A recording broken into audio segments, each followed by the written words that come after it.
Whoops. I just realized we had double echo. Well, that just makes it 20 times more epic. What is up, one and all? Welcome back.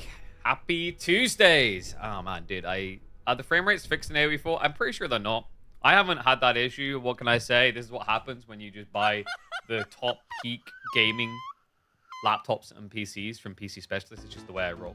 But I know not everyone's at that point. Maybe some of you guys need to fix that. Go across and use Kitchen 40 at checkout to get it even cheaper. But what is up, Craven? Appreciate the stuff, buddy. Welcome back to Swarm. Thank you. New Phantom patch just dropped. Did it? Ooh. Well, I mean, you can be here and be safe anyway. Like, we were streaming yesterday. We were fine. The frame rate was beautiful. Dude, anyone else just got this twinge, this temptation to go play Skyrim? Maybe we just drop the Age of Empires 4 today and stop pretending like it's all that matters and we just go play Skyrim. Like, but with a twist, right? We'll, like, play Skyrim with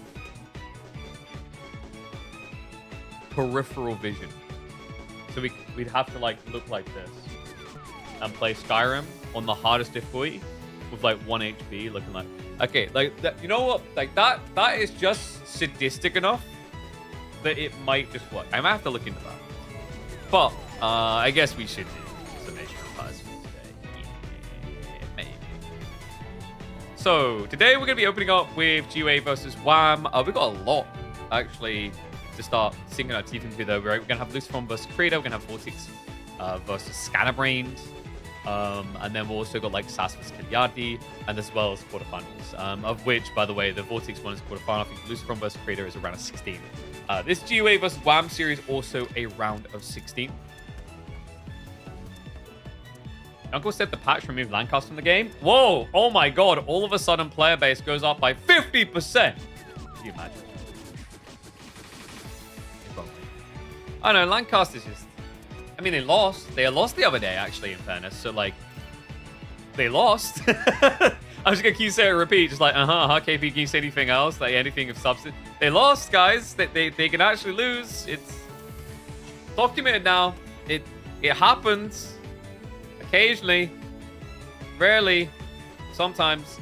Oh, dude, I just realized, like, there's some earlier series we might want to check out. We might not be able to now. We'd have to switch back to the previous patch, which I could do, but it's gonna be a ball leg. So if we don't have enough content, just slide on through to the live series. We'll, like, watch a game on the ladder, I think, just to keep it simpler.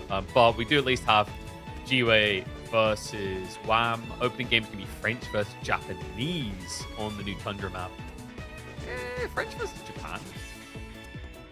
I feel like French don't really hold the same dear God, please don't hurt me fear that they ever did.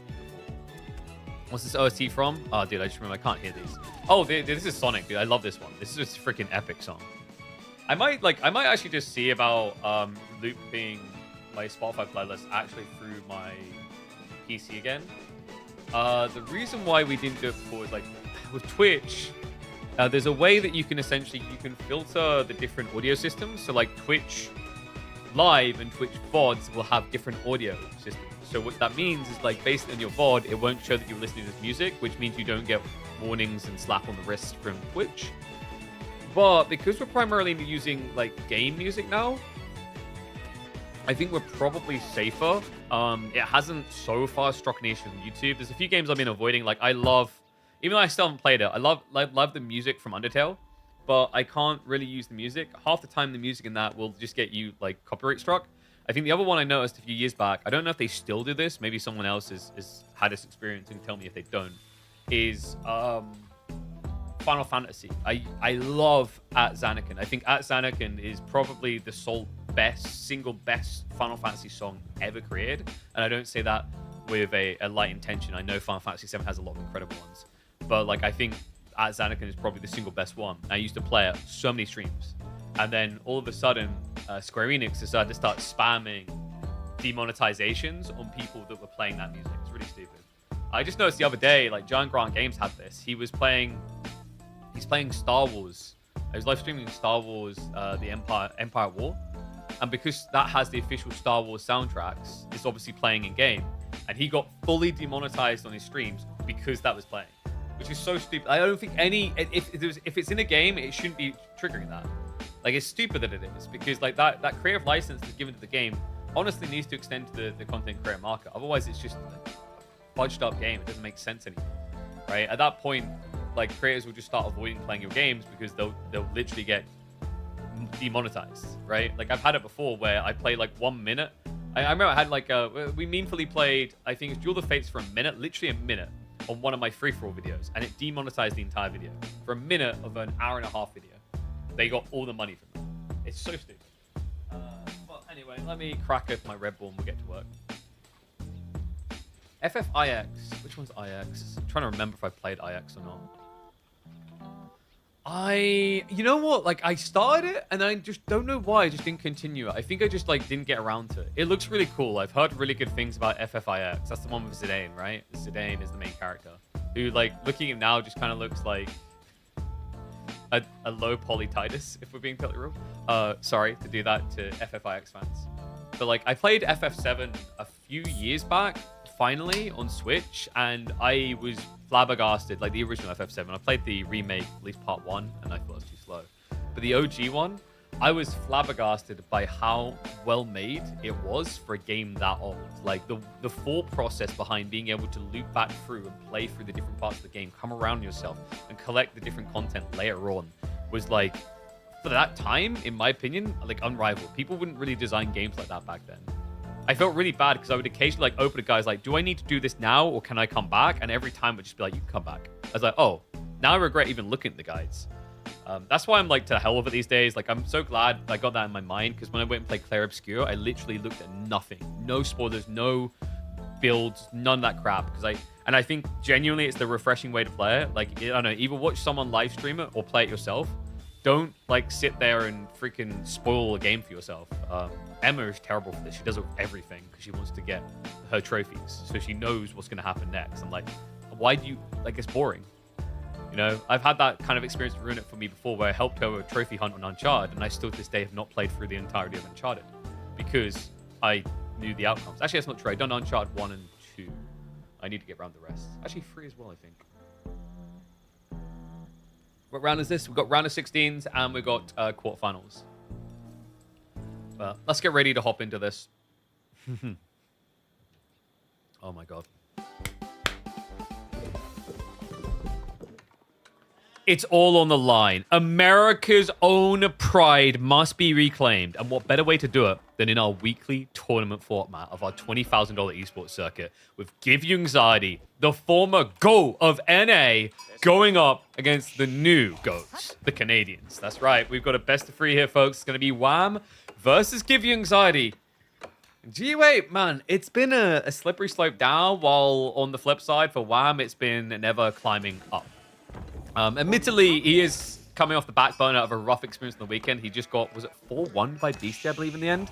So, you know, not the unslayable god you would think, but at the same time, Give You Anxiety doesn't really have as many hours to commit these days. You know, I love that he's still in here, he's still trying to compete, but it's tricky for him to keep up, I think, as the years go on with these players that just have so many more hours they can commit and grind into it.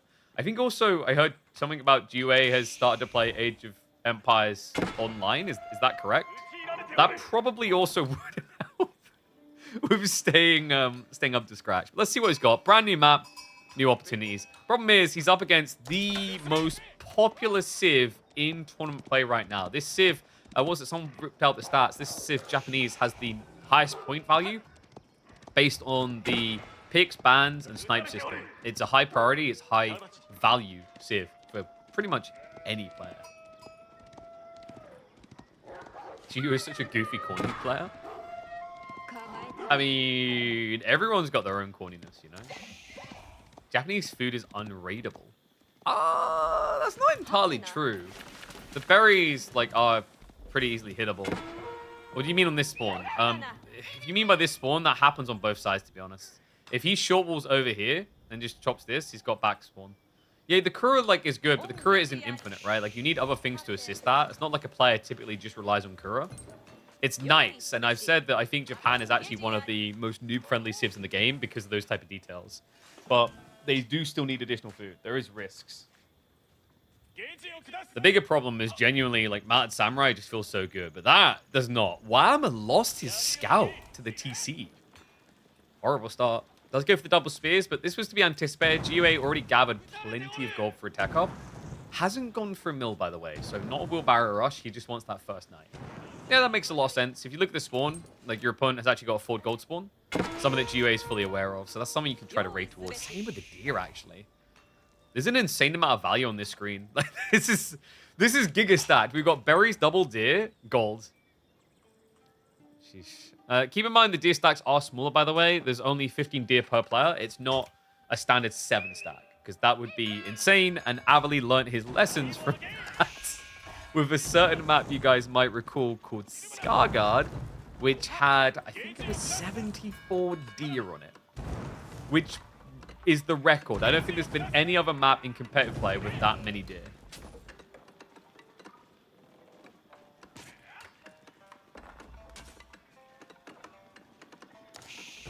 That blood red keyboard got stained red from all the bodies in the pigeon. Whoa, whoa, whoa, whoa, whoa, whoa, whoa. It's pink, okay?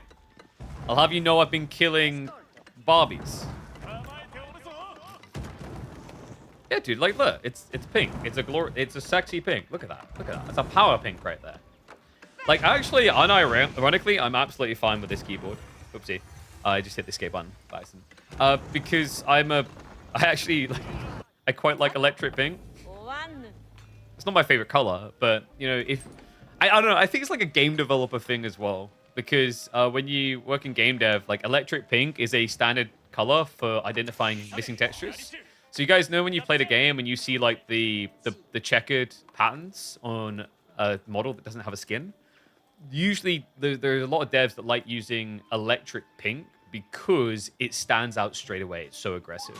Because, like, if you're missing textures on your art assets, you want to be able to see it straight away. And nothing says in your face, look what happened over here, like electric pink.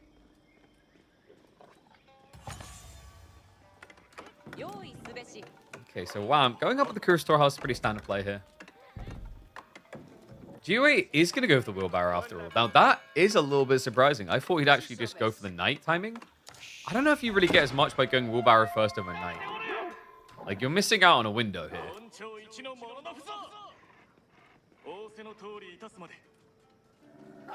Ooh. God damn it, I love that. Iced Villain LeBerry. Red Bull. You guys here, by the way? The Albert Hall sold out. Age of Empires Wallalol. Basically can brag the same things as things like the Beatles, that they sold out Albert Hall.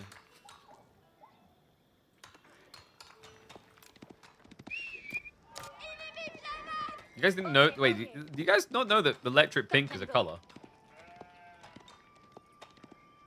Look. Electric pink. I think there's another name for it. I can't remember what it is. Well, specifically this keyboard has like a different name for it. What was it? They didn't call it electric pink.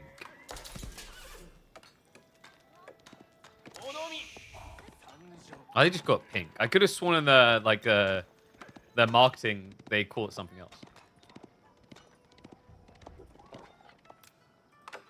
So GUA does have the first knight in the field.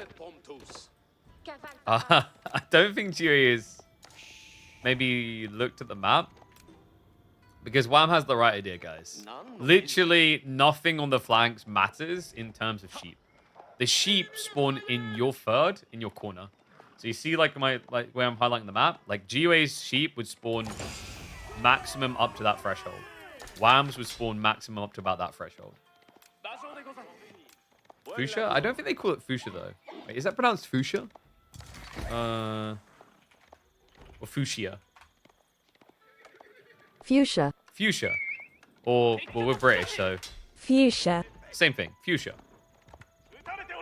Oh my god, I know what people are going to request what my next voice commands is when we play a voice command playthrough. Man, wow, this is a disgusting outpost, by the way. Are you kidding me? He protects the gold, the deer, the berries. Usually this would be risk against knights. Because he has the spears, he's fine. Now, Wham's Wall's coming in. I mean, he's as cushy as can be, man.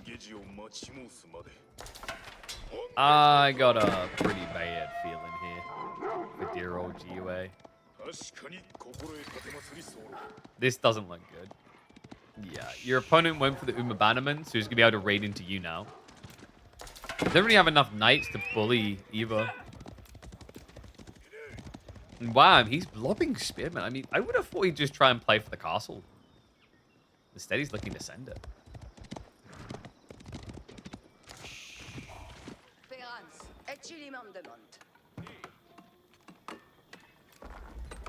Got some timing coming in. What's GUA's win con here? I guess you could try to all in. If you can force a fight on the front at gold, then Wham just gets starved out. But the timing isn't there. If you look at it, you can see what's happening here. By the time he'd moved to intercept, Wham's already going to be on his way to Castle Age. Because now GUA, because of that opening where he went Wheelbarrow, didn't have the first knight, no pressure. Now he's going to wait around for archers. I don't know, this just looks a bit weird. I'm wondering if GUA actually did check the map ahead of time. It's always awkward with like new maps trying to get comfortable, right? Like we do throw you in the deep end. And Wham is a very talented player, so like it's a little bit tricky.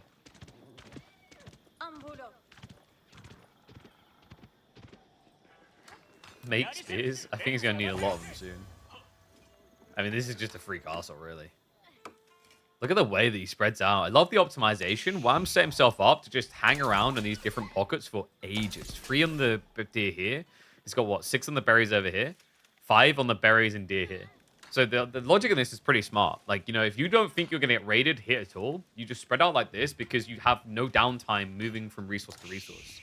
We've all been there where we put like 20 villagers on berries. We have a great surge point, but then we aren't able to produce anything more. We've got a giant gap. But the way they set this up, there's not going to be any gap. He'll just keep pumping nonstop.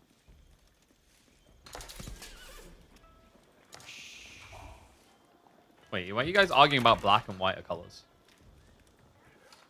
Why are we triggering racial hate towards what are clearly colors, okay? I can buy a keyboard in white, black, or pink. Those are the colors in the universe. Thank you. Oh my god, he got raided on the deer. I should at least be able to get away, unless that horseman gets... No, wait. Why is it... Alright, that's going to be 2 down. Still 2 ahead, but not for long, and behind in other ways. Wham already on his way to sweet, sweet Castle Age. And he's already got the stable set up, so we should be looking at Yoroshiro drops there into a play onto the relics. And he just got the bad news.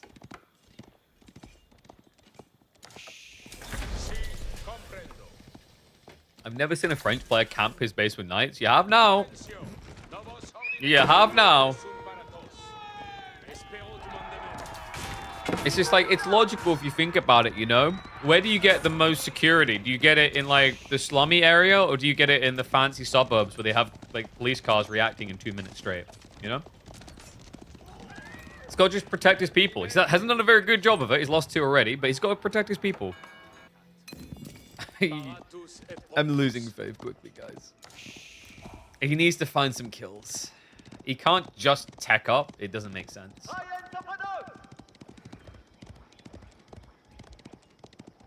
Knight. What? Camping? No, wait. We're camping a relic with 3 knights. That's pretty overkill, actually. Normally, 1 knight should be good enough. Maximum 2. Like, 3 knights is crazy.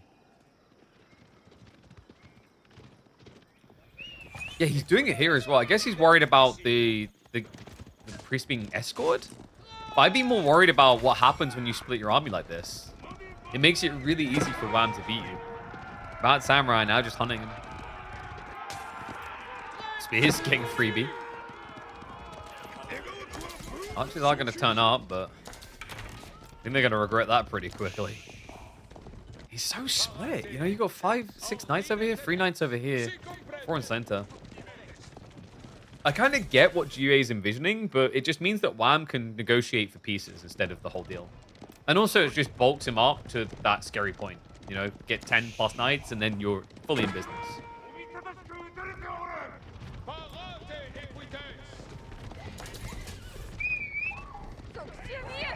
gotta go soon.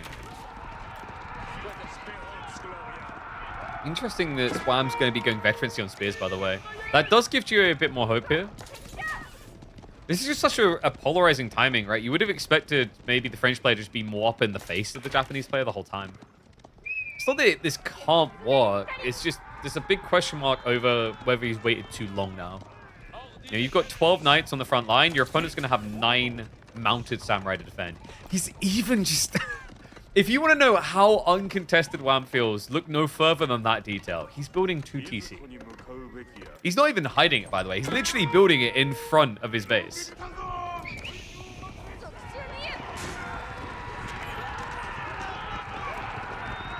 And he's just in chill mode, really, isn't he? Veterancy on Spears just came in as well. Mad Samurai ended the clash. The Knights,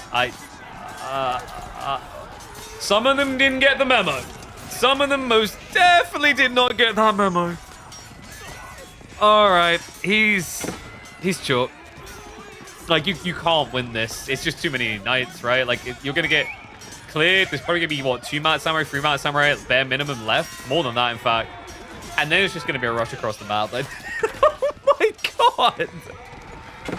What were we expecting out of this? Like, I think I see 4 maximum blue bodies, maybe 3. Oh my god.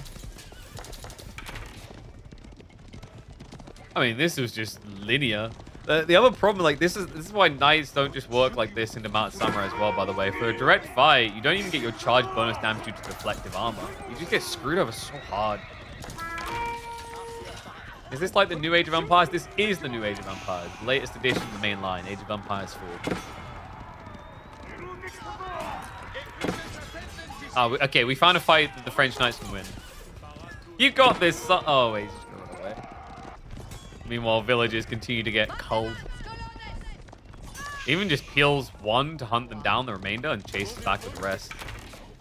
I mean, this is good, guys. There's no world in which I think he gets out of this.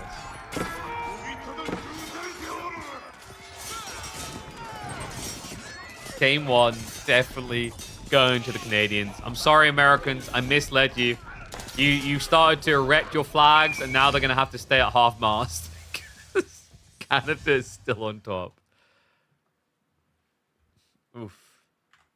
Oof. That is a pretty rough beatdown for Game 1. But Japan's OP, so it's fine.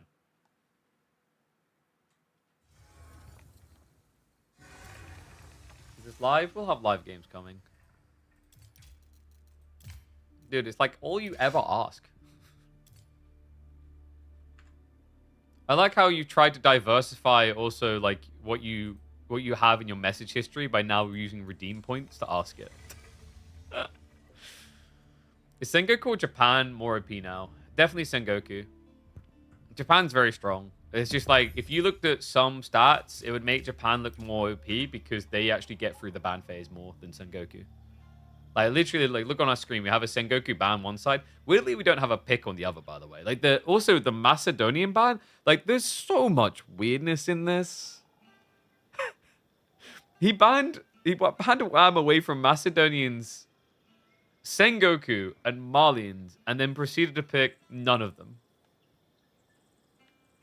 And someone's going to say Malians got banned by Wham, but he could have picked Mali as a first pick, which would have made a lot of sense.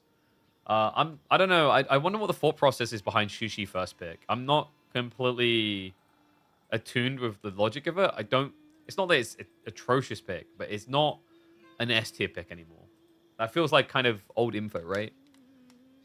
Maybe there's some strategy in his map formation. I mean, you know, just saying I can't make sense of the Shushi pick, but we're going to make sense of it now. It's literally going to be his pick for game number 2. Want to know? Welcome back to the channel for America versus Canada.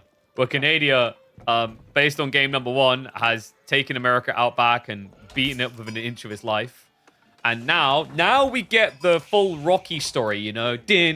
Into training, back into recovery, revenge arc. Shushi versus Byzantines. I mean, Shushi, I think they have some intriguing builds here. Usually around the 2 TC type strats, but I am a big believer that the Byzantines, with a few exceptions, can actually beat 2TC strats simply with systems. The scale point is a lot nicer in terms of like getting your eco up and then also pushing units out. So I'm not sure if GUA can necessarily rush 2TC. Pro Scouts would seem kind of like the more obvious choice. Pretty good spawn for it as well.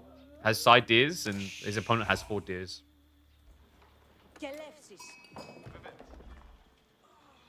Way better to look at WAM's bans to make sense what civs are good. China, Japan, Ottoman's banned, and then Malians. Agreed. You know, like the Lancaster one's a bit of a weird one. I think situation that can be threatening, but it depends on the map.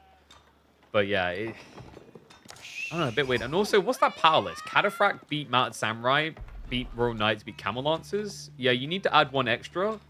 So you totally forgot about Ridari that beat Cataphract. Ridari. Unless you're talking single entities. I think Cataphract still wins that, but if you're talking cost effectiveness, yeah, Ridari takes crap in the Wargame. Base Ridari is not that good. Okay, but like in what world do you have base Ridari? I feel like when you build Ridari, you're going to have at least 2 extra armor and thus 10% more health. And also, like their base stats are actually quite good. They attack quicker than standard knights. They do more damage than standard knights, and they move faster than standard knights. Why do people think Ridari need the armor upgrades to be broken? They're really good, even with base stats. We'll be seeing them in this game, though, so we'll be seeing Cataphracts up against the, what, possibly against the Lancers of Shushi. Those Lancers can fare reasonably well due to the attack speed, but Cataphracts are still on a whole other level. They're just a ridiculous beast. I'll have to see if we get to that stage, though. I mean, it's always possible this is going to be a feudal all-in type strat. Meditation Garden now coming through from Shushi. It's a pretty tame one. That's kind of sad. That's kind of sad. He could have had double food. So if he's not playing Pro Scouts, I think this probably would have been nicer to have. He would have been able to get double food and a little bit of wood. He actually might have been able to lean it to just about trim the stone as well. You still have better attack speed than standard knights. I think they do. If I remember correctly, it's 1.35, or was it worse? Oh, sorry, no, it's worse. Yeah. No, it's 1.625, and a knight is 1.5. But Ridari, for reasons that will never make any sense, I think it's 1.36. Yeah, 1.375. And remember, Ridari also have 2 more damage than standard knights. That's unfair. There you go. Now you're getting on board with it. See how we just, like, we kind of converted you to the situation. Numbers. Aren't they fun?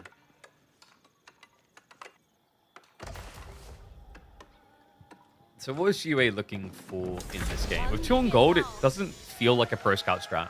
Probably going to be opening with stables here. Keep your math. I'm sorry. You know what I'll do? I'll close my textbook right now. You know, I can't believe I tried to bring math to the masses. That's so stupid. I'm just going to start ripping pages out of this math textbook and using it to wipe my ass when I go to the toilet. That's what we use math for. 1 + 1 = 2 sheets of paper to wipe my tushki with. That'll teach me. You know what you do when people try to attack you with math? You literally 3D print giant numbers, usually like 4s and 6s, and beat them over the head with it.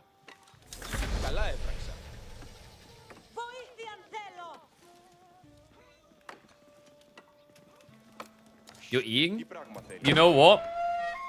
Wait, what's the problem with eating? Like, have you never heard someone talk about wiping ass before? And talk about dirty asses? I don't feel like... Okay, dude, you know, you're clearly not a parent, all right? Once you become a parent, you kind of get an affinity to just not care about this crap. Literally and figuratively. Yeah, it just sounds like I mean, also, it's such a negative notion there. Like, you think we're focusing on dirty asses? Instead, we're focusing on clean asses. Your mentality is just war.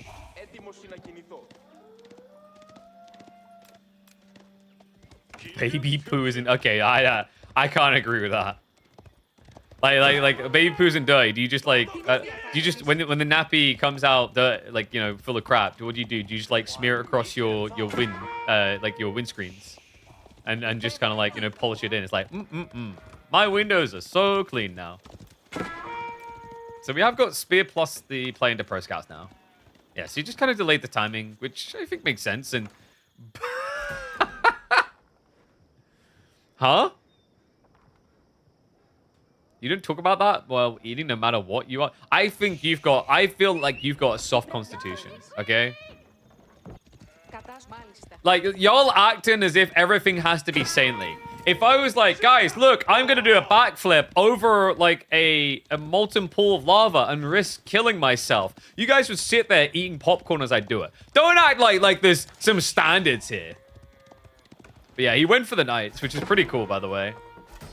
I wouldn't have expected this. French knights, man. You get a feeling English people are weird? You pick English in-game all the time, Gully. You can't call anyone weird. I'm sorry to standard people. The standard people aren't pro-level players. He's a pro-level player doing this. Okay, so Outpost coming. Dude, this is actually kind of a sick swarm for the placement, right? Like, it guards the whole gap. A little bit rough with the Outpost, but nicely microed. Wham, gets it up. Safe and secure. Never seen anyone make feudal spears as Shushi. I've seen it. I've seen it more. Because I feel like Shushi have moved to a point where they're considering, like, Chuk Nuke spearman timings now. I mean, it's going to be good for him, considering there are Royal Knights coming. Problem is, yeah, okay, he does go for an outpost, and he can get the hand cannon slits, because that was about to get scary. What a cool pivot going into Knights, though. Just essentially playing Byzantines as a tempo civ instead of a greedy civ. I mean, he's still greeding, but, like, the concept of what you're building mercenary-wise.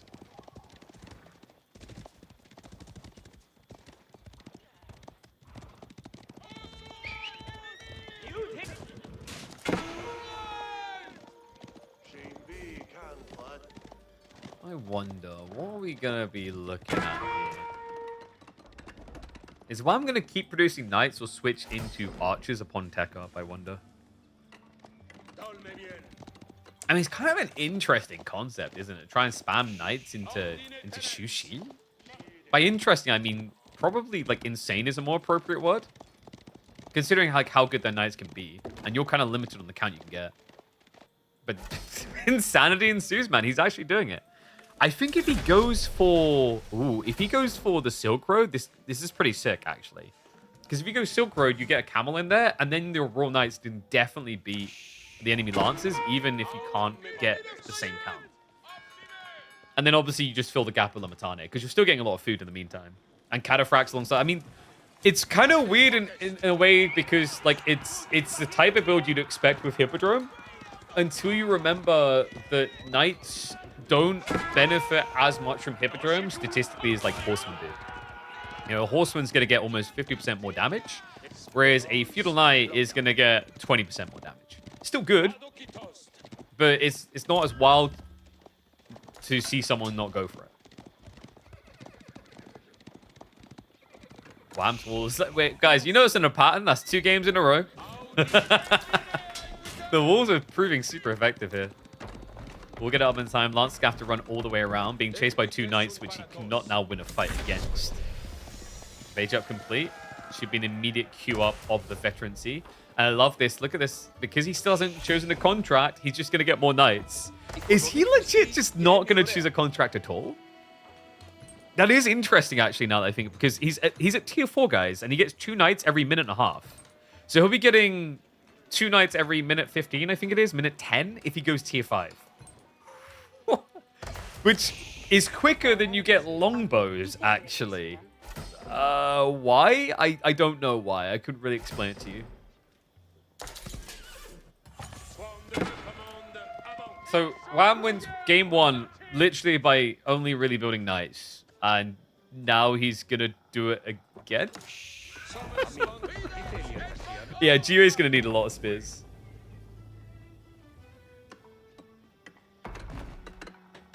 You want delay for 5 minutes? I don't know about that. Because Lancers will beat your French Knights if you don't upgrade.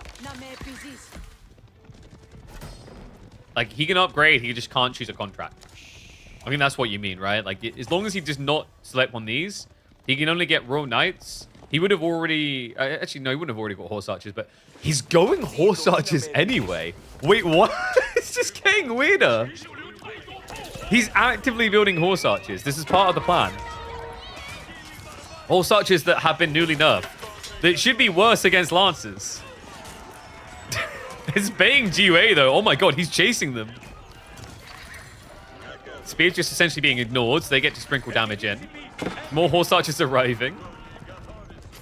Knights are now also creeping into the base. Wham looking to raid. Horse Archers should eventually get cut down here. It looks like it's going to be a dive towards the goal. GUA knows he needs to find some kills. It's costing him a lot to even get in here. The Limitane sweeping through the Lancer wave. Did cost him the Horse Archers. The villagers in the goal, the bigger target now. They'll snipe down 2. Looking for more. Gets another 2 because Wham actually tries to go straight back to work. 5 kills for GUA is a damn good start. It puts Wham in an urgent position where he needs to now do something about it. Knights are going to be intercepting horsemen. Not sure why we've got so many ponies coming, actually. I still don't understand the Horse Archer. To a certain extent, I kind of get it. Is like once the melee blob is big, Horse Archers can eliminate injured targets with ease. But the count wasn't big. The count was, and I don't mean to size shame it here, it was kind of small.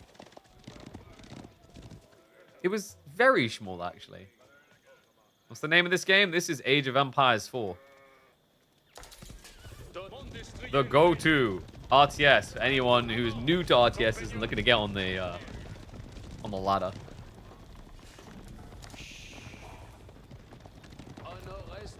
This game, what on earth has just been happening? Like, I'm still just wrapping my head around this Horse Archer element. It's the intentional production. Like, I don't understand a sprinkling here or there from the Golden One Tower. He's just actively pumping into them. Also a little bit weird that he doesn't have level 5 system, but that's about to be fixed. So you're going to see an increase in the rate here. It'll bump him up. So yeah, it should be producing every like 1 minute, 10 seconds. I got to give him, Wham's a freaking genius for this. It's actually really smart. We talked about the Lombos. They take 1.5 minutes, and you don't really want them here. Instead, you go for Cav, and you get them faster. Reluctantly ignored more than Gold League. The problem is, dude, of course you're going to ignore. You want to send a man of the clergy out when there's all these psychopaths waiting to kill them? Like, this is the thing. In heavy cav, it's really difficult when both players are heavy calving to just send out monks. Okay? Back in these days, they were the only people who knew how to read books. For the rest of us, that was just more toilet paper. I'm just kidding. They didn't use toilet paper back in those days. Okay, now that is disgusting while you're eating. It's okay, because like back in those days, while you're walking down the streets eating your Subway, all of a sudden, oh look, a bucket of crap just got hauled out the window. Aimed straight at you. That was life.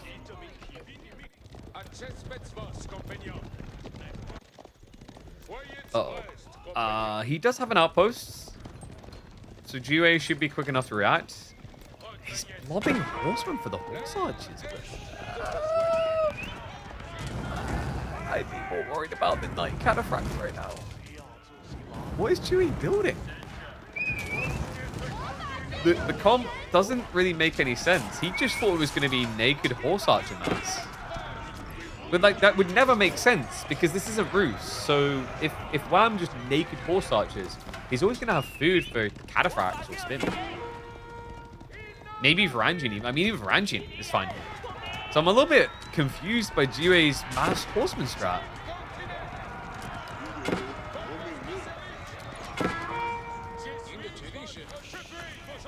Yeah, Knight's just creeping in as well. Finding kills on the back. Is my crap electric brown? No, but if it was electric pink, I should probably consult a doctor. I don't understand what we're expecting from this clash. It's Katas, it's Knights. Will be enough to scare him away for now. But he hasn't really got that many lances. I mean, I guess it's actually a pretty good hold from GUA, right? Like, it's just weird. It's very weird. I feel like this should not be working. I guess Dahlia Horse is just its own crack cocaine, though. And in fairness to him, and props to him, GA didn't really lose many workers, only 2. I feel like Wham probably misread that fight a little bit. And I felt the same. It looked like it should have been a good one. Because you see all those horsemen like, oh, that's great. But looks like the problem was that GOA had all these horsemen. He lost a lot of them. But that means they were tanking for the knights. So the knights weren't dying. And thus, his DPS wasn't decreasing while Wham's was. Wham. He has got ranged upgrades starting to come in. So he's getting ready for a dive. Yeah, like, he's lost more knights than he probably should have diving the TC here. And it's because the garrison would come in. The arrow fire actually would hurt.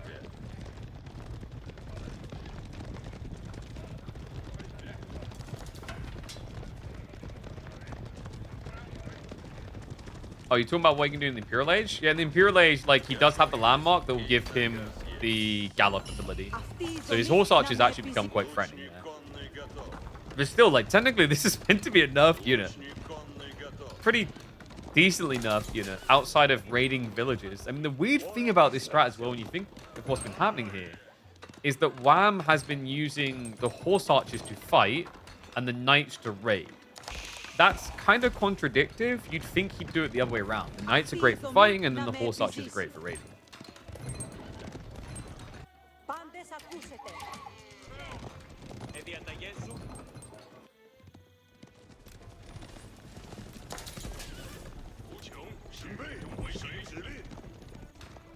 Byzantine's just so much pump, man. I mean, up to 35 cav units of all things. This is the thing you have to realize about Wham's army, is like Wham's army is meant to be substantially more expensive because it's cataphracts. Yet he's still maintaining the lead. No knight production? No, it's just horse archers.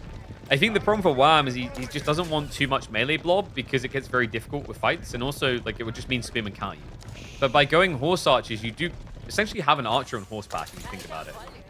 You know? Like you do like a vet archer does 7 base and then ends up being 14 against spearmen. You're going to do 12 with both upgrades. It's not as good, but the idea is you can move really fast.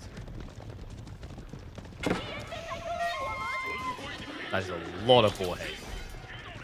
What did that pig do to you? It killed my dad. Baratheon? Are sneaking in again and hold fire. Get a little bit closer. Get cozy. Berries. Horse archers go for a strike in. Only able to claim the 1 life. They're going to start rotating around, but army quick to respond here. Problem is, he's sneaking out with more troopers. Limitana now creeping in. Scout does see it on the north side, so you can even think about rallying 1 or 2 cav units there. And Relic game is getting good for Wham. Remember, he went Grand Winery, which in this situation, no doubt is going to be better than the Hippodrome strat because he wants these horse archers, these raw knights. It's going to be to pump them non-stop. Cataphracts able to engage and hold this back. Another Canada sneak in. It just feels like there's so many things Dewey has to react to. Cataphracts are going to pull away. Traitors as they leave the knights behind, but horse archers have to right. Oh no. And the Catas, they may not have the extra melee armor, but they're still ridiculously tanky. It's a long time to clear, and the horse archers just cheesing him now. GG comes in. GUA. He got found on the board. He knew he couldn't hold left, right, and center anymore. Sheesh, more oil than a Diddy party, man. I mean, this is what it can do. Mass horse archers, cataphracts. Wham has been in the kitchen cooking.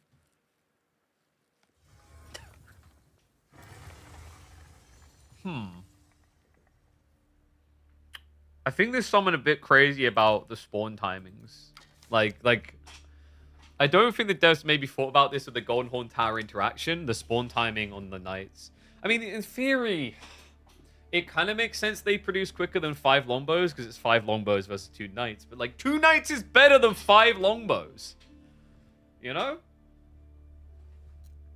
I don't know. That's a tough one. You got to feel for him a bit. That's pretty rough. Biz should get new mercs from the new civs. Dude, why do you want them to have more? I don't know, man. Like, I don't think Biz currently need more stuff. I think they're fine. Like, you could have chosen a downtrodden civ that's having a hard time, and you just chose a civ that's on top of the world. I don't know about that one.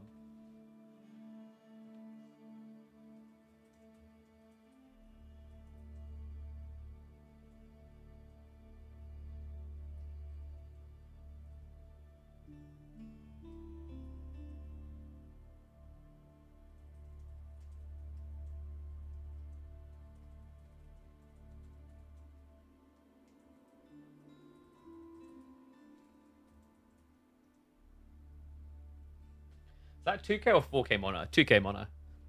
I really need to get an OLED sponsor though, because it's like an old, well not old, but it's an IPS one. It's not one of the fancy, prancy newest ones. So we've got half an hour until Luciferon versus Creator, which isn't really long enough to cast a full series. And also we just had a stealth patch drop, which means a lot of those replays can't be cast anyway. Like I'm pretty sure, for example, GIF versus Voldemort can't. So we'll probably do a high-level pub game while we wait for the Luciferon Creator series. I think that's the easiest solution.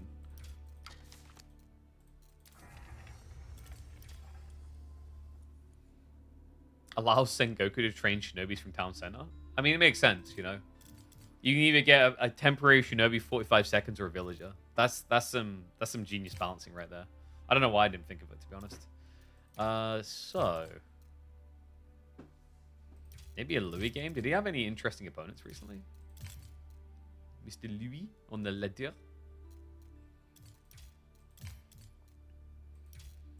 A lot of these names I'm actually not even noticing. Let me check his AoE4 world account. It's quicker to like cross-reference who is who that way. So.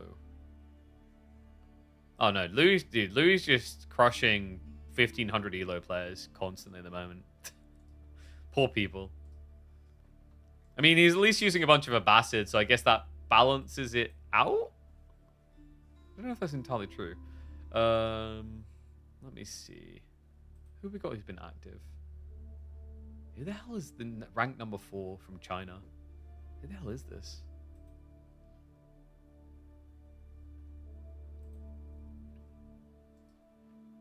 Alright, let's go for a... I got a Golden Horde game here. Golden Horde versus Roos on Highview. I don't know who this rank number 4 is with the ugly profile picture. Is that Ayami? Maybe it's Ayami. That's actually a good shout. Creator? I don't think it's Creator. Because Creator's not from China. And he doesn't pretend to be from China. He just shows up as Japan. And this person plays like mega randoms with Louis, etc. Oh crap, dude, those games are... It's literally like we can't watch that one either. That's on the last patch. That's so frustrating. That would have been... I really was like intrigued by that because it was going to be Golden Horde versus Roos, which I think is pretty intriguing. It sounds like a really fun matchup, actually. Crap. All right, we'll find some on the ladder. See, the game that you done the other day. Never seen anything like that tactic. Okay. You should make a YouTube channel with titles like that. What's the brown knob? It's not brown. Like, wait, why do you guys think that's brown? Do you just have like a really bad monitor with decolor? Like a lack of color, lack of saturation. That's pink. That's pastel pink. You can clearly tell that's pastel pink. Have we got to talk about like your color definitions again?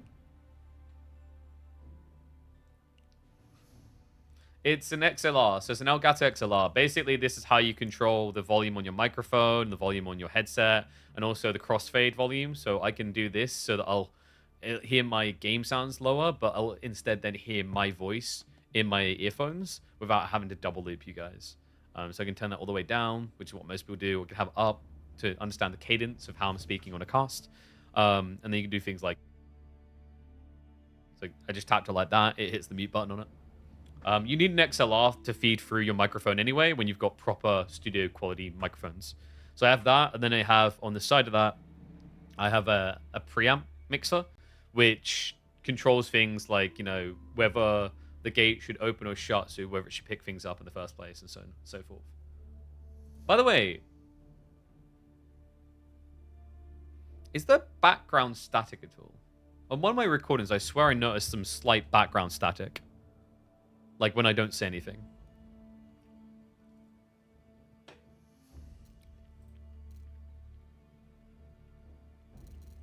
Alright.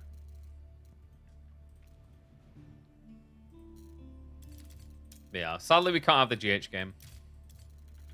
Because we'd have to like shift across, update game, blah blah blah. But what we'll do, give me a sec. We'll hop into a pub game. We're literally waiting for Luciferon versus Creator, which is like 20-ish, 25 minutes away.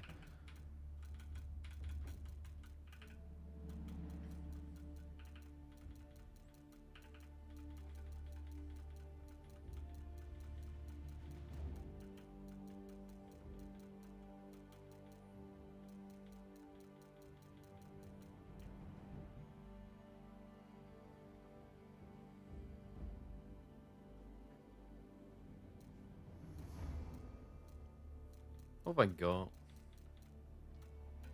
There are no known people online. I don't know, like, I think Louis is scrimming a little at the moment.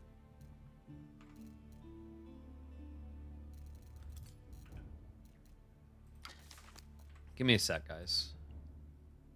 Checking the AV4 World leaderboards now. When did the patch drop? It was yesterday, right? It wasn't today, it was yesterday. So if someone's played today, we should be safe. Like a bank.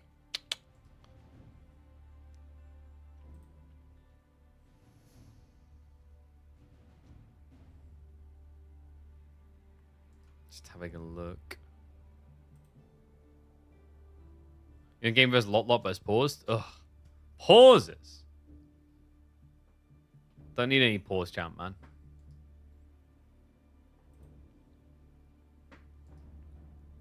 He has some issues. Ugh, here's a tissue. Got an issue? Here's a tissue. I always love that saying.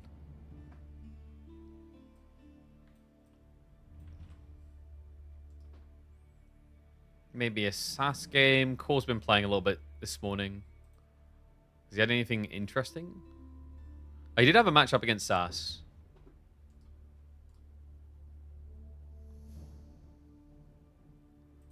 Johan. Nah.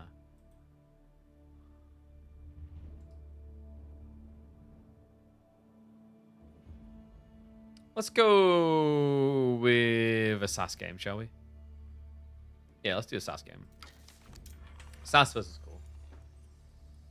What is EGC Masters? Nope, this is our own tournament format that has been running literally since August. Did we kick it back up in August, chat, or July? So we do these literally every week. It's called the KPMM, the Killer Pigeons Midweek Muster. Every single week, 32 of the top ranked players that sign up will be clashing in a single elimination format. All right, one sec. Where do I put the chat? I just realized I can't see you guys. Yeah, so we're gonna go with SAS versus Core. Oof. Oh, that's true. Gully is gonna have to send me his tax form so he can claim his money. Gully's like, wait, there's tax forms? I mean, actually, like, I don't know. We haven't needed tax forms, but you do have to send an invoice. But we tend to stockpile it up anyway. I do that intentionally because, like, let's say someone, you know, is like, maybe they earn like $50 across a month and then 50 across another. Doesn't make sense for them to potentially have to pay fees twice. So most of the time with our players, and they seem to be happy with it, we just like stockpile it up, and I'm like, we'll pay you out either halfway through or at the end. It just makes more sense that way. Yeah. Oh, yeah. You talking about the cab and the girls? Yeah. There's been changes. All right, guys. Should we get ready? Check out this game. Which map are they on? Oh, dude, what? I honestly don't think you could even classify this as high view. Guys, have you seen this? Look at this spawn. This is a pub spawn that you can get. If you get the biome tropical swamp, it's little baby woods, man. It's not even a real high view. Could you imagine picking Roos on this map? No Roos here, though, folks. We've got a cool cast a game here between two familiar faces. We've got SAS versus Core. And it's going to be a golden Horde pick for the guy who loves Mongols. Up against Chinese from Core. These tree lines are also really weird. You notice that? This is not high view. I mean, so here's the thing. I actually don't mind this idea of high view being different with biome changes, or in general maps being different biome changes. But I feel like that needs to be known before you load into the game what type of biome you're loading. And also, we should kind of lead into it being different. So, like, you would call it, you know, tropical high view. and it would be very different. I like that idea of just doing that with maps and giving loads of different flavorful types. Yeah, that's pretty crazy, man. Holy crap. I love this biome, though. This biome's really... Even the tree line. The tree line looks pretty sick. Really different. Even the branchy base foundations of the trees. Also, the stealth forests. It looks like you should be running through water in these things. Can I build a boat in these? Okay, so what's the plan here, by the way? Because Golden Horde received some cripple points. Their cheese is kind of gone. They don't have this ridiculously over-the-top power level into castle where they get Kipchaks. They don't have stone armies being giga broken. And they did get changed to Tortugud, didn't they? Wasn't it? Do you guys remember what it was? Was it minus 20 health or something in the early age, I think? So yeah, they just kind of across the board got hit in different locations. They did at least get a buff, yeah, to the early game with the Gur cost going down to 50, because honestly, the Gur cost never needed to be 75, but the rest of it's pretty rough. Good spawn, however. He did get back gold. Although very Ford Uvu is pretty brutal. Luckily for him, he's against China, and China's not really a civ that feudal rushes you. Dark Age rushes you, rather. They'll usually rush feudal instead.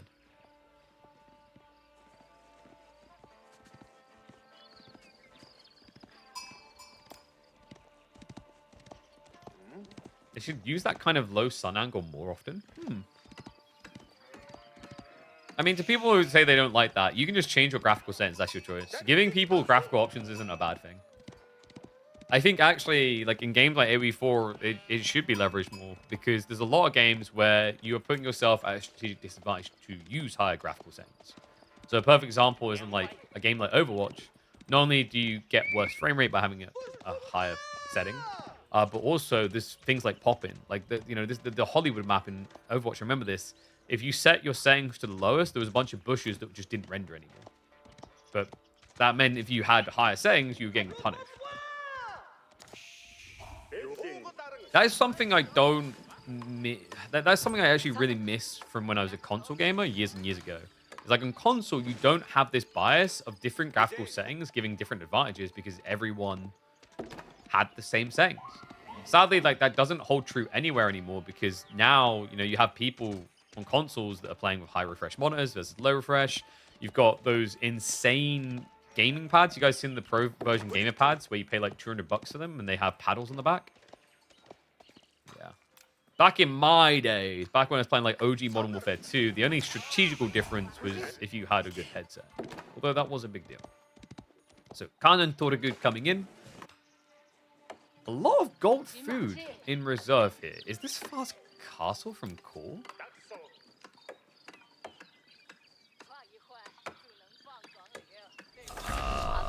Either that or straight up Barbican. I guess with the Ford Gold, I could kind of see that. And, okay, pull over to deer. Yeah, it's going to be a... Okay, this is an old build, man. When was the last time you saw someone just rush up Barbican? I feel like you don't get this anymore.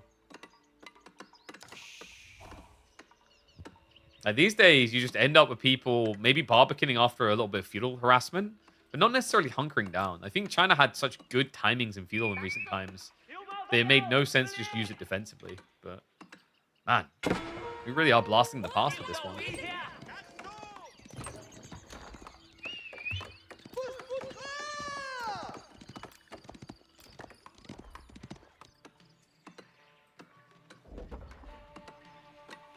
Alright, so with a Barbican play, is the strategy fast castle? I can't imagine it is, because his gold is really exposed here. He has got a backup one behind the base, so you try to be a bit greedy about it. I don't know, this is just very unique. As long as it doesn't have too many workers out here, it's not a bad thing, by the way. I think if you have more than 8 villages, it's very dangerous because Tortugud will dive a Barbican and not die for it. So you can end up losing workers. So ideally, you want to cap out 8 workers on this deer, and that should be your safety point. What's interesting is that Core hasn't walked more workers out. He's actually just keeping them hunkered in the base. You rush Song to get special units? Oh, you're a Chuk new spammer. Oh, you vile filth.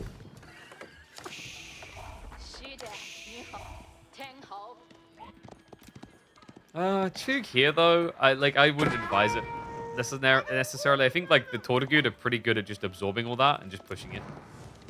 And they have pretty good armor for it too. Batukan has arrived.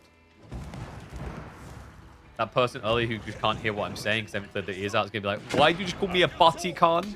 What, bro? Oh, Sass, that would have been cool. He didn't quite get the placement there. He could have potentially body blocked and moved with the official. Just look how tanky this boy is, though. It's a smart move. With the Chinese, they don't have the villagers at the TC, so they can't just immediately garrison and kill you. Like, think about how long he's been underneath this town center at 6 minutes into the game. So we'll walk away now. You think that's a big negative on his health, but remember, he's got the Tortugud coming. Tortugud will heal you when you're out of combat and absorb the shots in the meantime while you are. Oopsie. Spearman maybe got ahead of himself there. Does get reinforcements though. And here you go. Now that he's not in combat, look at the health. It's not the quickest heal in the world, but it is going to chalk him back up to full eventually.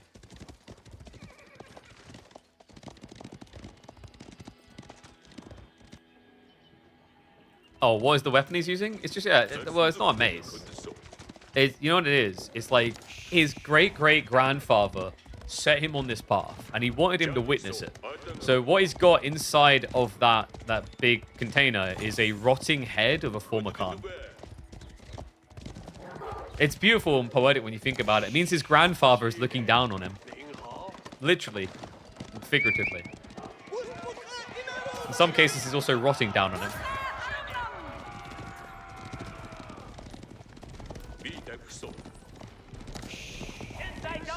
A lot of spears being produced? No, he stops at 4. That's pretty light. His grandfather was his uncle, most likely? Nah, his uncle reigns over a dark piece of the kingdom where he's been told never to go. He actually became Khan at a very young age. His father was in a hiking accident.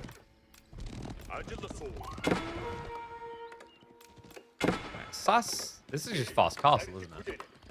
Ooh. And we have... Why are we going? We're regressing through the history of China here. Song 2TC. What on earth did I just click onto?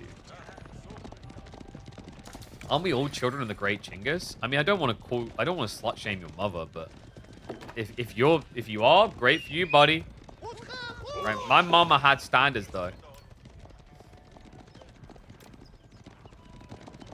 Maybe not high ones, but she had standards. You think Song 2TC is going to work out? I don't know. I think if you just go Relic Ubus here, no? Just rush 5 relics and then you just get all the stone pumping?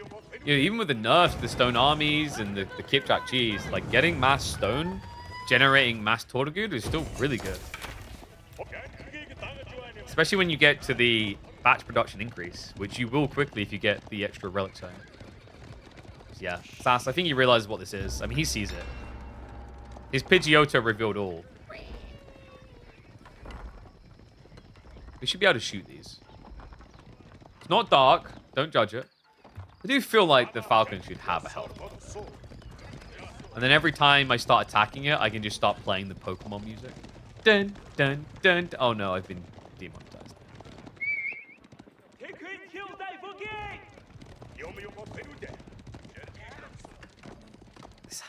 Would he go for the shields to dive instead? Oh, it is. Yeah, no. It's not going to be Relic Uvu. So this is an all-in strat. I thought he just tried to greed this, but I guess maybe he's a bit paranoid about China on 2TC Song. So Muscovy Yasak, remember, is the one that's going to give his heavily armored units an extra 2 ranged armor. Great for diving on these early timings. Think of it as like, it can turn into a men-at-arms rush, but instead of you just having like a nice little plate of cheddar cheese, it's like you added in the Stilton and the mozzarella and the gorgonzola as well. It's really powerful for the dive. Got potent whiff to it. And yeah, Cornell going mass Chug. No? Quad? Wait, quad archery? Okay. I would have thought he just wants more spears, but I guess because Sass is going archers, he has to react like this. These Tortugud are about to be hella tanky. Remember, they auto-upgrade on the age up.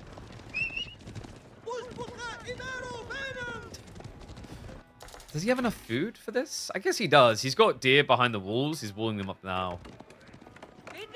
The bigger problem is going to be the main base.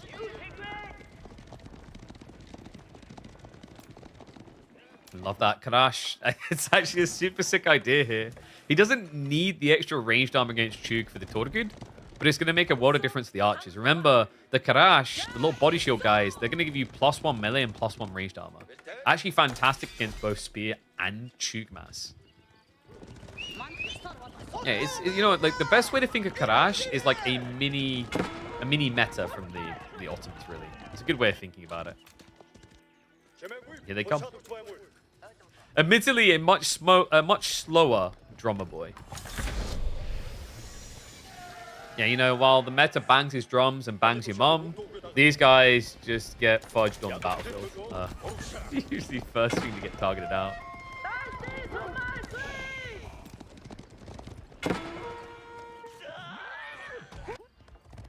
Okay, so tech out complete. Men at arms now queued. Hasn't got a 4 racks though, so timing is going to be kind of slow. I don't know, like, couldn't you just wait and tech now if you're cool? Because when I see someone massing Chug, it feels like they're going to get ready to attack. But surely it's safer to just take the third age.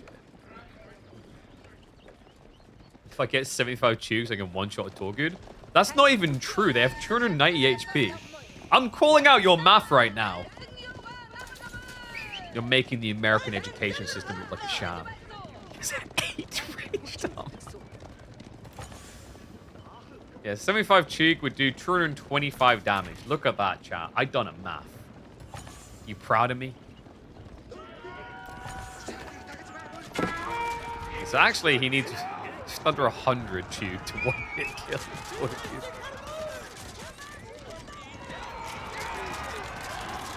God, look at that. Core, he actually stepped up. He's got insane amounts of gold as well. Oh, I should start whittling away at this. He just wastes so much time trying to kill 1 minute arms.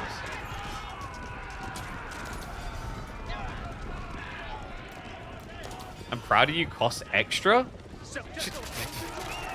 Excuse me, you gotta pay me to say that. That's how that works.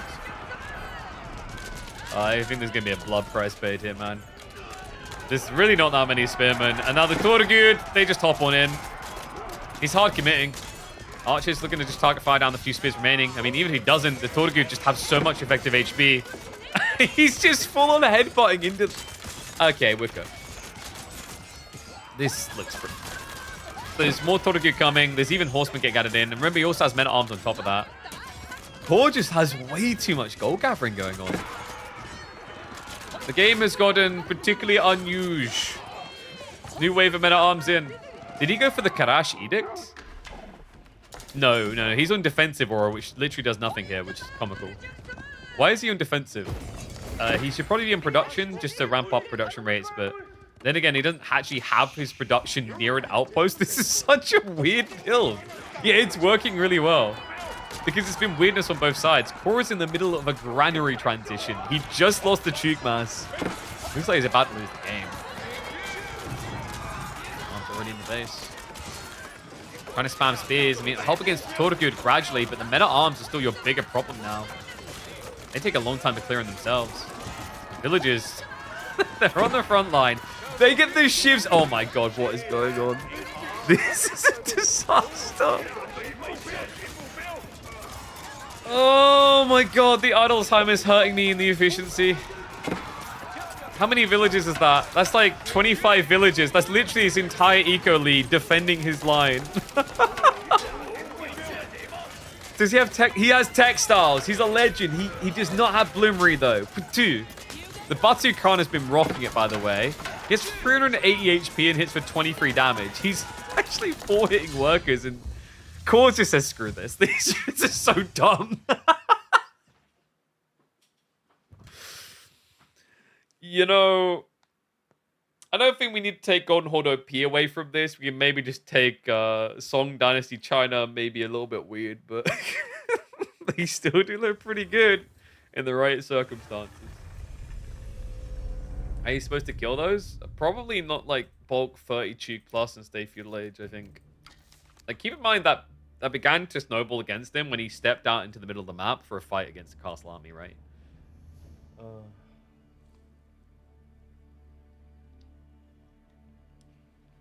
Well, that was that was a particularly intriguing game.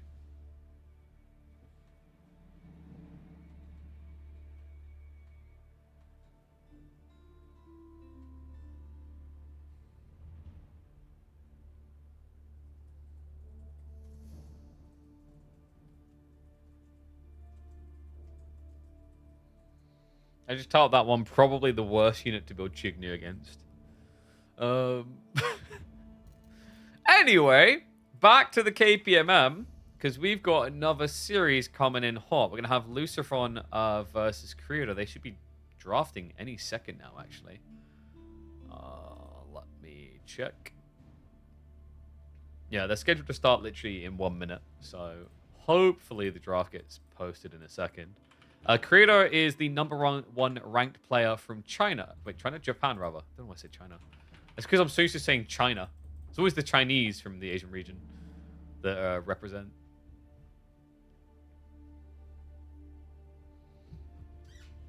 I thought the new meta was 2TC. Wait, what would make you think that? I don't know about 2TC being back in meta at all. That's maybe just you having a nightmare and then waking up in a hot sweat of something that happened in the past, you know? 2TC's only meta for English? There's like some Order of the Dragon games.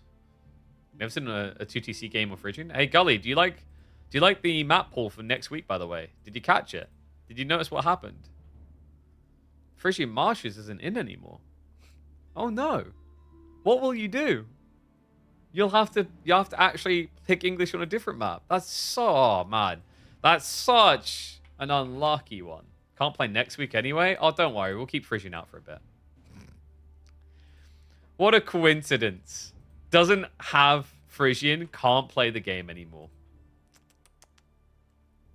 Unbelievable. Visiting family? Yeah, but you just play your first game on Friday, and then you're good to go. Back on Monday. All right. So, draft now on the way. Let's get it up on screen.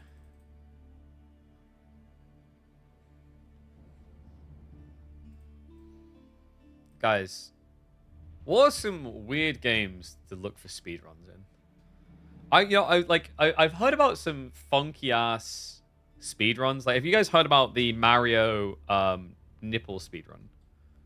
Where there's a speedrun in Odyssey to get the skin for him that lets you just wear only a swimsuit. I want to find more games with wacky speedruns like that. Nipple percent, yeah. Like, dude, I need to find more speedruns that have funky twists like that. Because I want to take that and then take it a step further. Like, has Spyro got any good ones? Probably not. Because, like, I remember another really good one I always remember is, do you guys remember the Elder Scroll marriage one? There's a marriage speedrun to get married as quickly as possible in Skyrim.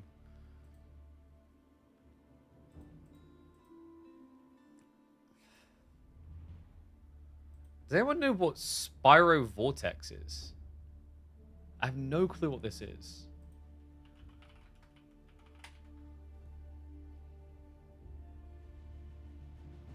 Start the run, you put in the cheat code to unlock all the worlds without needing to meet. Ah, okay, got you.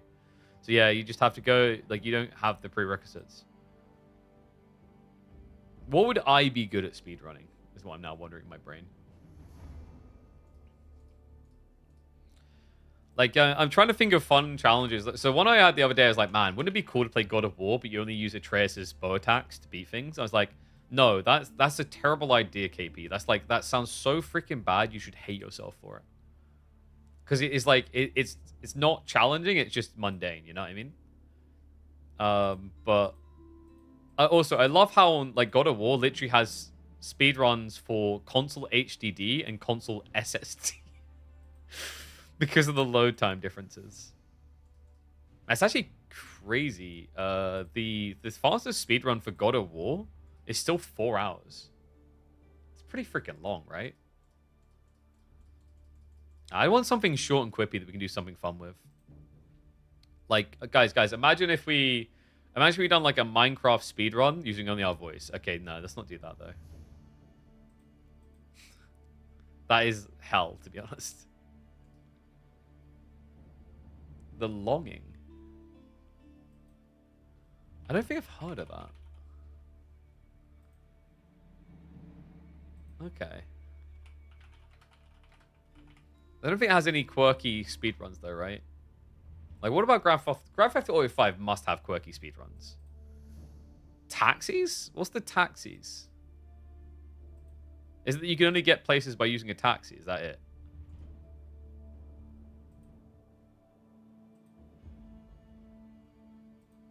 You know what? Screw this. We're just going to start making our own speedruns. Like, speedrun Doom, but you have to use a joystick and you have to control it with your mouth.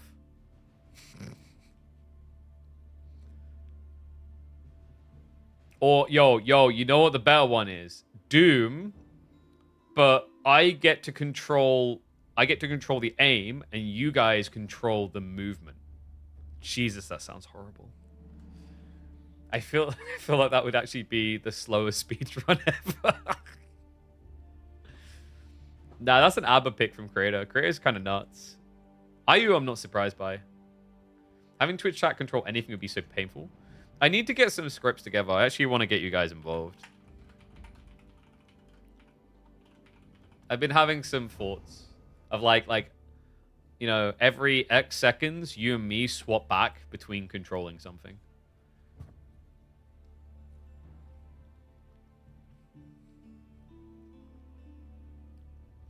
Twitch chat game controller. I don't know. I've been weighing up whether I want to learn to code again. It's been a long time. But I think it's just going to be a lot quicker to just get set up with existing scripts for these type of things anyway. Probably. I'm going to have to figure out the basics of Python, aren't I? I've never used Python before, actually.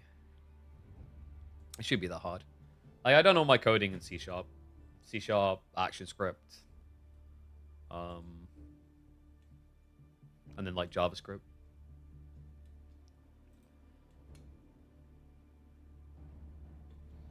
Like, you know what would be cool to go back to? Does everyone remember Surgeon Simulator? Ooh, dude, what if I got the eye track pads and we played Surgeon Simulator with my eyes? I don't know, like, how doable that would be, actually. If you know, I have not done any coding since before 2018. Because, like, that was when I quit the soft dev life. Wait, guys, they've actually still been adding. You guys seen this? They've still been adding to Surgeon Simulator. Is that Trump? I think that's Trump. I didn't realize they were still adding to this. Does it still get updates? I played this game a little bit in uni, and like that was it. I haven't played it since. How does it only have 8,000 reviews, though? I feel like this game was a lot more popular than this, no? This is the one that like got it all started. Oh, there's a Surgeon Simulator 2. Oh, we don't talk about that one. Oh my god, what?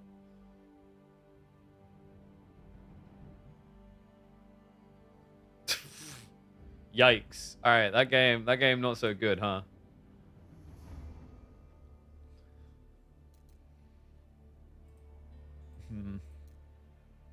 Need to play Pigeon Simulator? I eyeballed Pigeon Simulator. I don't know that. Like I need maybe I have a look at it. So one I was like trying to figure out. I got sent a code for Octopath Traveler. I'm weighing up whether I need to find some time to check it out because I want to see if there's a unique way of playing Octopath Traveler. I feel like the unique way of playing Octopath Traveler would be to share controls with you guys. So, like, we take it in turns making actions. Because you guys are going to be, like, the best Octopath Traveler players ever. Yo, what's up, farm man? I see the raid. Appreciate you, buddy. Hope you had a good stream. Yeah, so this is the pigeon game. So...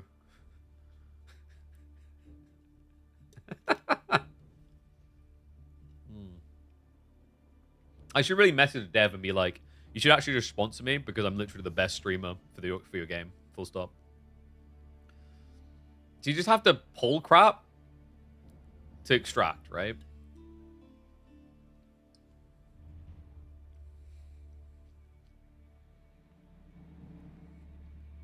I want to try. You know what I need to do? I need to set up a bunch of quests.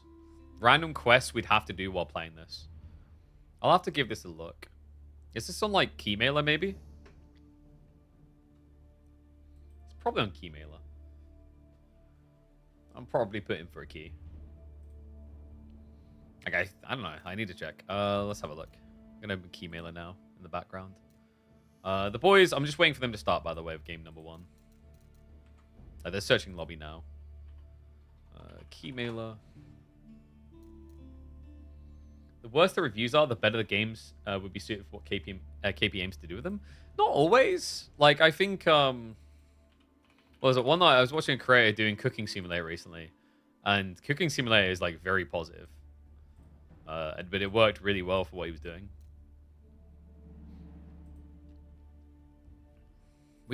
I think we just want kind of games that have an element of sandbox to them. The freedom to do different things.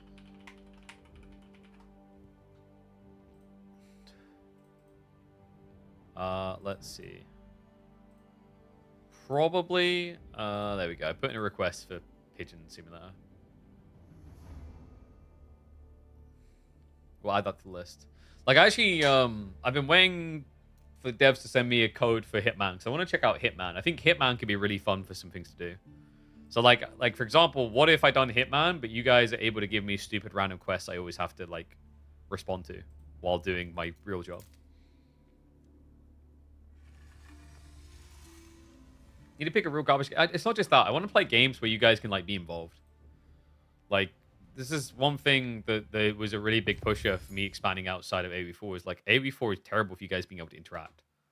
But you guys love it. Like, when you guys love freaking, like, word bands, a perfect example. When people remember that exists, it's like quadrillion word bands. You guys are like, he's right, guy. I configure different words. You guys are having, like, the time of your life, you know? So, you know, I don't mind that, but I want it to be in a funner way. I don't think, like, well, word bands are kind of cool, but they're just there as a small gimmick.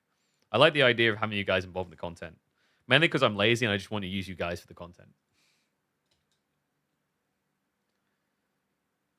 All right, so wait, he's actually picking a Bassett in G1.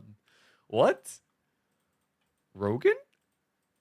ABBA first pick is a bit of a weird one, but it's the new map, so no one knows what works yet. He's secretly a genius. You just don't realize it.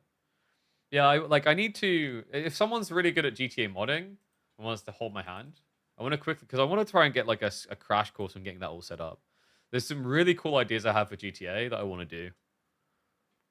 But, like, the problem right now is finding the time to learn to do, like, basic mod scripts for GTA. But then, like, Red Dead Redemption, I'm also looking at Cyberpunk, dude. I'm like 20 hours into a campaign of Cyberpunk. I'm now convinced I'm like, actually, there's some really fun ideas here. Problem is, there's not as many mods as games like Skyrim and GTA, right? Skyrim's definitely on the list as well.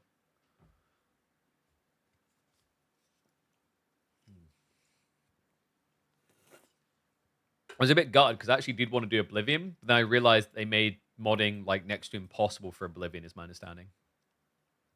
Because, like, I mean, for me, like, I love both of them, but I have better memories of Oblivion. I think, like, saying it's the better game is tricky because Skyrim just had so much extra stuff when it came. But, like, at the time of playing both of them, like, Oblivion was the mind blur for me. I played Returnal. No, I think I saw that advertised. Isn't that, like, the horror game thing? Yeah. I've seen this advertised before. Never played it, though.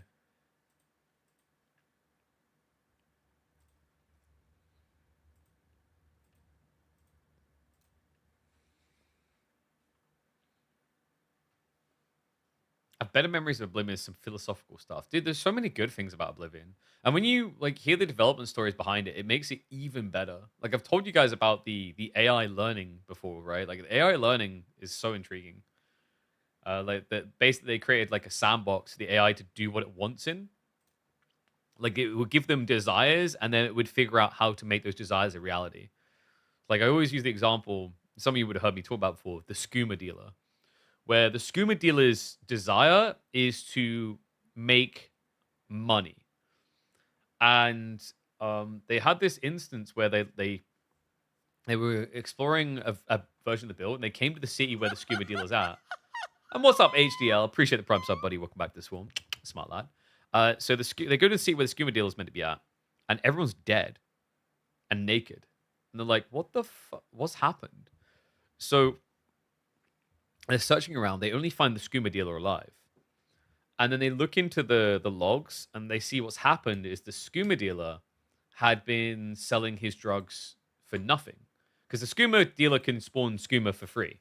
So he just kept spawning lots of skooma, and then he would sell it to the townfolk, because townfolk will just buy it because they'll always take someone that's free.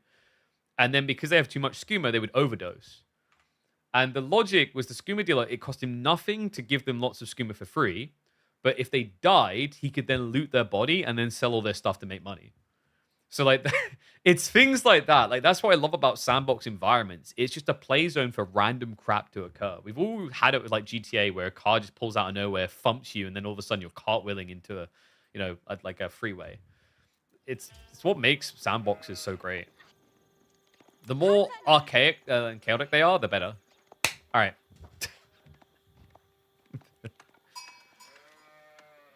They do things different in Asia, in Japan in particular. So hunkered, so citierized. What better way to play than with the SimCity Civ? This is the ranked #1 Japanese player in Age of Empires 4. And he's doing the unthinkable. Abbasids in tournament play.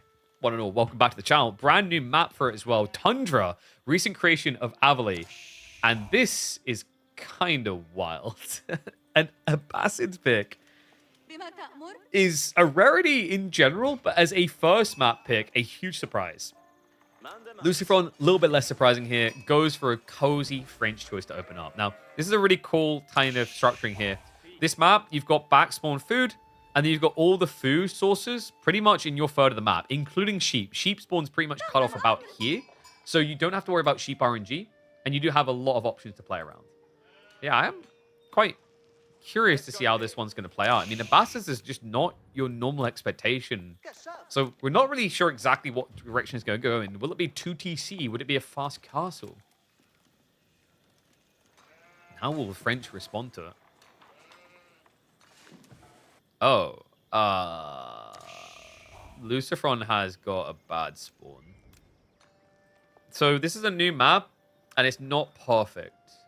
There is sometimes small spawn issues, like one deer stack not spawning. We have logged out of Avali already, he's aware.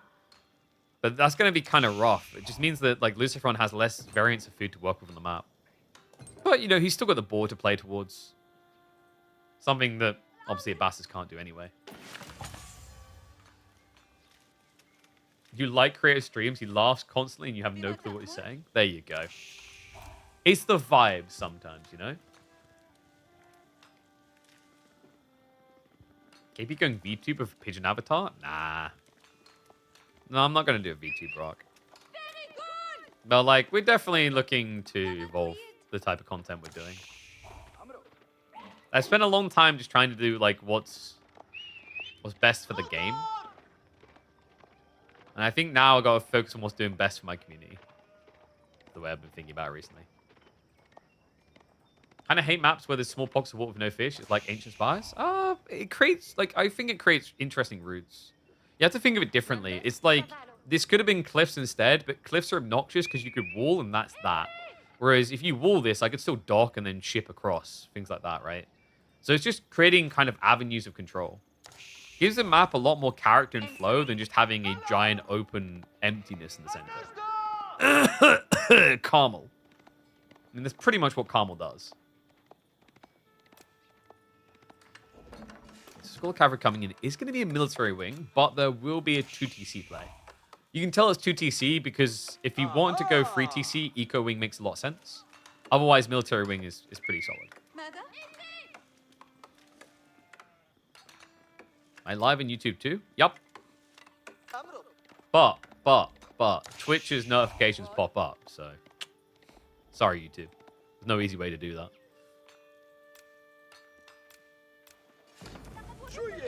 Probably a second TC towards the gold if you can. Might be a bit risky, but with the military wing giving him 2 spin on opening, he might have enough time for this. Because if you get a TC here, it blocks this area, gets you gold plus double deer. The safer option is just to drop it on the tree line here and then wall the slight backside, and then you've got buried deer. I guess there's a world in which you could just go for default gold as well. It's a pretty standard option for a lot of players when they play 2 TC.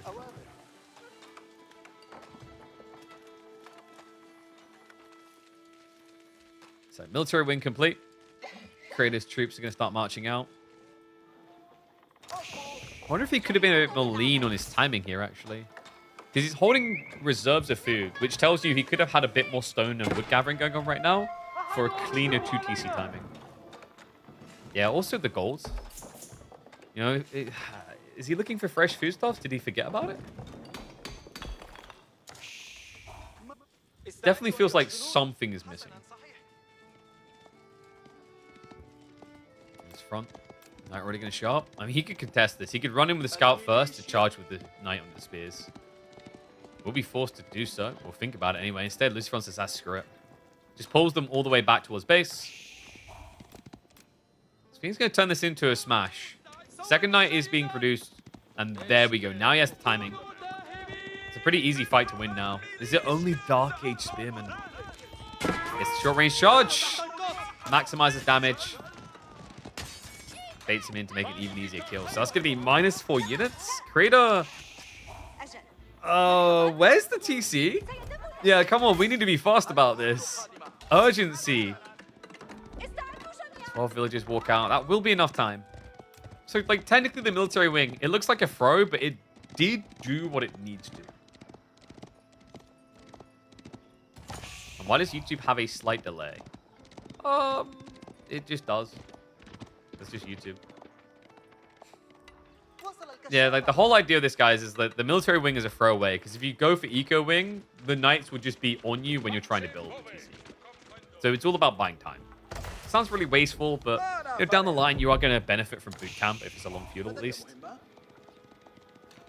I do really feel like Creator needs to get that racks up ASAP, though. And building with... Is that only 1 villager? All right, that's kind of greedy.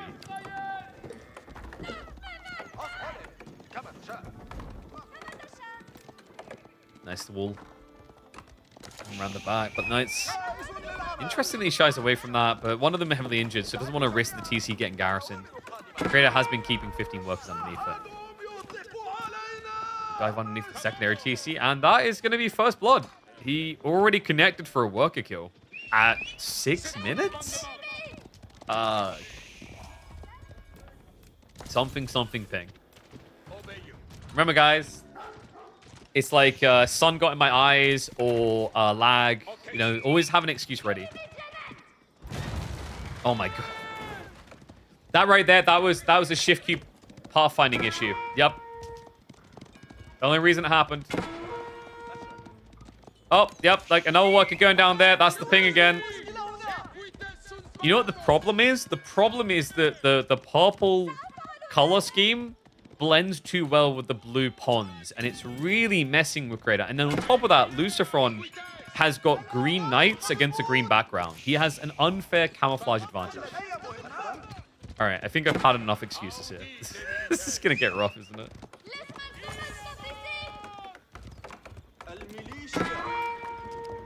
Let's see the Spearman finally arriving. Luciferon has started to prep archers, though. And remember, he's on deer as well. Double pocket. Like the way he splits this. Remember, this makes it last longer. You want to shrink the gaps between moving to new resource types, not... sorry, increase the gap, rather, not shrink it. You don't want to be regularly hopping resource to resource. At least the gaps in production. Chivalry already there. Good time for rejuvenation as well. 3 heavily injured knights. Oh, he does at least have safe back food now, once these walls complete. I'm assuming we'll be looking at a fast blacksmith here, though. No, Luciferon just goes for more knights. He's like, don't need to kill with Ram when can kill with Lance. Ah, yes, wise words, Luciferon.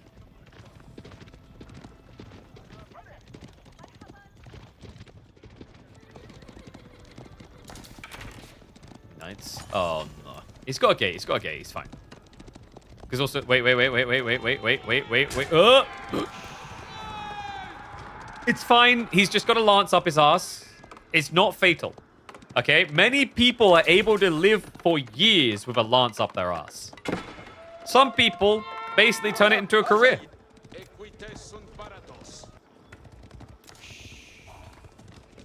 Because, you know, like, we all know a person who has basically got a stick up their ass, so it's fine. And now he does have safe back food. The problem is going to be more towards, what, gold, maybe? In the next minute?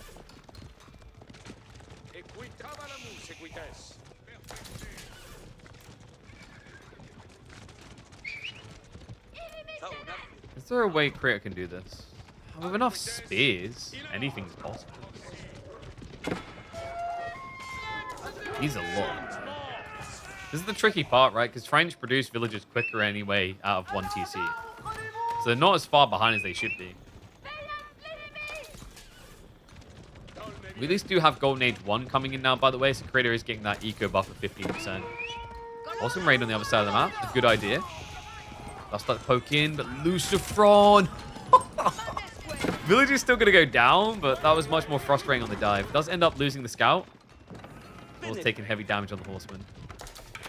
Yeah, now you're just kind of riding blind for raid targets as well. Lucifron says, fine. You want to kill a worker? You want to kill one of my workers? Starts like making the grumbly noises of Popeye as he makes his way across the map.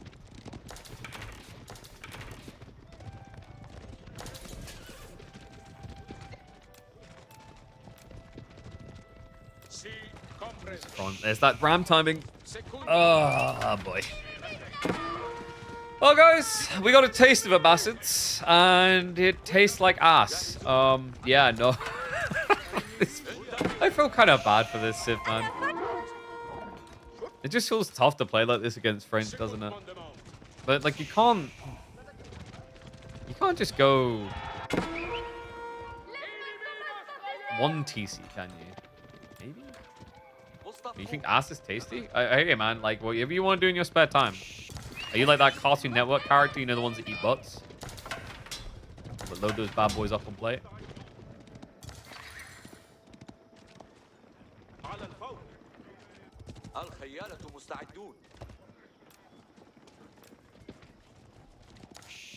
I'm coming in.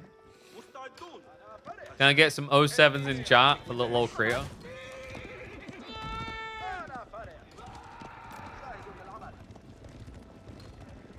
What is this degeneracy in my chat? This is a child-friendly stream. Because then we can convince them to sign up for our sweatshop. Yeah, that's probably a good way of selling KP merch. Alright, I'm not sold on this defense strat Creator though. 17-9! Oh my god, when your opponent basically has almost a 1-to-1 ratio of knight to spears, you know you're in trouble. Phalanx tech is going to be on the way. The burn's just coming in strong. Doesn't even go double ram, it's just the 1 plus mass knights to burn it. Good intercept, stop the horseman from rotating. Archer's just still got the damage to 1-hit kill the spears. Horseman's starting to connect a little bit. Lucifron just edging it. Just hard committing straight away, and now he will go for the contest. Knights. Look at this. He just scrambles them on top of each other, so the spears can't fully surround. No, they're having to spread out. It's rough. They're already gone. Oh my god, they disappeared quick. Hey, you know, like Creator, I'm not sure about Abbasids to be #1 pro player in the world, but, you know, with magic tricks like that, I mean, I couldn't make Spinman disappear that quick. You can be a magician. Sheesh. Alright, TC goes bye-bye, and so does the Abbasid Dream. There you go. Camel lovers beware. Age of Empires 4 does not need to be reinstalled. Your Civ still sucks. Massive camel balls. Yeesh. This is Civ not so fun right now for people. So French win over Abbasids. I know, it's a shocker, really. I don't know what the world's coming to.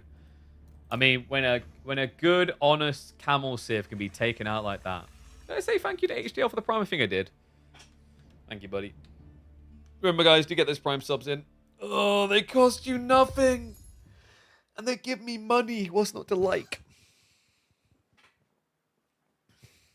Who's the creator? Well, that's really like a deep question that depends on like your cultural background and where you come from and what you like. I guess you know what you religiously believe. But I would say it would be fair to say the creator is Shigeru Miyamoto. So yeah,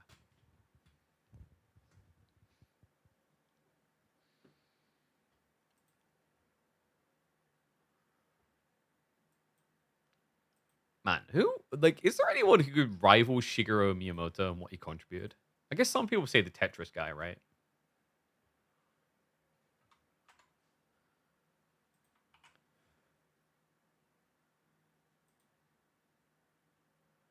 I haven't looked now. I don't know. I don't think there's anyone like you know that has created as many iconic players that have been spread that much. Like Zelda, Mario, Pikmin.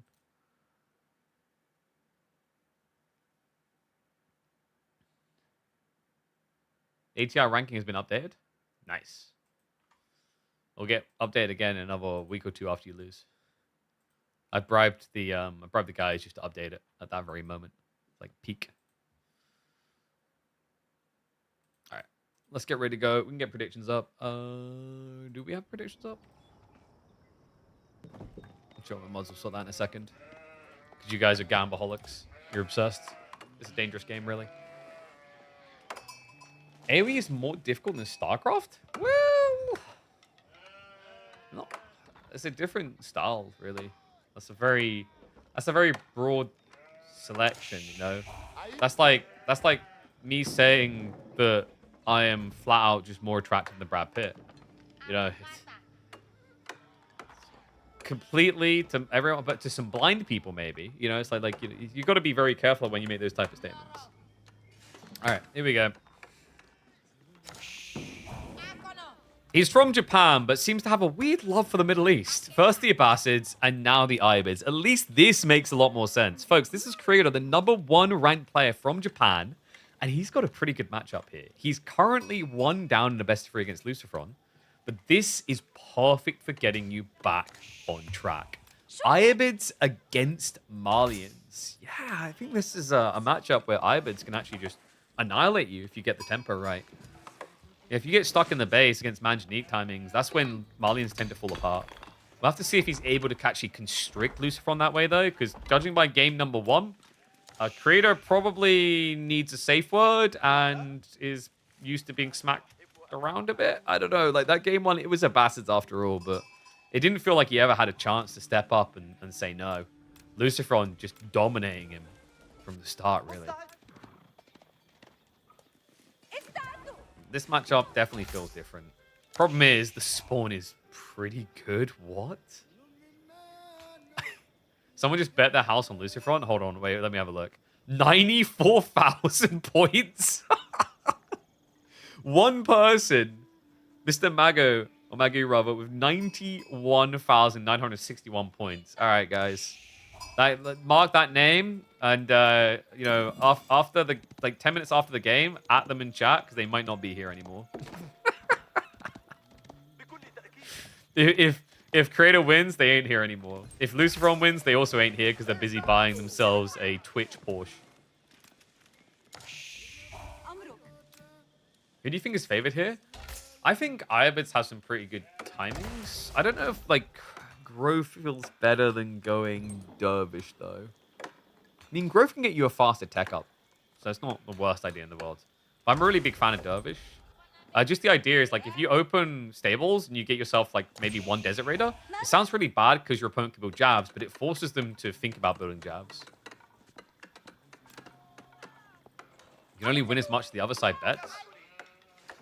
That means he's going to make 5,000. That right there, that is like a 6% ROI. That's insane. That's like inflation. Got crapped on in this matchup by Baltun. That's Mali. Yeah, but that's Baltun. But also, like we just said, Ibis I think is pretty good here. I imagine this is just growth for fast castle, but we'll see.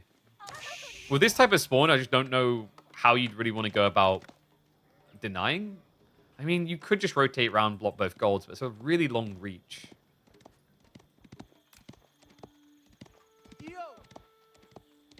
Yeah, you guys never heard of a Twitch Porsche before? Have I got any, like, copy pasta aficionados? Anyone got a car ready? Like, you know, print out a little vroom vroom.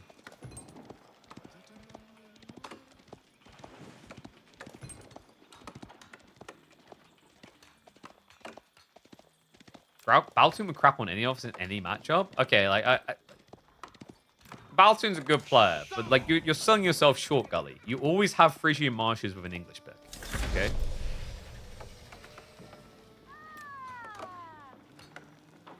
So 13 seconds out from the growth. We've got 220 gold already. This definitely seems like it's going to be an investment in, what, Ecotechs to begin with? Hasn't rushed Wheelbarrow, so presumably he's going to be looking for the Lumberjack straight away. No, it's just going to be... Wait, is he actually going Desert Raiders with growth?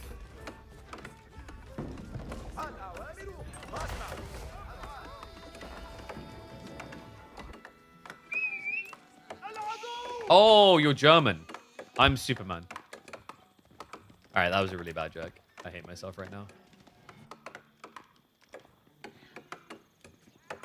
Luciferon, a lot of wood coming in. Is he just looking to add in additional ranches? It should just be production now, right? Alongside the pit mine.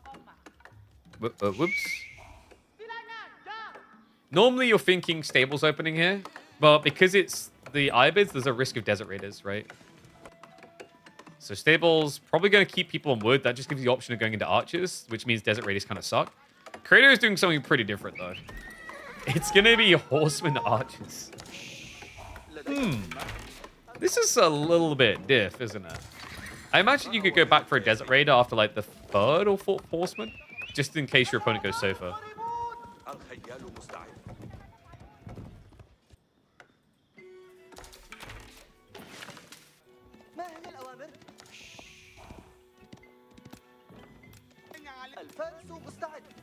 Best Mongol player? England, because we don't score more than one goal. Okay, I'm going to stop with the terrible puns on the names of countries and nationalities.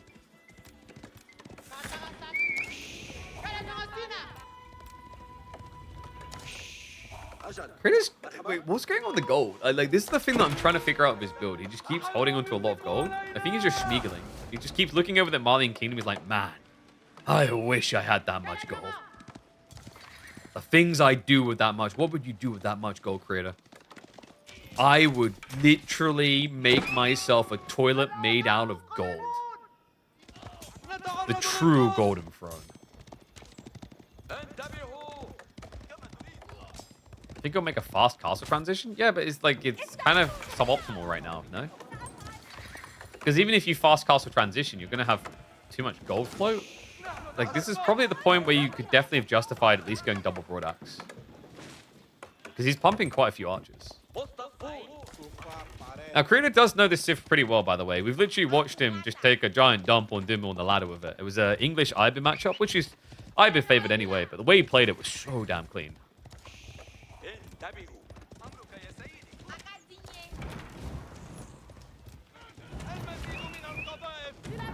Is there a Great Wall of Europe like the one in China to stop the Mongol hordes from invading? Yes, it's called the English Channel. Haha, that would have been a cool big brain joke if we were still part of Europe. I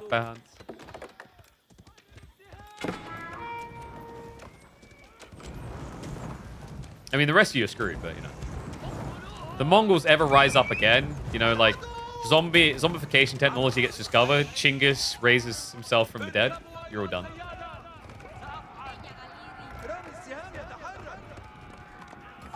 Well, there is, like, the Ural, right? Because, like, once you get past the Urals, it basically is like a giant funnel opening up into mainland Europe across, like, the open areas of, like, Ukraine and Poland.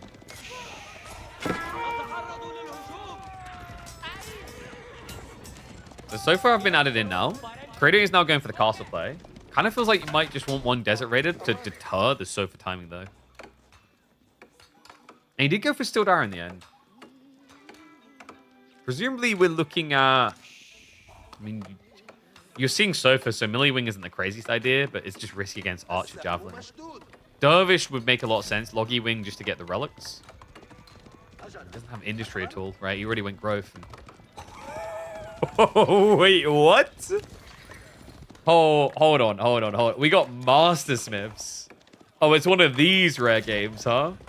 Master Smiths, remember, this is the one that gives you your tier blacksmiths straight away. So in this case, tier 2 blacksmith upgrades. He's already got Steel Arrow coming in.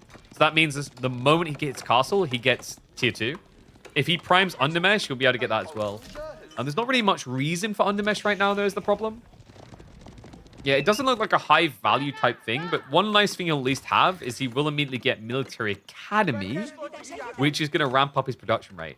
This is surprisingly effective for Camel Lancer timings, if you can afford it. But you just lost the entirety of the Growth Wing! Okay. I don't know if we're going to be able to afford things here, guys.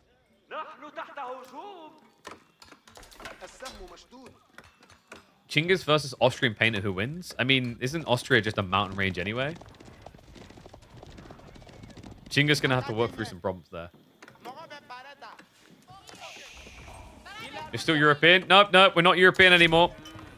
Like, when Brexit happened, we literally just pulled the giant Ethernet cable out and then pushed ourselves into the Middle Atlantic. 21st century Atlantis over here. Okay, I'm losing faith quickly. He's still 30 seconds out, and he's already hemorrhaging. Way too many workers for this. It's like the greedy dive for that extra worker is not going to pay off, so he does at least get some trades there. But Luciferon's 10 cow deep already.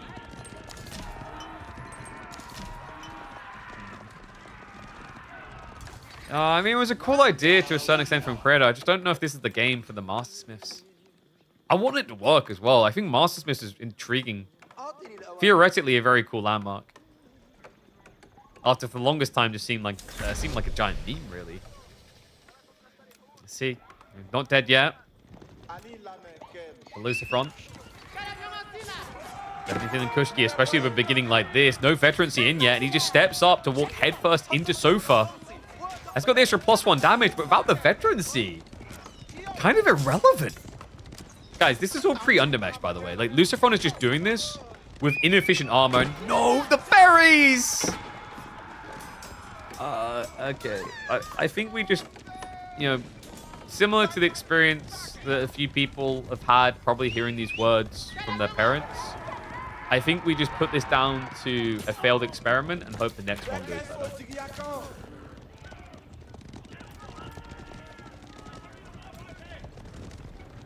Yeah, Nasu not looking so nice here right now.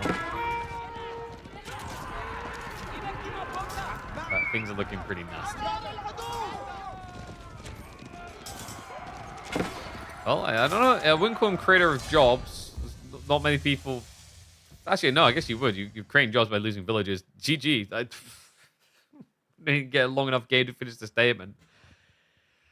Luciferon's definitely not an easy opponent, but that... Cool idea. Nowhere near a match for Luciferon's rating, though. I think regardless of like your conceptual strategies, Luciferon simply won this off of S tier rating. He was everywhere he needed to be at every second of both games. 2-0.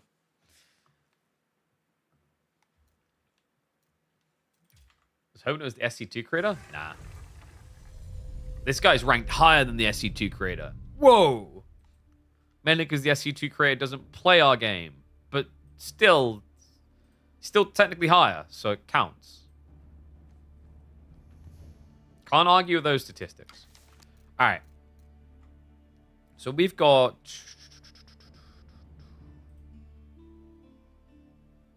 Ooh. Oh. Oh, that works out. We can hop straight into Luciferon versus Jif. Yeah. That works fine by me. Good lads. Because I told them to I told people to be prepped to play their series today, their quarterfinals. What a goddamn hero. We love ourselves some Lucifron. Shout out to Jeff as well for being available. So we've got draft coming in then. Let me just get it up. This is a BO5. So, you know, even if it's a stomp, it'll be longer, guys. And also, Jeff does some very weird things because last week, do you guys remember what he done last time against Vortex? Where he tried to Macedonian Golden Horn Tower Rush? It's got Macedonians again. Oh my god, I already know where this is going. Yeah, he tried to Hail Mary drop his Castle Age landmark in the enemy base.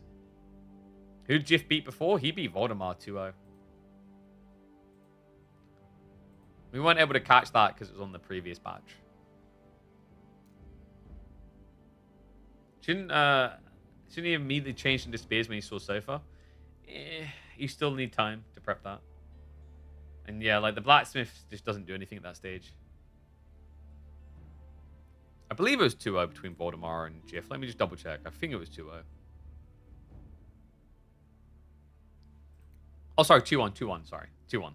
My bad. Yeah, it's 2-1, 2-1. That was one of the ones on our list that I wanted to cast. I didn't know the exact score. But yeah.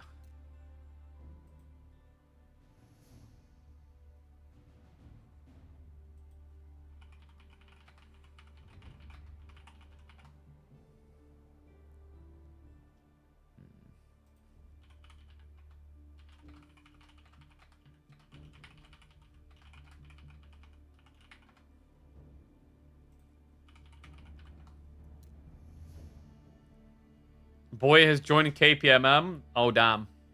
Hey, wait, you joined on the week where Frisian Marshes isn't there?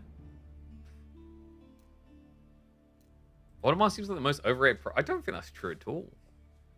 How is he overrated? I mean, it's not that. It's literally like he's kind of inconsistent. And what I mean by that is like when he plays at his peak, like we've seen he can almost take a series from people like Marine Lord. But the problem is, you know, it's kind of anchoring himself in that consistency is the challenge. You ever seen him beat anyone good? I mean, depends when you watch. He's had some decent matchups. That's because he setup? Wait, what do you mean Is it meant to be ass? A cozy ass setup? Is that because my chair? Well, is it this amazing, vibrant, pink, manliest color, by the way. Manliest color. All right, guys. If you want to impress the father of the woman you're trying to seduce, you need to make sure you turn up in like full outfit, this color. Okay? Preferably with light teal trimmings, like a belt or whatever. And dude, he'll be like, holy crap. You know why that works? Because like you'll definitely get laid, because the father will be like, oh, well, clearly he's definitely not going to try and have sex with my daughter, and then boom, no problem at all. I still can't get over the weirdness of like getting your hand shook. Oh, so I just need to send this quickly.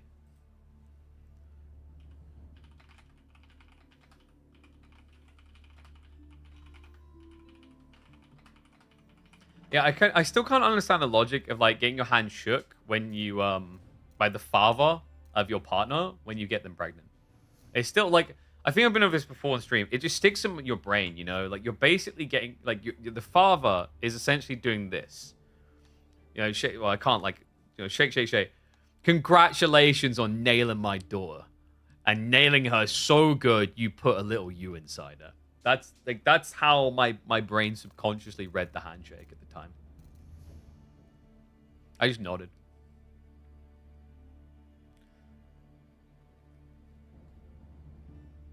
Whoever wants to marry my daughter has to win a best of 5 against me in SC2.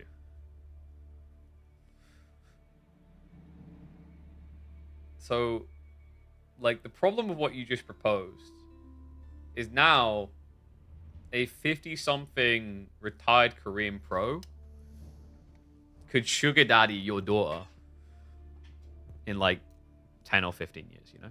20 years, whatever it's going to be. You've set yourself up for quite the disaster. You just don't realize. That looked like my what do you mean that looked like my normal handshake? You know what the best thing I've ever seen is like what was it? It was a rock. No. It was his Apex event. One of the players walked up to one of the Asian players to like and he'd done like the fist bump, and the Asian player just grabbed his hand and shook it like that. And it wasn't even as like a comical joke. He's like, yeah, that's okay. I guess that's what we're doing.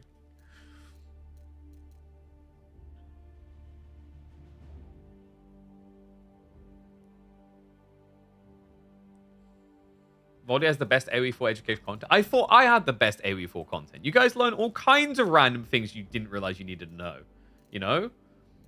Like, what to really think when you're shaking the hand of the father of the woman you knocked up. Or, like, you know, how to truly stop Chinggis Khan. Like, you learned all those things here. You're telling me this isn't the most educational channel? I think I would like to claim that I win by a mile in this directory for random crap you learn that you never needed to know and will never use. Categorically, without a doubt, nobody can argue a stronger pull on that. Agreed? Agreed?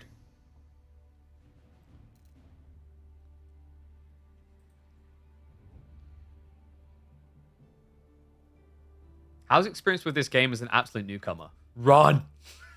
I mean, it's like...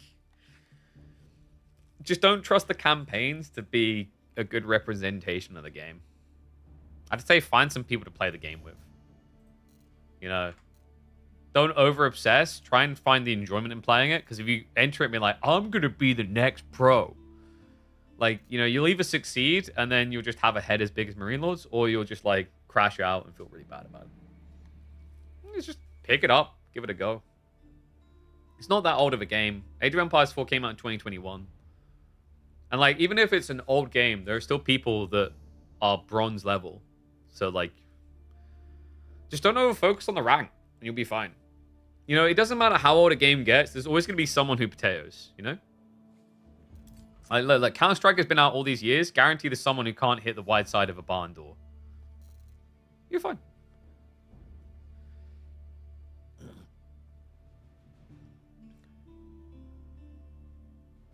Wait, you got to see that sex with your spouse is not an inappropriate act. Wait, what? Are you suggesting that, like, the handshake is actually the father subconsciously realizing it's okay that you banged my daughter? So he's in on it as well.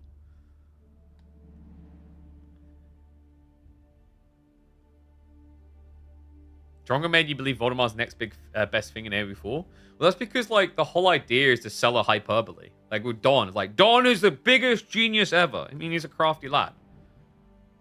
But, you know, he'll admit. He's like, he's a fun lad having a goofy, fun time. You know, it's like we get into that. We would like, the creator is the #1 Japanese player in the game. And then you're like, ah, crap. Japan may have some way to go still. Lucifron just used him as a human toilet. Right?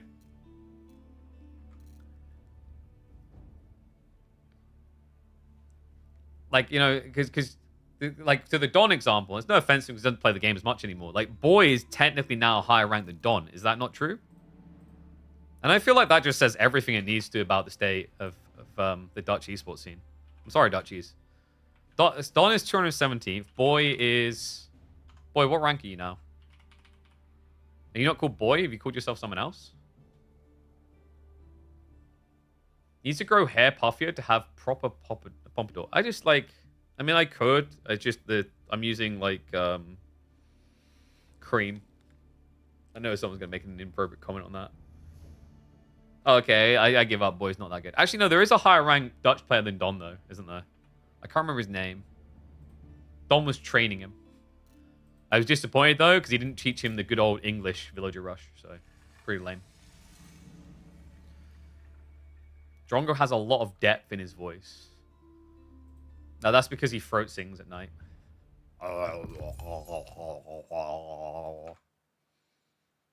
No one clip that and then use it out of context, please.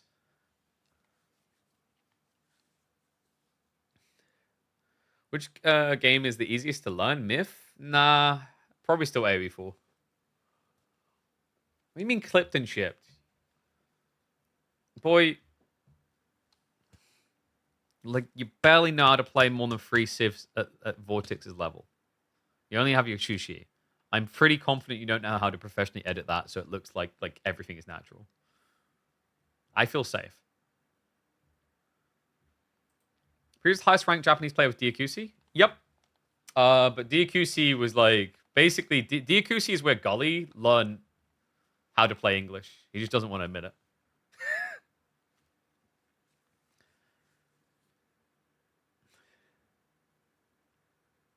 Oh, so Diakusi retired because he's got a baby. I didn't know that. That's interesting.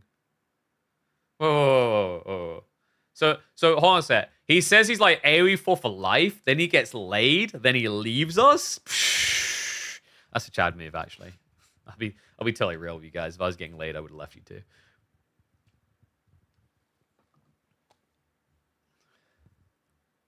You're the one who handled Outback Octagon 4 invites, if there is a question. Yeah, where was my invite? Should have invited me and then put bonus points on eliminating me. Everyone would have been chasing me around. Like, I've seen the usage of all chat typing, and it's lame as fudge. I could have done better. All right? I still maintain the majority of our pro players do not use that all chat enough. Because they're all scared. They're like, if I type something, everyone might just, like, try and kill me for beaming. You got to meme. You got to lean into it. That's his full power.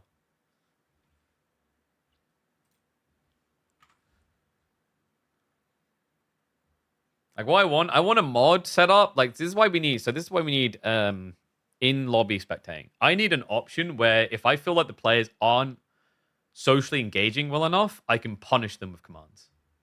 That's the power we need. KP thoughts on Drongo. Wait, what's this? Drongo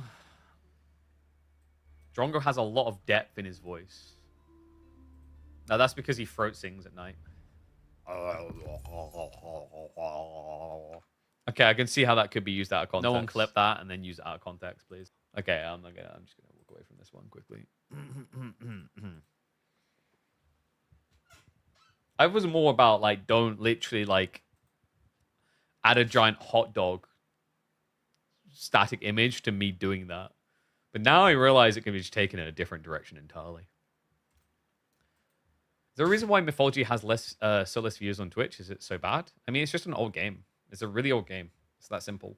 It's a really old game that got remade, and it was already a niche game. Even though Age of Mythology is an incredible game, it just didn't have a big player base compared to Age of Empires 2. So, like, it wasn't latched onto, is the simple way to think about it.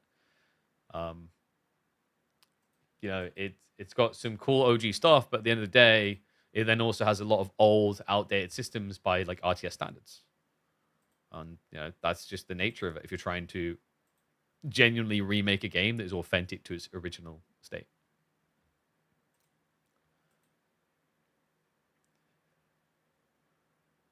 Wait, Cal, AoE4 is your main job? Wait, what? Since when? I thought you were, like, moonlighting League of Legends to pay the bills. Main job is a strong word.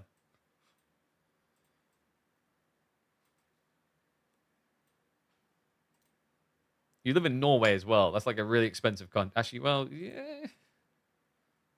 I guess you live at home, so it's not as crazy.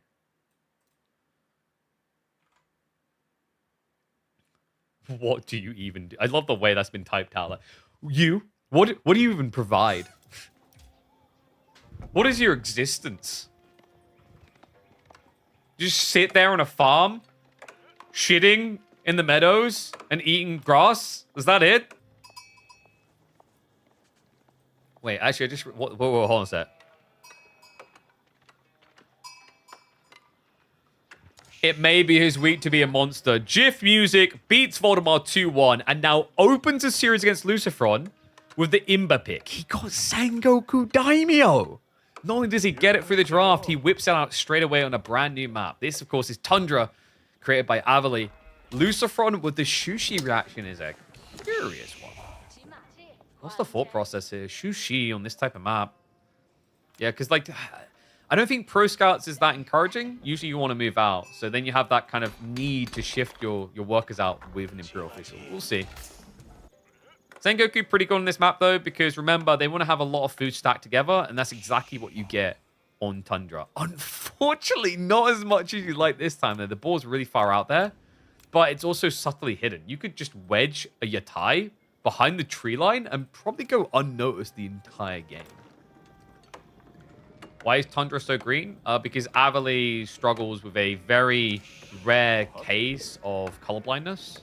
And if you mock his maps anymore, it's deeply offensive. It's also why he can't seem to figure out that like the fish on coastal cliffs should probably have a way down to them. It's an extension of the colorblindness that also makes him blind to footpaths. It's a serious disease, guys.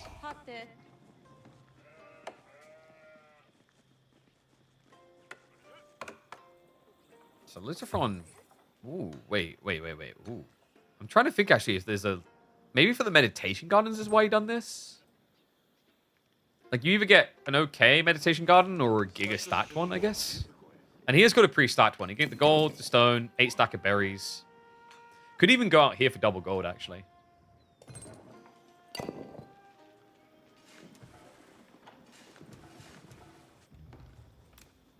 Wait, you've seen how good Cow is at cutting grass? That just sounds like some sort of metaphor for pube trimming. I'm confused. Oh, he does go for it. Double gold. Wait, isn't this really bad, actually? What? He sees the stone. Because, guys, he's only getting 4 of the berries, so this is a pretty mediocre meditation garden. It's only 74 resources? When he could have had the full food and a little bit of stone with the gold instead. Interesting. Meanwhile, for Jiff, we're looking at, what? Triple Yatai already?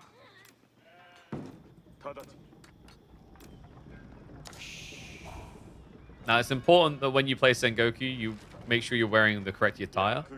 I'm sorry, I had to make that joke. Yeah, I'm going to want you guys to be wearing, like, full headband, and you want to probably put on, like, a kimono. Really got to immerse yourself in this. Alternatively, you can just dress yourself up as a New York hot dog stand guy, because that's pretty much what this Civ does in the early game. So this is going to generate a lot of food out on the board, 60 food per minute. If you look at the range, you could generally just park it behind the tree. Behind the tree. I mean, he doesn't really see it, but you should probably check for it, because it's quite an exposed ball location. It'd be nice to actually just wedge yourself behind this. Backside one, 54 there. And then the one at home, 55. So... that's pretty strong, actually. He's sitting at, what, 169? Wait, I think that, yeah, that's legit 169. Nice. All right, it's gone down a bit now, sad. But overall, pretty damn good Yatai setup. 160 plus food per minute at this stage, passively. Coca Township on the way. Lucifer, of course, already hit the tech up. And Shushi are fast at it. Follow up. Looks like we are going to get stables play, and it looks like it is going to be a Pro Scout strat. I guess the idea of Pro Scouts is kind of intriguing here against Sengoku, because if you take the deer away, then the Yatais can't get as much value from the area.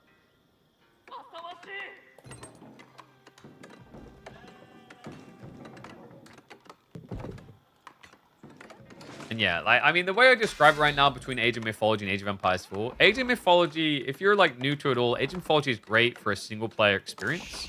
But I think if you're like new to it all, then AoE 4 makes more sense from a multiplayer experience. Is the way to think about it.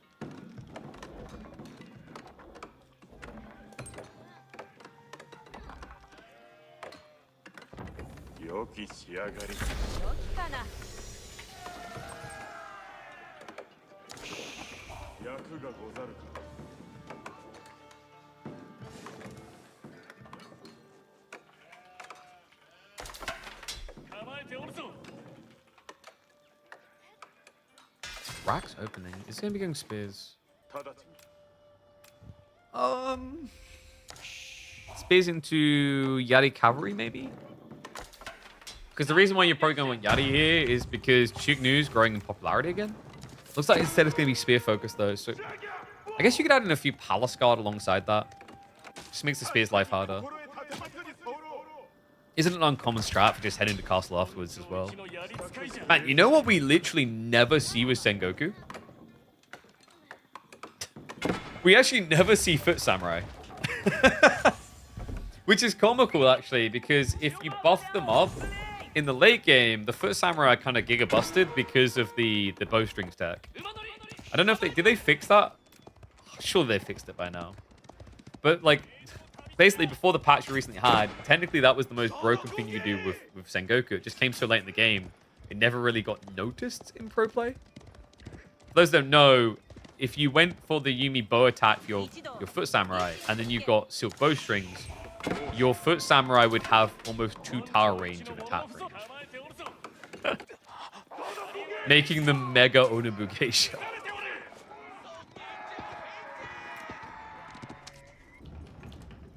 Hot dog stands are back out. I don't know, I guess Lucifer's just gonna maybe castle this. And that's where you can have a very big advantage with Shushi. That type of timing swiftly strikes in. Way before Jif would be able to achieve it. Jif is going for the 1-1-1 comp, so we've got the archery range now getting added in. Also, Stone Gathering's looking good, so we should be seeing a state soon. Probably the Oda plan here. Just really good for getting the +1 damage on Yumi.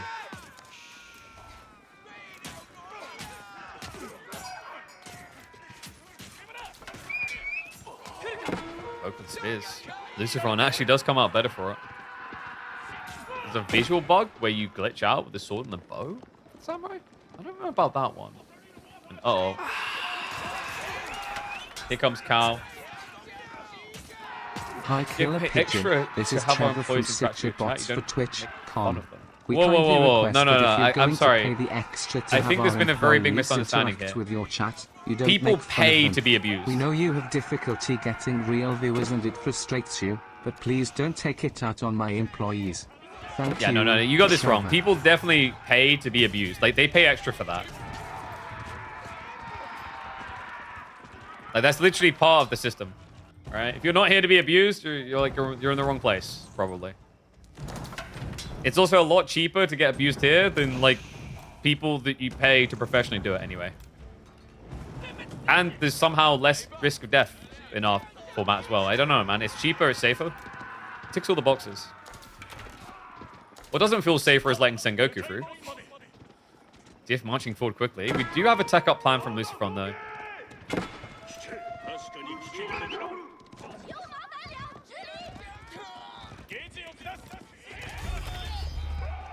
Also, by the way, when he says chatbots for Twitch, what he means, like, that's actually, those are human beings.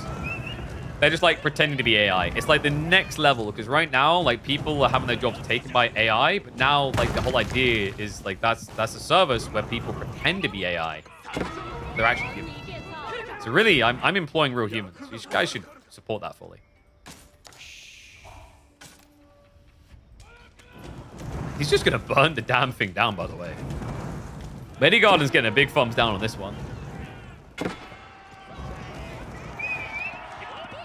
I mean, he's going to get tech veterancy fast if he optimizes for it, right? Probably going to want to think about pulling some workers at this rate, though. Jif, he's going to be layering tech up, but pretty nice to remove this. It's still a nice injection of gold that Luciferon's going to be missing.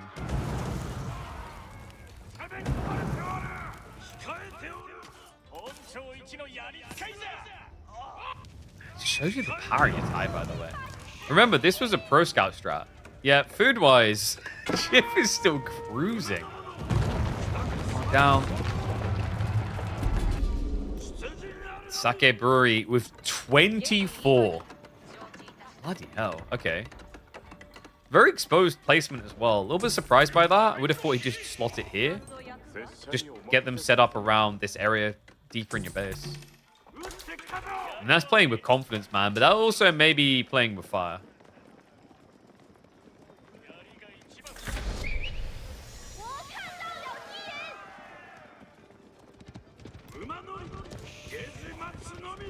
Wait. Hold on a sec. What? Okay, Jif is cooking, man. Like, don't write this guy off, by the way. He almost beat Vortex, if you remember, with Sengoku last week. So he definitely knows some tricks with this, but this is a bit spicy. We've got guns coming. Last time I checked, this is Sengoku, not Murika, but the Ashigaru, they're basically worse crossbowmen. To be fair about it. Their stats don't make sense them costing more.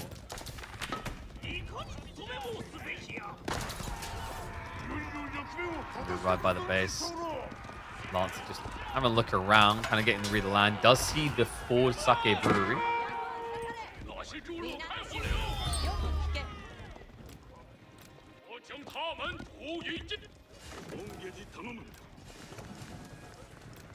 You know what, guys? I think that's like a good name, actually, for a sake brand to launch in the West. Just call it God Sake, and people will mistake it for God's sake. And they're like, what are they cursing about this whole time? And then they'll taste it like, God's sake, that's good sake. It's just about the wordplays. Alright, one's in chat. If you are, right now, essentially kind of resonating with the Ashigaru because you have a similar hairstyle. Not out of choice. It's okay, this is a safe place. If we have any boulders in chat, you can reveal yourself right now. 2s if you relate with the Yumi guy more. I'll know how many of you are lying, because ain't no way any of you are growing goatees like that. Right. Relic Control seems to be the name of the game. Lucifron should end up with the majority. Still feels like a game where Jiff could easily snatch 2, though. Iko Iki monks are going to be on the way. Your forehead never ends. I like that, though, you know. You know, you've really hit a new place in life when your forehead essentially has more depth to it than your driveway. This is a bit ambitious, Jiff. Okay. I mean, congrats, you did get a kill, but that's expensive.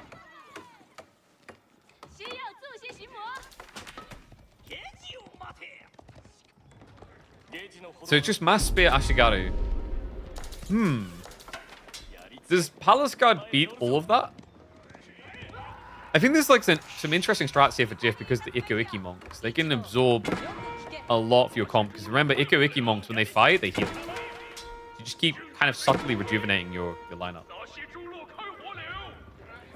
I haven't paid for a haircut in 10 years. I mean, that makes sense. It's like that's like having full asphalt and saying I haven't paid to have my lawn mowed in 10 years, you know? It's pretty obvious why you have it.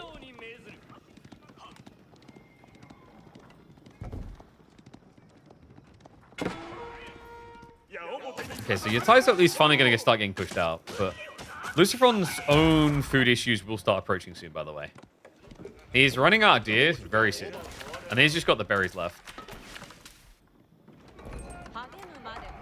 You know, Jiff does have to be worried about similar, but the nice thing is you'll at least have the Matsuri buffs on the gathering rates to make the farm transition a bit easier. I think he's even... Is he buffing the... Yeah, he's buffing part of the tree line still. Doesn't reach this tree line down here, though. Also, am I blind or are we not seeing the ninja? I mean, like, if they're good ninjas, we technically should not see them, but I'm pretty sure we have not seen them once. You have to cut your hair? Sounds to me like you just need to take different chemicals, okay? Ashigaru. I'm just gonna get dove. Spim's gonna pause to deal with that. A bit ambitious, actually. Did he kill... Oh my god, that's a horrible fight for Lucifron. The Palace Guard are gonna make it better, though.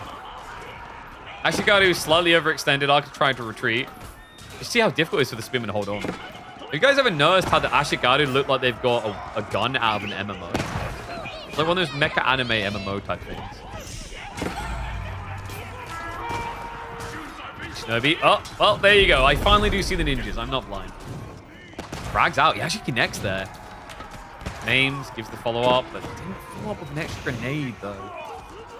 Way to clip onto the Palace Guard. That's going to make the Ashigaru life a much easier experience there. Remember what Lucifron's doing here is pretty pricey. Is he going to lose to Ashigaru? A unit that we never see. Because, you know, guys, we are a medieval RTS. Why have we got guns? We got them because they're good, guys. That's the simple answer I can give for you.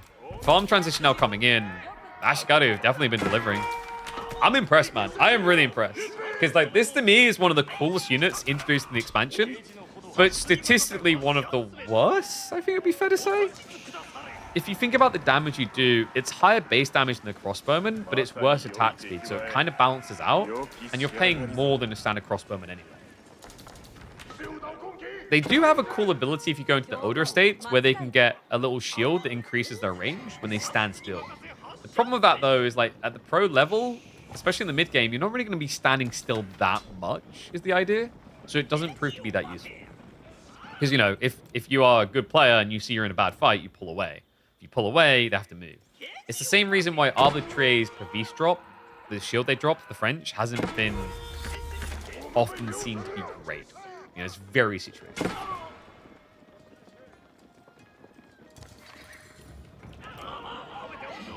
Ashigaru not as good at kiting.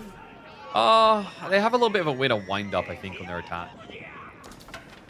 In this situation, it's no different than crossbowman. Like, the difference is that you're watching Palscar, which moves faster.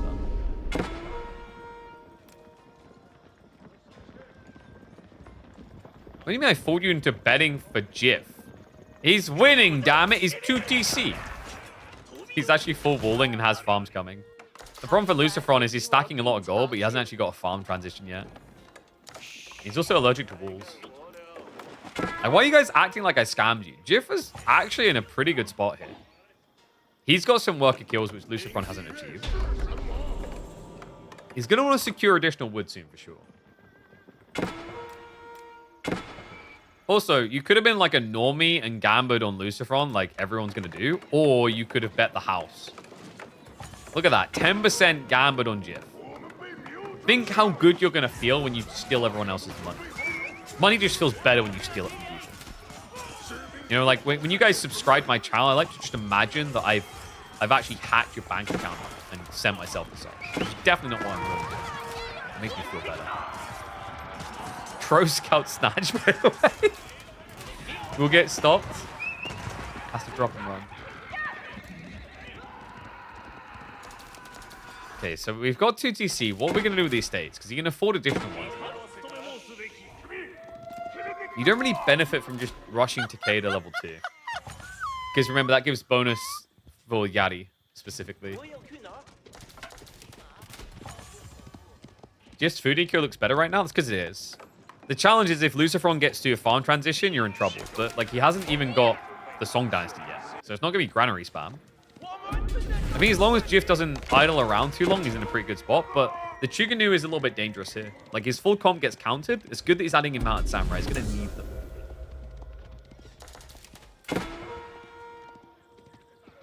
And, well, the reason why he lost in the Relic game, right, is like the Palscar kept pushing him back into his base. So he didn't actually have many units to guard the Relics. You can see what his choice was. He went farms, went 2TC. So he's investing in a lot of different places. Even about the Relics, though, you have to remember, Sake Brewery is insane. Yeah, it turns out everyone in the Japanese kingdom is an alcoholic. At least that's the story I'm learning from the Sengoku Daimyo landmark. They're chugzillas. They're just lugging sake all day and all night. They probably brush their teeth with sake at this point. Anything but a sake landmark, that's for sure. What's up, Magu? Look at that. I just stole from someone else. Thank you, Miss Magu. I reached into your pocket, took out your wallet, swiped it, and then realized I didn't need to swipe it because you already gave Bezos all your money, so I just got the free Prime sub. I win. Wahoo.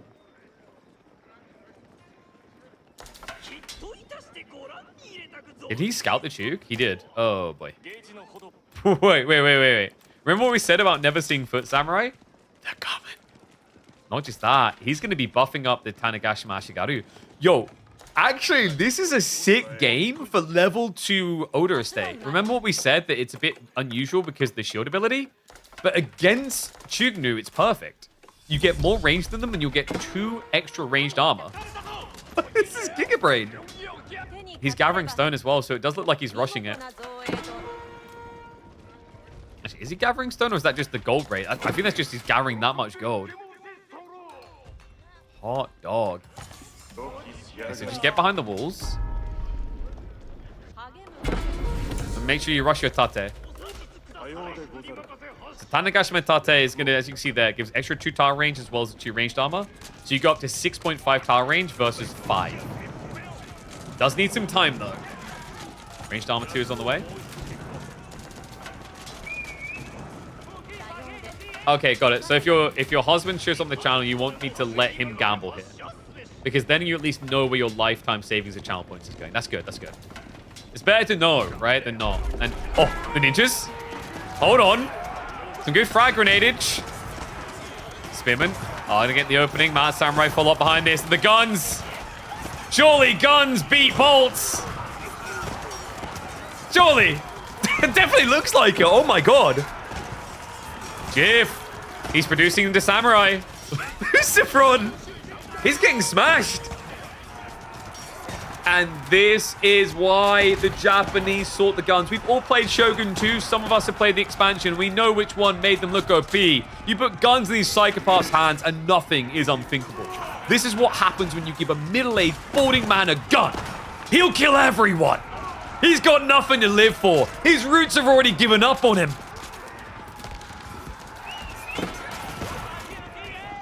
I mean, he more or less loses to the samurai more than the gunners now. He just doesn't have anything to deal with them. This is why you go grenades. Of course, grenades beat guns. This is just factually true. But the problem is, your opponent already had grenades, so you lose because he has grenades and guns. That right there is how you US Army him out of it. He's done it, guys. He's beaten Lucifron. Only game 1 of this best of 5, but that's still impressive, man. I'm telling you, Jiff. On your radar for 2026, this is a name to watch.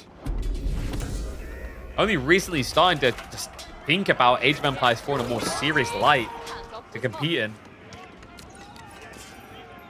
I'm also just showing you the power of Sengoku. Ashigaru strat that actually works.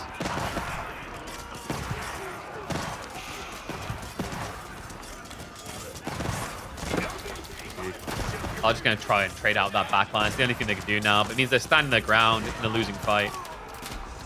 GG's going to get called.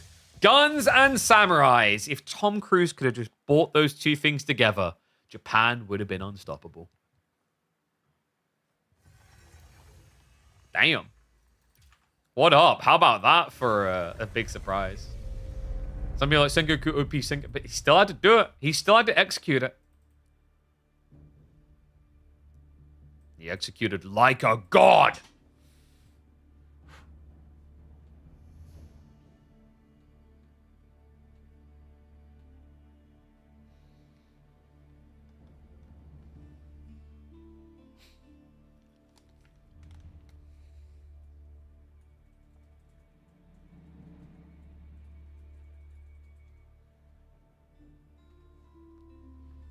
I think I'll just call that one giving Japan guns was a mistake. How much do you win from 50? I don't know. Do I look like a mathematician? Yeah, he beat Lucy. Look at that. You did see this thing? This thing that hesitates like, oh, Omega lol. Lucifron's got him. XD, XD. And then, now what? Haters beware. Game number 2. We're heading to Dry Arabia, and it's going to be Macedonians versus Japanese. Damn. All right. This is why we love watching ourselves some GIF. Macedonians for G2. Is he going to try and do the rush? Maybe.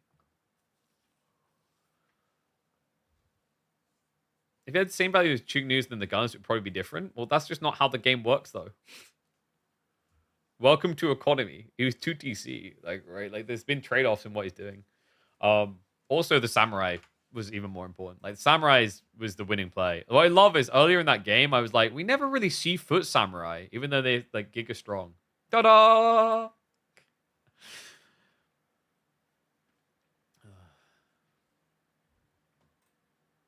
Damn. Dude, I'm excited now. I'm buzzing. Are we gonna see a 2-0? New Civs Poggers? Macedonians that never get drafted? I mean, they really don't. They just kind of get ignored all the time. It's been kind of depressing to watch. I mean, they've got some strong strats. The problem is it's just kind of linear. You know, it doesn't feel like there's many branching options on the train tracks when you play Macedonians. And also, it's just probably one of the hardest civs in the game to transition with. Like, up there with Order of the Dragon. You know, if you're behind, you have to change unit types. It feels so horrible.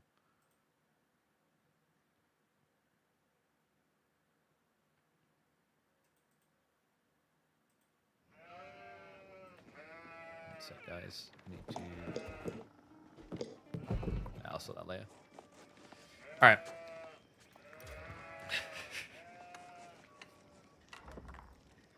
Are we on the right side of this? We are, yeah. Oh my god, not this stupid bug. Wait, isn't the fix to just do this, isn't it? How have they not fixed this dumbass bug? I'm calling it. It's going to happen at Red Bull World, though. And the devs are going to get egg on the face.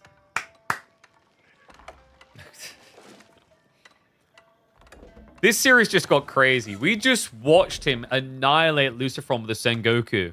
And Jif is full on cooking. He's ready to get them nuts. Them Macedonian nuts. And smear them across the game. Because this madman has some wacky strats with the Viking Civ.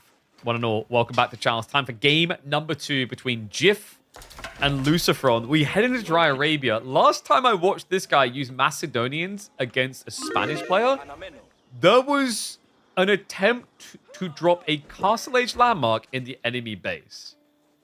I wonder what he's got for us today. He's playing a Civ that we never get to see. We're seeing a Civ that is simply always not banned, just ignored. Man, I don't know about you guys, but I'm hyped for this. Oh, I'm buzzing for this one, man. Outpost already on the goal. Will just be a reaction to spear play, but I mean, Lucifer, he's actually just stopped at one spear. He scouted it straight away by the looks of it. So minimizes the losses. I think he's going to be happy with this. There's a lot of other time if you think about it. Like, your first thought is, oh man, he spent 100 wood, but in Lucifer, he spent, what, 155 resources? But then you realize the villager was building that for a whole minute versus the racks, which is half the time. So it's actually tighter on the metrics than you think. You still get other value. You can do things like this, just shoving the deer around, being a little bit annoying there. Just in case, because actually that's a kind of crazy deer spawn. I would love to see Jif just consider dropping a Grand Winery out here. It sounds nuts, but you're meant to be an aggressive Civ anyway. And no, we're not doing that. Yeah, let me fix that. There you go, guys. The names are on the right side now. Whoop, whoop. Yeah, we literally can't flip the names around because the devs still have this stupid bug in where it writes the names backwards. And I figured you guys didn't want to try and solve hieroglyphics while watching AoE 4. Because if you like hieroglyphics that much, you're probably watching Age of Mythology. We don't have any Egyptians. Not the ancient ones. Okay, so Lucifer probably just going to be a standard Coca play. Oh, sorry, a Kurus play. Grand Winery is coming in for Jeff. So he didn't go for the Hippodrome, which is interesting. I feel like a lot of people like the Hippodrome play here, just for aggro. Oh, we can catch up to live because you had to quickly restart because you had that stupid bug. There we go, we're live.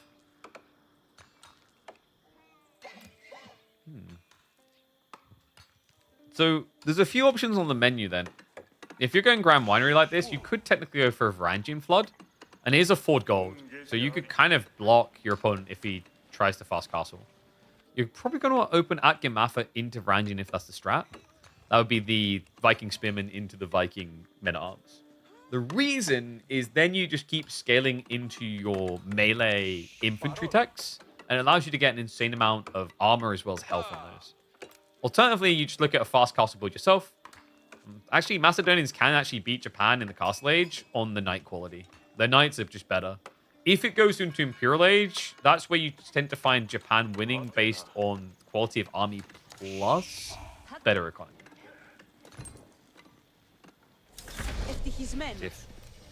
How much did he get on the sheep count?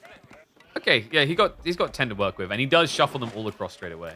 Smart read. A lot of players like to club the sheep down to be optimal. You don't want to do it here with Grand Winery, because then you'd be clubbing them and they'd be out of range. Remember, Grand Winery for the Vikings buffs all food gathering rates. So deer, sheep, whatever. I'm not expecting deer, though. Like, if this was Pro Scouts, things would be, I think, a bit too slow. I've seen one player in tournament play try Pro Scouts, and that was Wham, and it ended really badly. Like, absolutely horrifically. I think, if I remember correctly, after that game, he just, like, hopped in and just typed out, yeah, actually, turns out, yeah, the Pro Scouts nerf was quite successful.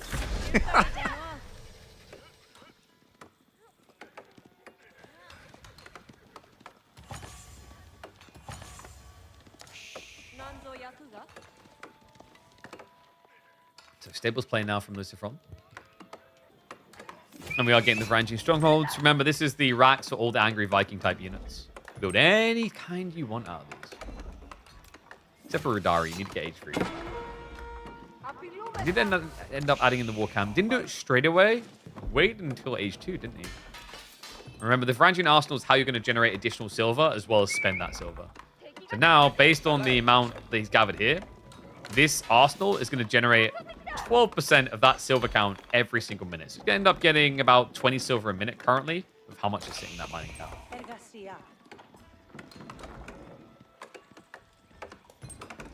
Pro Scouts got nerfed twice, if I remember correctly. Yeah, it just kept getting crippled. It needed to.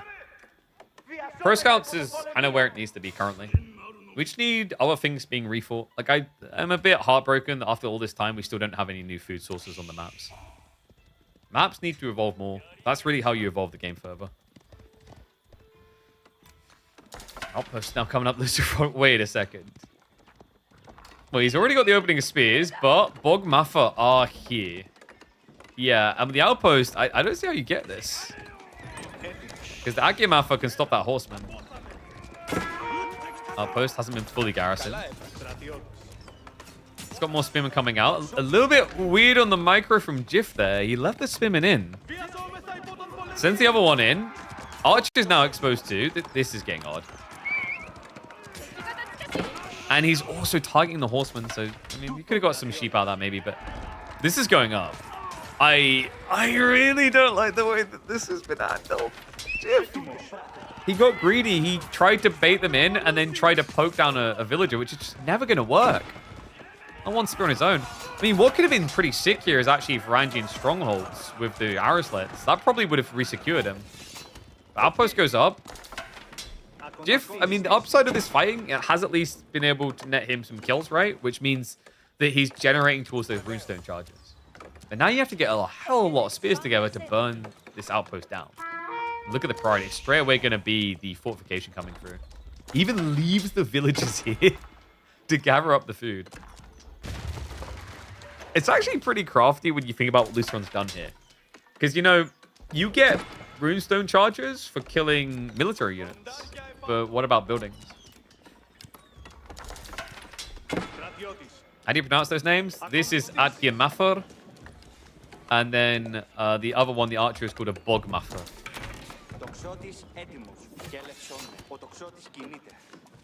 And then Ridari, the final one.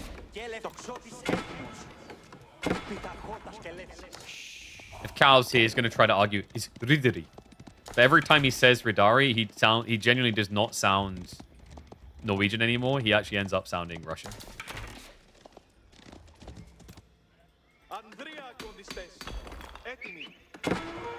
Gold gathering being resecured on the flank instead.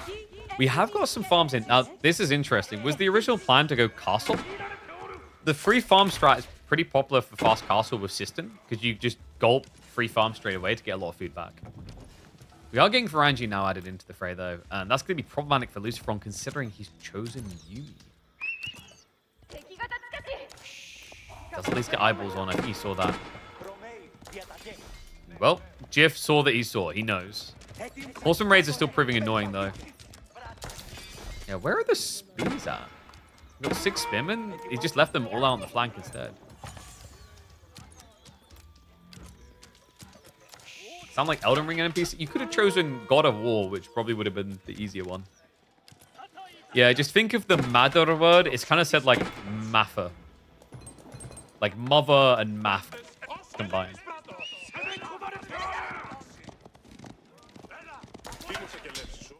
Okay, so Varangian... Is that a bait, maybe? I think he just wants a few in there to make it annoying for the Yumi. He's going to bail on the gold. Lucifron's getting ready for a tech up, though. Like, I think Jif has been forced to build a lot of units. Remember, these units he's building, the Vikings are more expensive. The archers and the spears are more than standard cost ones, as are the Varangian. And also, just kind of a weird scarring here. Like, you're going for the ranged damage one, but that means you're not prepping yourself to mass men-at-arms with effective HP. Because remember, typically you want to be getting into these levels here. The buttered chainmail. But he never set up another arsenal, so he's not passively producing silver. It's only when he's actively gathering, because over here, this thing is only generating 23 silver a minute. Not exactly a amount that's going to change the world.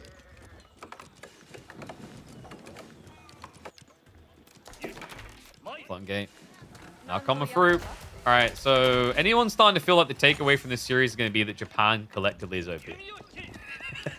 We've had a win for Sengoku, and Japan's in a fairly decent position for game number 2. Jiff, trying to resecure his gold now, is going to be going into Akira Siphon. Question now is the damage already kind of done? You're making all this effort to resecure your starting gold. Meanwhile, your opponent's going to be coming in with Mount Samurai pretty soon. And Yumi are going to have great value as well, considering that you are up against the Akemafa. Now, what is interesting, actually, though, is like Yumi is a bit of a feeder into Vikings.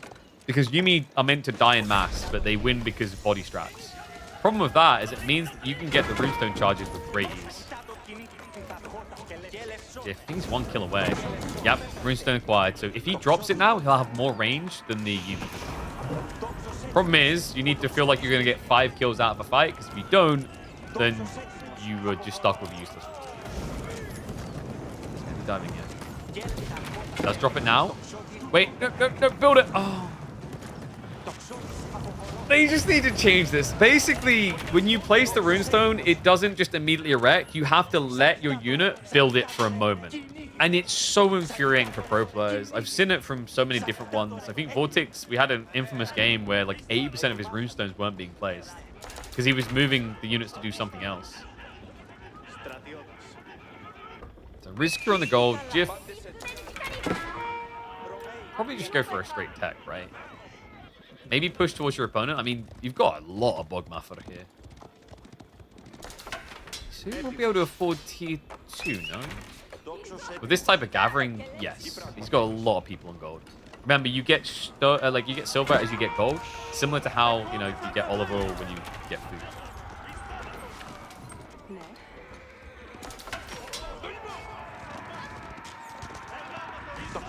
He has also got the unwavering focus, which means he can actually do a little bit of damage to the Mount Samurai. Chase continues. I mean, this is a good opportunity. There you go. Runestone drop comes through. You move quicker now than Yumi. He's reached the scale point where he can actually consistently keep those runestones pumping. Akemafa coming in. Unwavering focus being used, so he actually does more damage now to the Mount Samurai that have got no ranged armor upgrades, actually. End up taking, like, what, 4 damage per strike? Cool strat from Jiff. But still no signs of attack up. Nah, he's going to keep sending it, isn't he? It's kind of halfway towards the enemy base. It's awkward for Lucifron because you kind of need Yumi here to deal with the Spearman, but that means you're just griefing yourself because of these archers now. Does have to be budgeted in his approach with the runestones, remember. He'll only get one of these every 5 kills. And, you know, that's where Lucifron maybe just kind of starts to reassess how he positions Yumi. Because I think in the early fights, he was a little bit careless. Like, he sacrificed a lot of them in the early exchanges.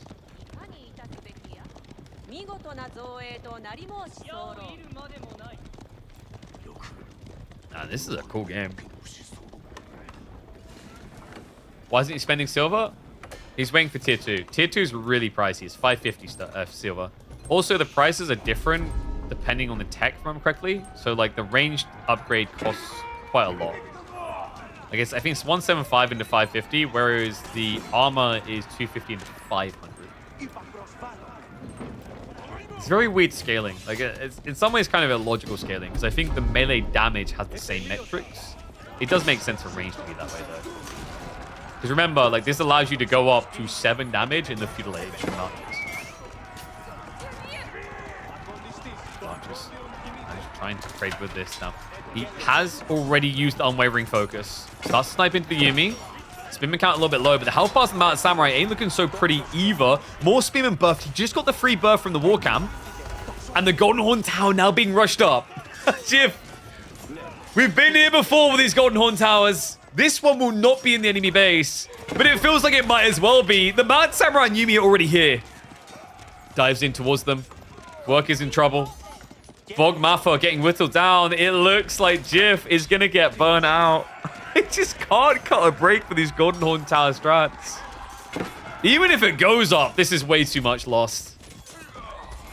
Yeah, great read by Lucifron. Filthy opening, man. That single outpost. Seemingly unraveling everything Jiff is trying to do. I mean, that's just game.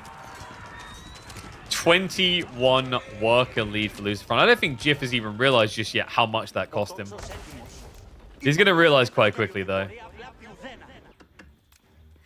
The Lucifron, this is now where you can just kind of naked bulk. He's going to have the gold injection as well. 3 relics already in base. 4th one just behind him. Another problem for Jiff, you know, he just invested into ranged. Ranged is kind of problematic at this stage in the game. Because you're going to be up against heavily armored units. Getting +1 damage doesn't feel as relevant as if you had, for example, extra armor on cavalry or melee. He's going to start pumping into Ridari. If they had entered Castle Age on equal terms, I would be favoring Ridari right now. Something tells me, though, in this situation, whoever banked on Japan is pretty safe. More farms coming through. Mount Samurai plus Yumi in farm area. So Jiff is now teched up with no food income. Yep. Literally no one gathering food. Meanwhile, free farm.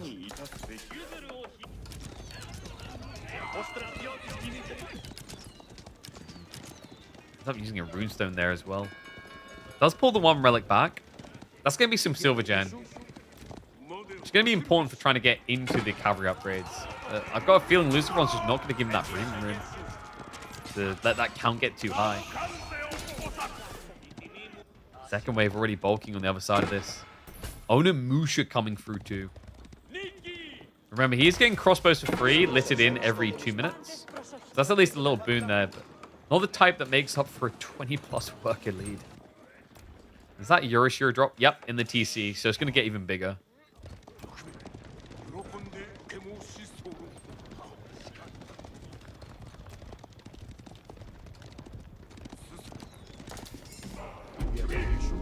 Lucy.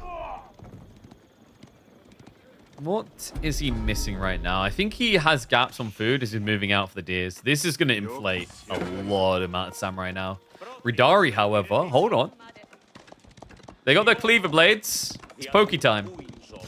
2 hit kills on workers, remember. Could get a few here. Remember, Ridari, for weird reasons, are faster than standard heavy cav. I'll never understand why. So he's going to allow him to club a few down. He's completely ignoring the amount of samurai. There's no point fighting them.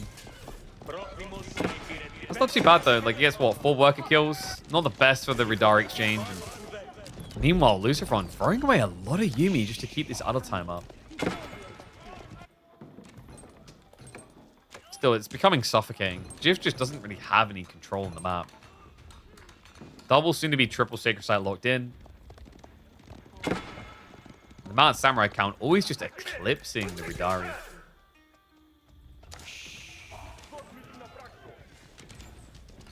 Where is Expos? Just kind of sitting in base. Wait, did he lose them? They're gone. He should have had one batch. They must have... I think they stepped up onto the farm area and the Yumi just traded out. Speaking of which, yep, just gets rid of the support arc.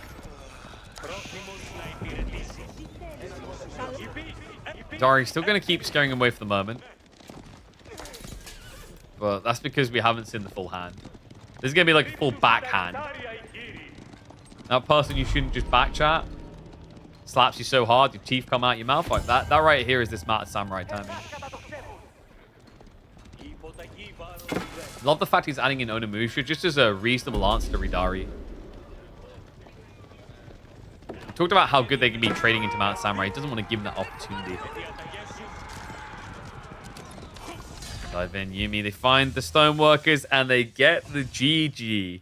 The pattern of this series, Japan is #1. Man, that was a depressing outpost rush.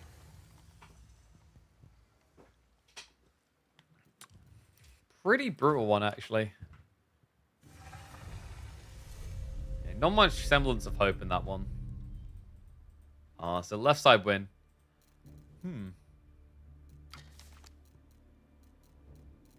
Next up, so it's Jif's pick. He chooses Frisian. It's going to be HRE versus Ivids. I think this matchup can be okay for IU. They have some options. On Frisian, it's a little bit different. I'm trying to think if it's better or worse on this map compared to like a Lipany, for example.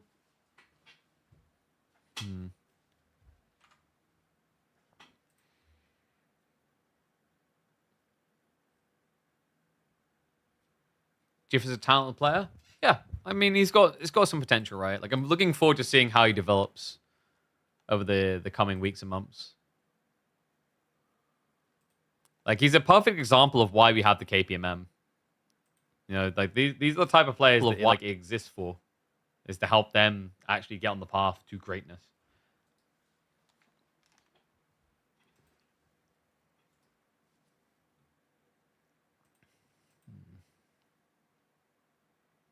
Sorry, double checking a message in the background. Did we get him sorted?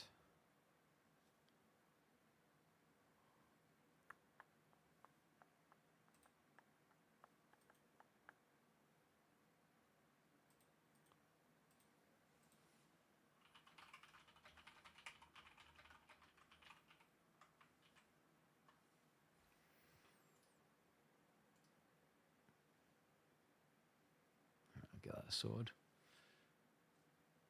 Get a little boyo access quickly. Oh man, dude, why am I feeling hungry already? Actually, felt like I ate a decent amount. I had like breakfast and I had like 1.5 sandwiches. I should really feel peckish. We'll see how long the day goes. Ideally, this is like a nice, lengthy series, like another hour and a half to it. And then sets up nicely to go eat with the fam. A whole bowl of seeds for lunch? That's true. That's all I do. Like, so it's a bit confusing when we have people over. Because they'll just be like, they're having a conversation, and I'll just be like doing this with my head into a bowl. It's like, but the thing is, it's like, it's at that peak point where it's probably just weird enough that no one asks questions about it. And that's for the best.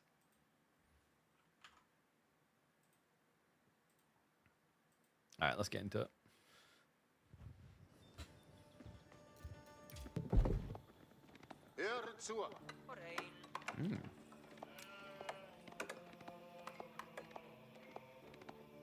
So far, what we've learned from this series is that Japan is OP. Now we need to learn whether the Crusade should have continued or if they were always doomed to fail. Welcome back to the channel, folks. Game number 3 of this best of 5 between Jif and Lucifron. Jif able to open dominantly with the Sengoku. Lucifron answering back with Japan. It now comes into Frisian Marshes to break that tie. Rax opening as well from Lucifron. So he was expecting a Dark Age fishing play out of Jif. And he will be obliged. But wait, okay. Maybe I was going to say I love what he's thinking, where he's going to go for a further pond. He's not. He goes for the close one. Greedy boy. Uh-oh. Yeah, this is the ideal dream for HRE. It's also interesting because normally when we see Lucifron with HRE, it's a pro scout strat. But on a map like Frisian, I don't think that's going to be the case. So maybe we see mine work after a spear timing like this that makes it look even better. He knows exactly where he's looking. And you kind of get the rough gauge where you need to go based on where your first pond is anyway. Sheep haul is, of course, going to be pretty even. Slight advantage right now for Jif, but not much in it. Lucifron's already going to be shifting out to the deeper. Meanwhile, Jif has to check on what his opponent's actually doing. Spear does find the worker. That shouldn't be enough for a kill, though. You're already having dinner? I mean, that's just rude. You have to wait for people. Show some respect, okay? Some of us have to work. You goddamn freeloader.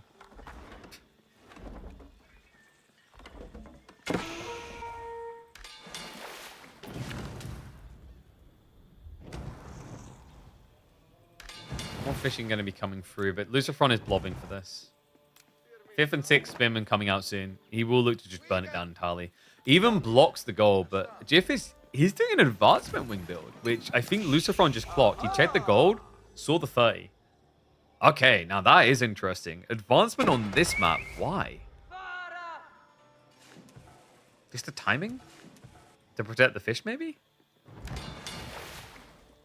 Is it even going to be quick enough? I mean, I don't think it is, right? You still lose the dock. Okay, this is officially a very unusual game. I guess the moment he chose the dock, he had no choice, though. Because you can't secure the gold then against the spin and timing. Oh, weird one. But this is why we like watching Jiff, right? Like, Jiff doesn't do your usual expectation. He just throws out these wacky builds.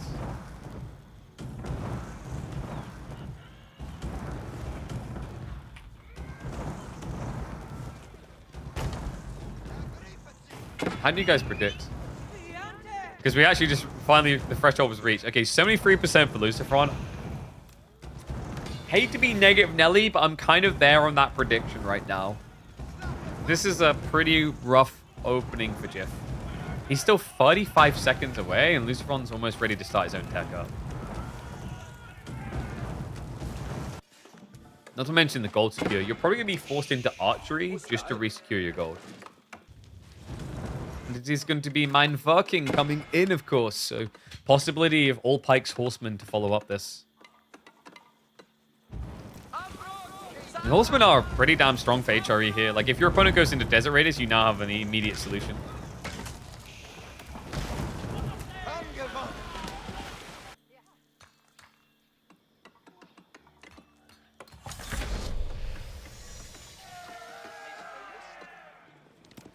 Attack up. Herd. Lucifron moves back towards the gold.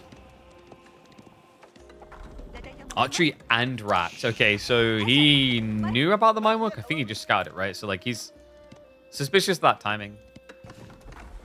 You know, technically, even though it's mine work, there's not much to really stop Lucifron from just going archers instead. You still benefit from the cheaper blacksmith techs, and you can still prelate buff your wood line to get a lot of archers out. Not like at this stage your opponent has any sort of economical advantage. Especially considering the pond was small enough, he lost both the boats. It's unfortunate, actually. If he at least had the boats, there's a way in which you just sneak back out. You set up the dock. Only costs 75 wood after all.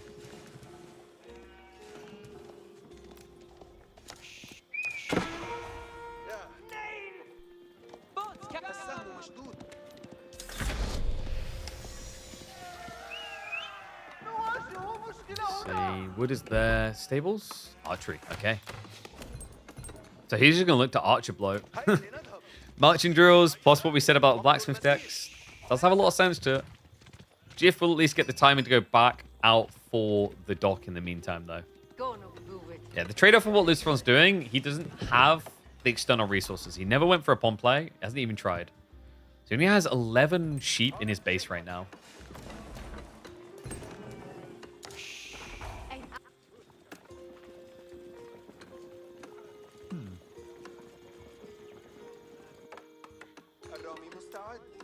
Is there a world in which you try for like a fast hit timing?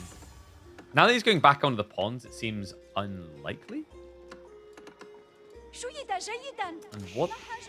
Wait, did I just get an ad redemption from a person who's not even... Is Tony even sub? Okay, apparently they like ads. X to the D.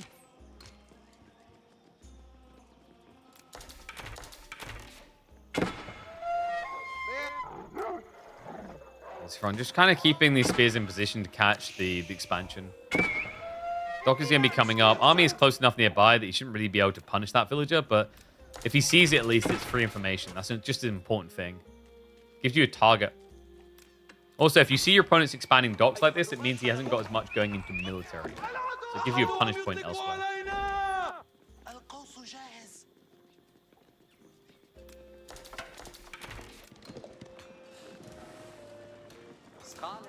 Lucifron already on the mesh on the way. This is the scary time we talked about. Like, you really got to register what Jif done here. By going advanced wing, even though it felt like it was necessary, he has sacrificed any constant presence of advantage off of the tech. The idea is meant to be timing. You tech up, you do something with it straight away. What he done was what was necessary to survive, but it means he hasn't necessarily got now this suffocating timing. Like, hey, we're on Kawasan, I got a bow out first, or oh, I got my first few archers up across the map and blocked your goal. Instead, he's already outnumbered. Power HRE economy, man. Even without the fish.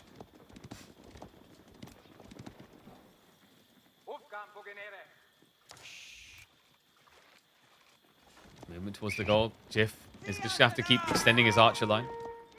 Scout gets sniped out.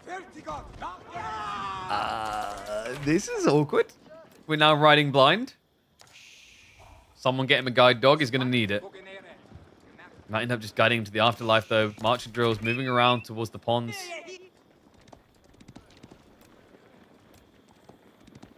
We'll just go for the poke in on the docks. Meanwhile, archers looked into set. Reminder, tech difference here. He cannot fight back against these archers. The quality difference is way too high. It's a 2 damage differentiation. Enough to stomp him there. League keeps building siege engineering now to follow up. Come on. He just went onto the docks again just to lose it again. Archer ship now being queued.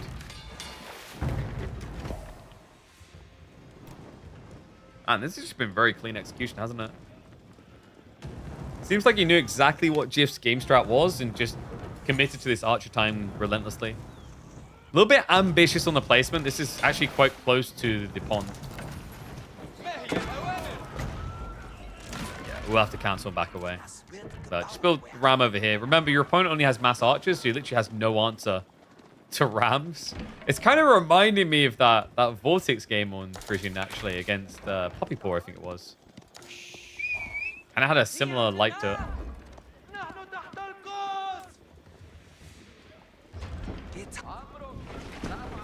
A little bit of a heartbreaker, isn't it? We had that game number 1 on a new map with Sengoku that was pretty sick. And now it just looks pretty dead. I don't want to say the full series is over, but the last 2 games is definitely not instilling confidence in what Jif is trying to cook. Ram just now to deny the fishing, which is really the only thing which has been kind of keeping Jif in it. That is now gone too.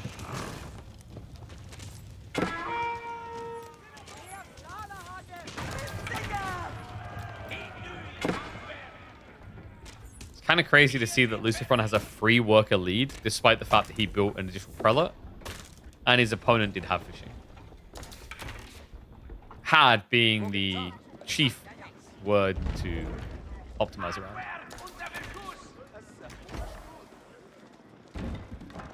Ram. Now, as we know, guys, when you want to build rams in Age of Empires 4, you have to essentially do an Ooga Booga dance for about 20 minutes. And then they just appear. That's how it works. Ooga Booga, Ooga Booga, oh.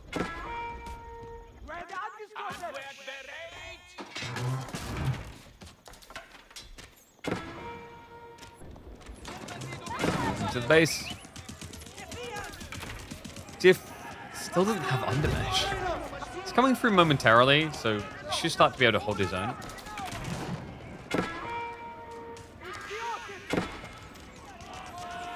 Initial poke, maybe a little bit questionable from him. It does enough damage to insta-kill, though, so not the worst idea in the world. Spearmen are just going to sack themselves, because at this point, they don't have anything to guard against, to defend against. So you might as well just use them to lose them. Just so your archers can trade better. It's one way now. 16 archers versus 16 from the HRE. Makes you wish you were a Bastards. If you were a Bastards, you could have at least had the boot camp. Honestly, I think Jif got a better trade than he probably was expecting there.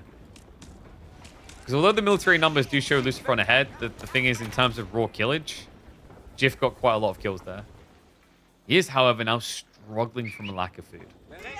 Lucifron is taking this key opportunity now to go Castle Age.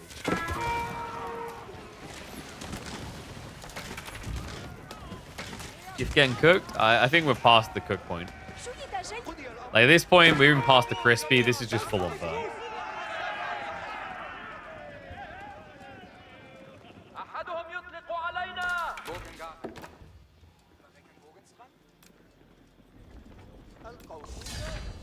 He doesn't even wait. GG. Game 3 to Lucifron. The miracle power of Jif quickly waning. Yeah, these games have got quite the womp feel to them, haven't they?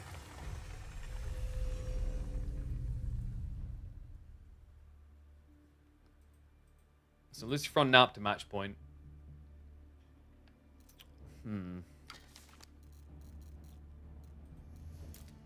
Jif has pick again.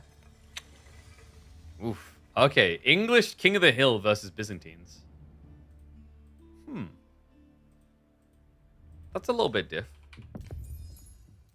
It's a big classic pick, actually, on this map. One does not simply cook Jif. No, you just cover him in petrol and set him on fire. Well, that got dark. And English for Frisian and didn't take it because he doesn't believe that's their place. You have to choose a map that literally has king in the name because my country is obsessed with royalty. It's just fitting. God, I just clicked on my inbox. I need to catch up on that. Oof. It's going to be a longbow rush strat. Jesus.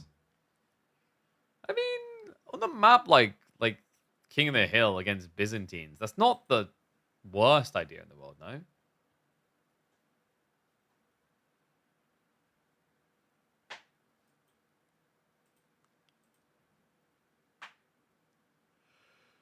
Oh, God, why am I yawning so much?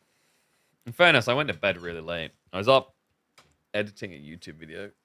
Oh. I'm still not sure I'm happy with the edit, actually. I might have to get back and edit again.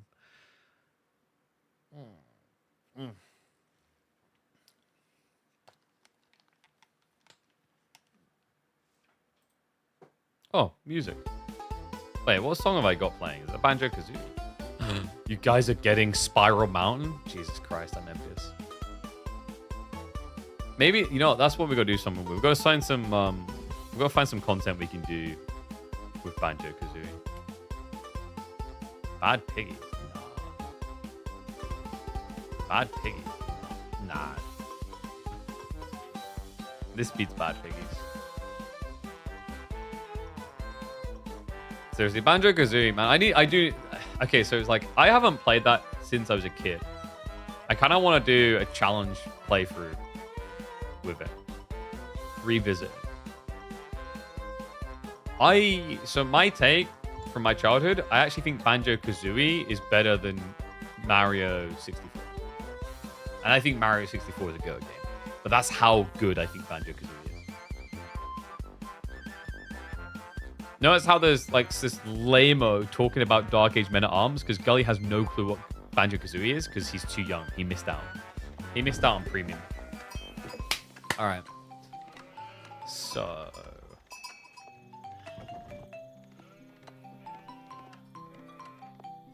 When you're screwed and your back is up against the wall, you can trust in one thing. Cheesy, Dark Age English shenanigans. Welcome back to the channel, folks. Jif Music, who started this series so well, now faces elimination.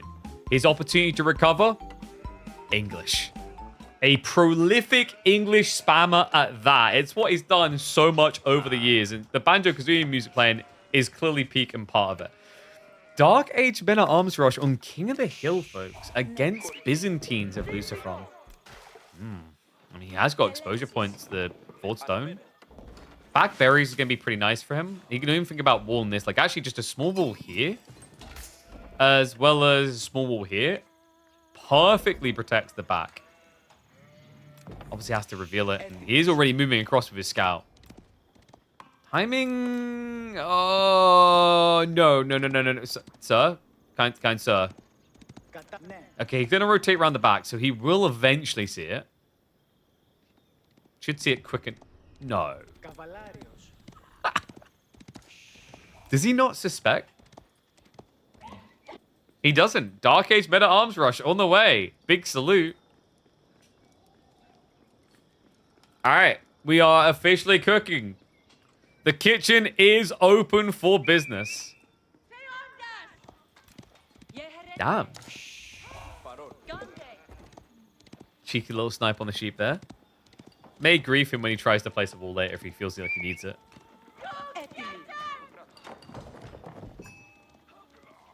Not what Lustron could right now. He doesn't have any wood at all. He's setting up the second cistern. And he's about to get a rude awakening. Jiff is a man who does not know mercy. Send in the boys! Dun, dun, dun, dun. Plastic swords out. Ready to fight. This front will be idled off of the stone. Short of what he'd need to go for a third cistern level. And Arms is going to try to sneak out. This one's like, okay, yep. Well, it's going to be my goal. Back to stone gathering I go. Accuratory defense does get activated. It's going to slow Jiff down. That's just going to buy a healthy 30 seconds of gathering, really. I mean, it should, but wait, the pathing for Lucifron, is that intentional? Vanguard Men at Arms is actually doing a pretty good job in this trade. It is only the one, so Jiff is being very lean about this. It wasn't an all-in cheese affair. He just wanted to try and slow things down, change the strategy. Gold successfully gathered. Just needs to get the drop off. Oh, wait. Oh, he didn't realize. Yeah, he sends another worker out, even though he doesn't need it. And it is going to be an all-in longbow rush. Man, this guy would know. Remember, Jiff, this is one of his most played civs. English, I think, a top 3 most played civ for him historically.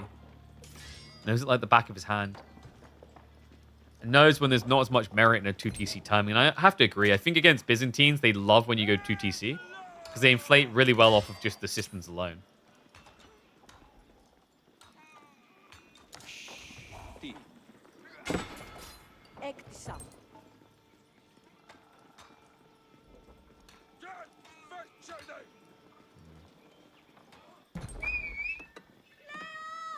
Lots of half-health villagers? Yep, no way to fix it either. Remember what we said about like getting a wall up here? Protect the berries. Never happened. Got a different kind of wall, an aqueduct wall. Is that with the men at arms? Oh my god, that's how bad they are. They die to scouts. Yeah, he did club down 2 sheep though. So Lucifron, a little bit of BM returned to him for the BM he started with on that sheep. New men at arms getting added in. Longbows will be ready to hit the field soon.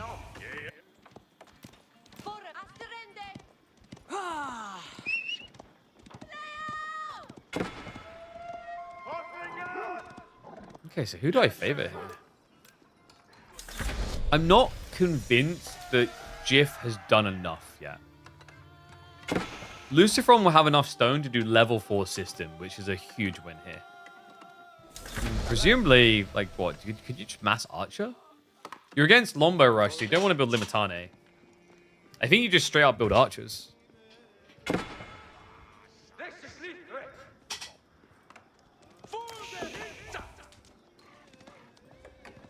He's upgrading the men at arms. Jiff gathering the wood necessary to get the first of the council hall Lombos out.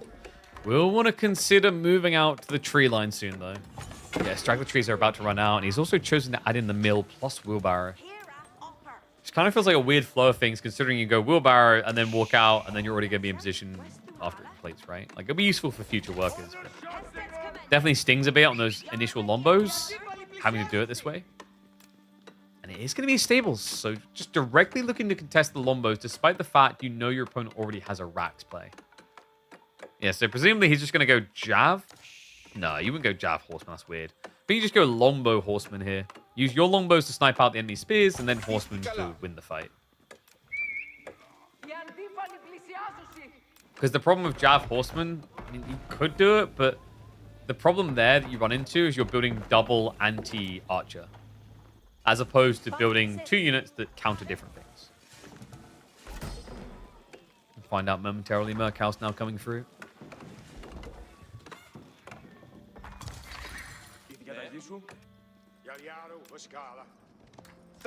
I don't know. This is already looking weird, though. Jiff, is it a bait and switch? He's built a council hold. Okay, no, we have longbows now. Just very slowly in. Interestingly enough, it is going to be longbows from Lucifer. So we ticked the box. We got it right. It's a nice timing as well, considering how late Jiff's own longbow production has been.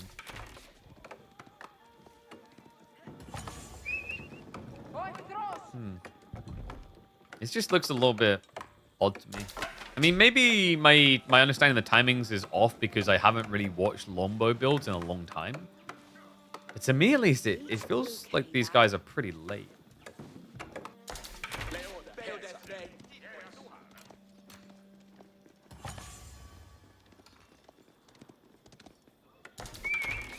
Notice what this one's doing. He's just keeping the horsemen as far back as possible.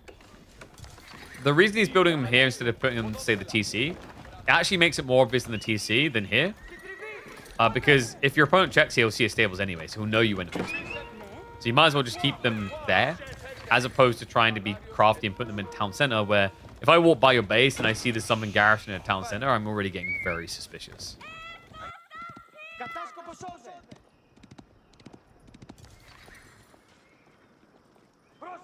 Longbow's starting to bulk up. Jiff momentarily gets the longbow lead. Could quickly lose it again. I don't know. I'm just not seeing the game strat right now. Jiff is meant to be an English genius, so he should know better than me for sure. I guess maybe he's just thinking if he gets enough farms up, then he can set up men-at-arms spam, and that's how you win this. Tricky part with that is, like, Byzantines can easily be skipping into castle age around 11, 12 minutes. So if you don't do enough to convince him to stay and dance that dance for you, it's going to kind of be pointless.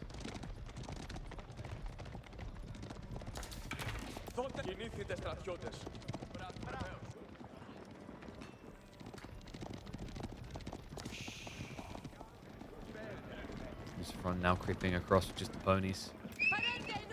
Remember, he can actually raid into workers super effective here. The horsemen do not care about English villages. There's no shivs, there's only bows. Those bows are lower base damage anyway.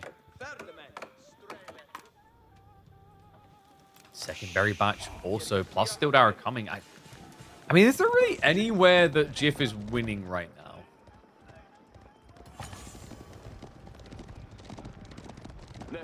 I'm not convinced there is.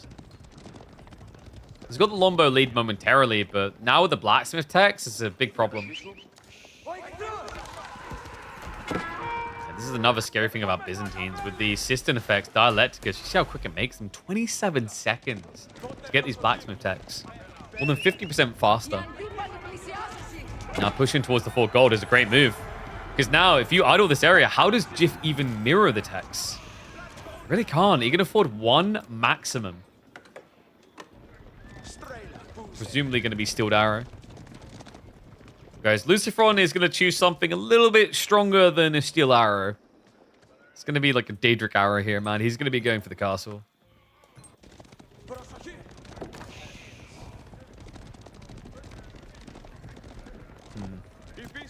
How does English survive this?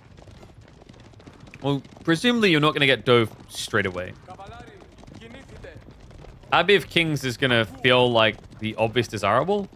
The challenge now is, does your opponent suffocate you enough that you get forced to go into the White Tower? Because, you know, that wouldn't be a bad idea, by the way. White Tower, if you get it up here, great. But I don't see that being realistic when your opponent has Longbow Mass too. So you'd be forced to defensively White Tower. Sheesh. Abbey of Kings, sorry, King's Palace. Horsemen are reacted to straight away, but that just tells you you're safe. Lucifron now goes for the Golden Horn Tower. No counter pressure whatsoever coming in. Come on, Jiff. You just got to get your ass out of that base. Every fiber of your being is telling you to just sit in a corner and play a 2-hour game, like every English player. But that doesn't work on King of the Hill. The games are never 2 hours long. They're like always 20, 25 minutes.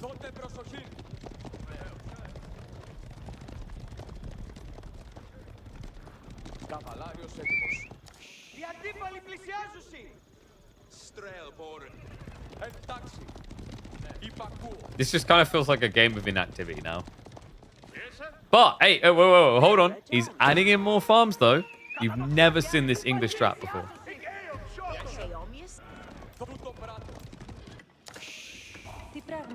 Probably about to have a fire lit under his ass. Double stables, Golden Horn Tower, Cataphract already queued. Oh boy. Jiff, it's time to gather like a mother ducker. It's time to get more gold than a bank full of goblins in Harry Potter, and he agrees. Extra work is coming over now, going up to a total 17 on the gold line. Guys, I think this is going to be a white tower. Has to be. The timing is so late now. The longbows will be on top of you if you go King's Palace. Even with the archer lead, remember, it's now going to be the horsemen you're worried about here. Not to mention heavily armored units as well. These two cataphracts already starting to arrive. Ranged armor 2 as a full priority.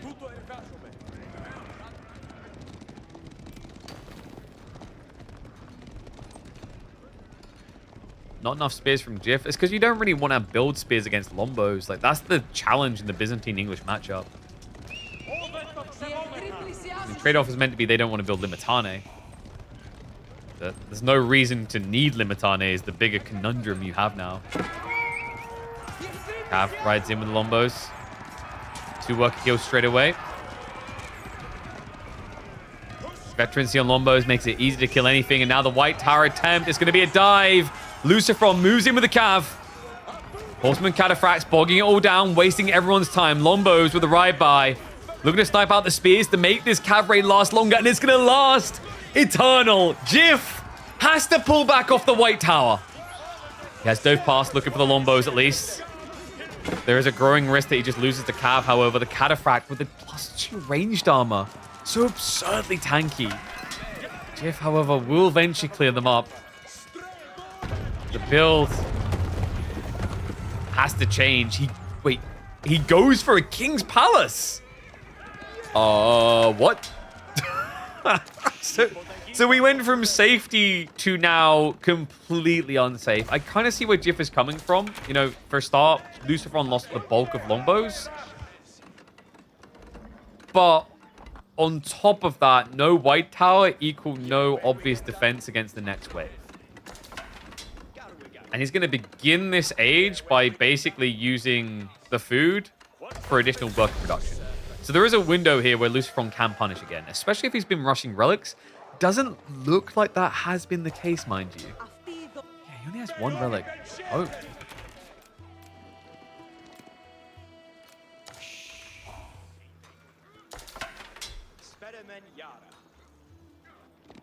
I'm a bit surprised, actually. I would have thought Luciferon would be approaching 3 relics by now.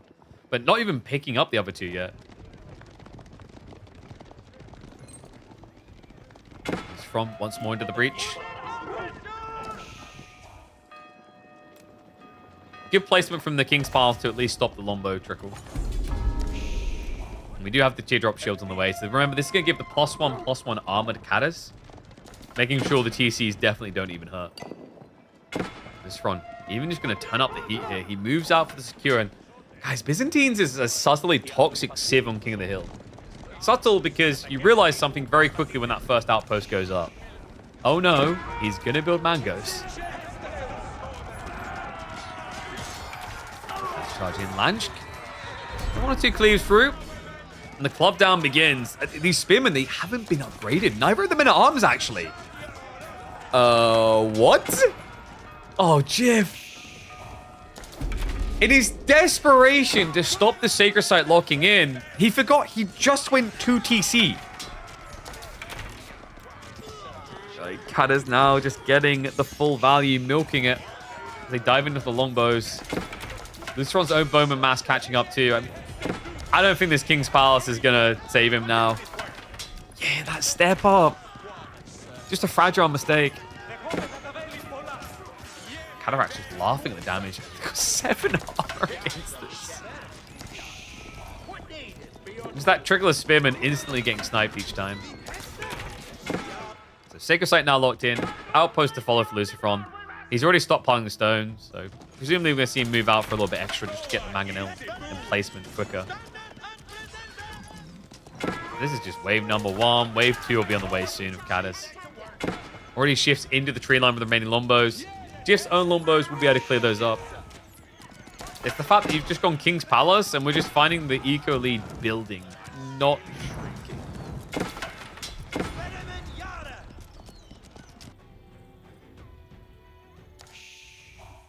I don't know what that monk is doing. But I do know that Lucifron is firmly ahead now. 10 worker lead.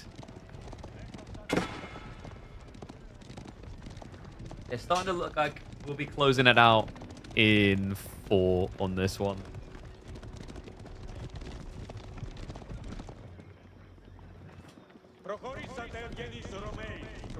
It's a valiant attempt coming in from Jiff. Where did this really go wrong? I think probably stepping up to the Sacred Site straight after going for the Castle Age was a bit of a critical blow. Like, he just got way too up in Lucifron's face after Lucifron lost mass. It's like that classic feeling, though. Like, after you clear an army, you feel like you should be able to go and then attack. Like, aha, you kept me defending, now it's your turn. But he lost workers teching up, there's a lot of idle time.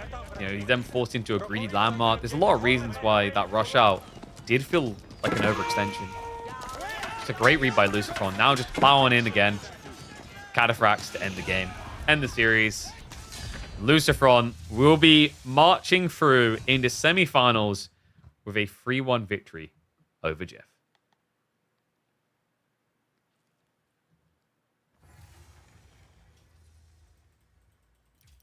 Lombo Rush is just too bad. Should truly go mass men at arms. Yeah, it's just, I don't know. Lombo's weird. It's kind of a depressing time for for English players when Byzantines are substantially better at Lombo rushing than you are. That's weird. Yeah, like, I mean, even it was kind of worse on the older Byzantine build where they like played aggro Merc Feudal Age, where they were actually good at dealing with English there too. So give me a sec here.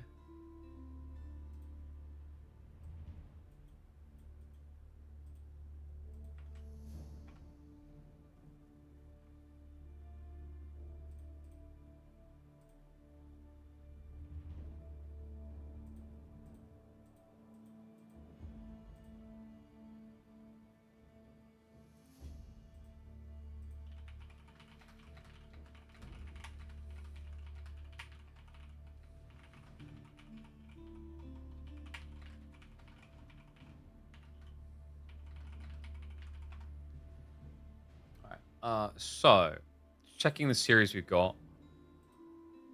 We can check in on Kilyadi versus Sass, actually. Is B playing his set? When is B set? Who is he playing against? Maybe Numenor B is there? Just having a look. I don't see anything about it being scheduled. Let's see who's playing against. Yeah, they just didn't communicate it. Oh, no, sorry, they did. I'm an idiot. They did. They communicated. They started an hour ago. So we can do Numenor B or Kilyadi Sass. What do you guys want? We're going to hop in mid-series. I'm not going to do it from the start. I'm too hungry to do it all the way from the start. I'm weirdly hungry today.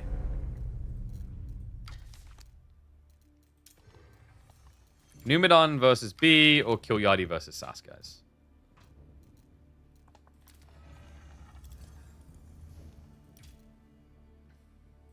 The 1-1 on the series.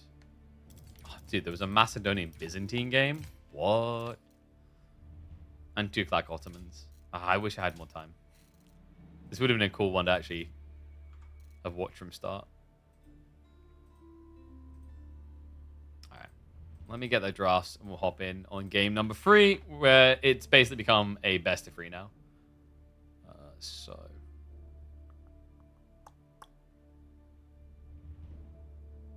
I can't see the draft either. Bliet, where is draft? All right, we ain't got draft.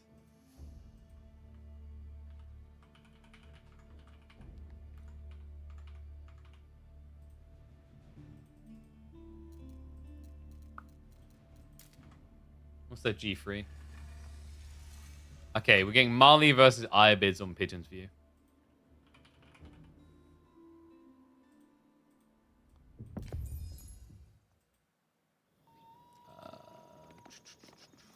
Wait, I just realized B didn't get Malians.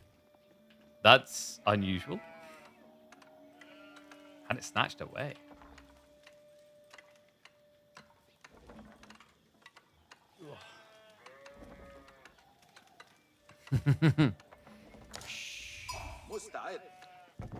So this is a truly unusual sight. B covets the Malians. He obsesses over them. Yet he has them snatched away from him in game number 3 of this best of 5 showdown.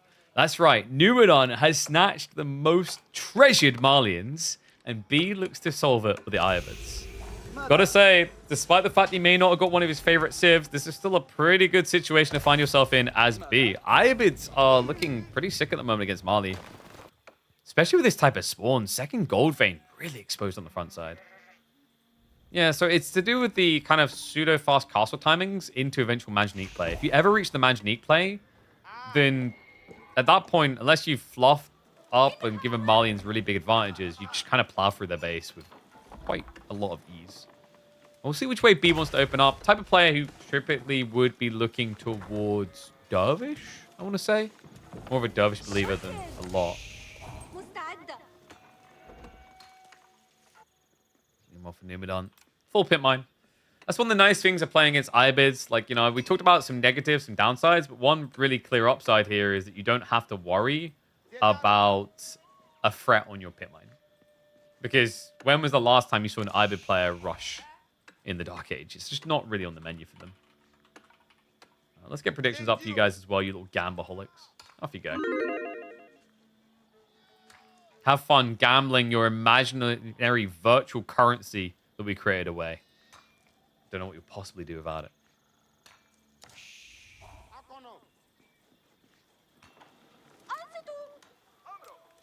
Okay, so moment of truth. Would he go? What else could he go here? Growth? I doubt it. B's actually been in one of the experimenters with an industry wing, so he's probably going to save that as an option. And there you go. Logi, as expected. The only weird thing about Logi against Mali is like Mali doesn't typically leave themselves too exposed to, say, like a Desert Raider poke raid, which is why you don't often see the one Desert Raider strat here. On top of that, like Javelins are very good at countering out, but the idea is that with Mali, it's quite easy to keep most of their economy just condensed safe in the base. Because if they get the double pit mine up, plus the Mansa, they've got enough passive gold income that they don't always have to rush gold gathering that early. B will win this for sure. Bold statement, Con.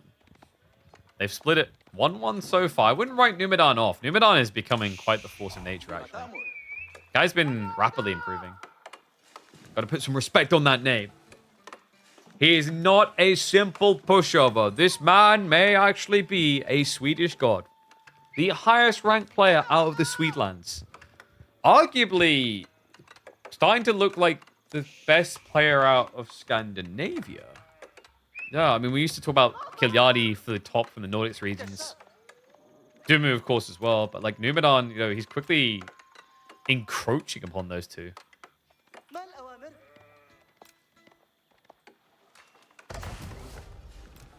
Okay, just keeping 2 on the gold. Outpost coming up. Interesting. Okay, why the outpost? I guess he's showing respect to the Stealth Forest on this map, but like you'd think with Dervish you wouldn't need this. The only thing that would make sense, I think, is if you were trying to open with aggro. But if that's the case, his timing's kind of off here. Like technically, would you not do it the other way around? Build the production building first and then the outpost afterwards? Because on the current wood income, you're going to tech up and not immediately have the ability to build into, say, a stables or an archery range.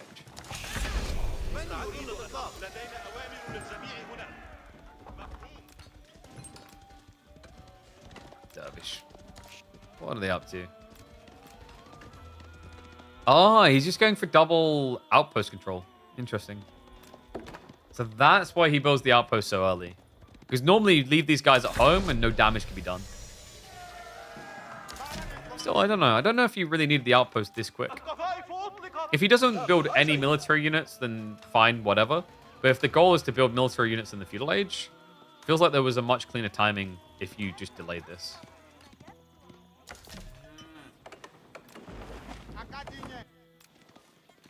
You can see it's definitely a fast castle. Let's actually hit the fast forward. Just realized we're a few minutes out from live, so we can do that. Crack's going to be coming through now. Numidan taking a defensive approach anyway. Yeah, so it's just going to be FC versus Calvin. Into FC, presumably. No, he's going Jav Spears. Huh? Is it due to the Ford Gold? Javelins do have good range to poke at this gold because of the outpost placement. Is your timing going to be quick enough, though? With the Dervishes, I'm skeptical. I think with Dervish play, the Ibids don't really have to care about this that much. And it is Industry Wing. B, you just can't get this guy off of this. He's obsessed with this build right now. He has been making it look so damn good.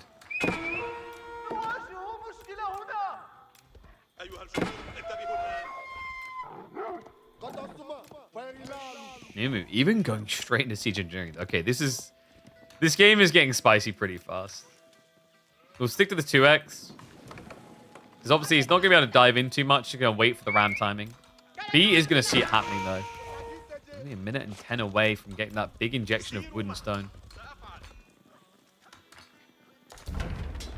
The ramming begins. Arislet's going to be coming through. Really, the challenge here for Numinar is making sure he's got enough burst fire to snipe workers. Because if you don't, Dervish can just chain heal through it all.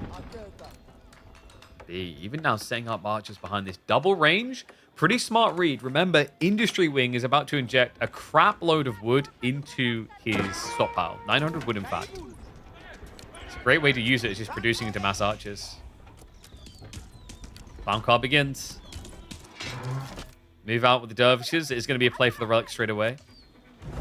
Villagers begin the torch. I don't think this is going to be quick enough. I.e., burning down the ram is not going to be quick enough. No, so he has to walk away. -1 worker already. Could end up being -2. Javs wind up the follow-up, but not enough damage there. 2 health remaining. The gold now denied. However, there's a play here. Marketplace into Cellstone will give you an influx of gold to start regaining control of that forward goal. In fact, actually, he's holding onto it. No, he just sneaks out the base like, okay, that's fine, whatever. Oh my god, no. Numinon hasn't scouted this. He should know by the gold vein count that it has to be back here, though.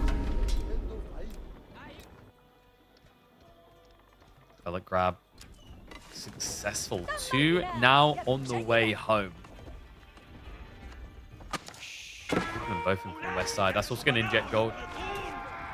I mean, this is so much better than selling the stone. Like, stone selling is always a clutch, cool maneuver, but this way, he just gets to kind of have his cake and eat it.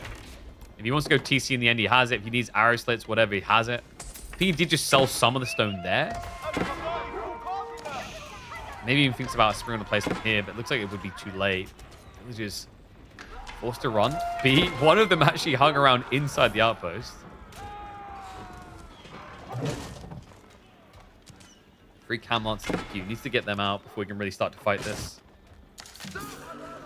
3 Camelots. Is that going to be enough against this many Donzo? It's only 3 on the front line, so should be enough to reacquire.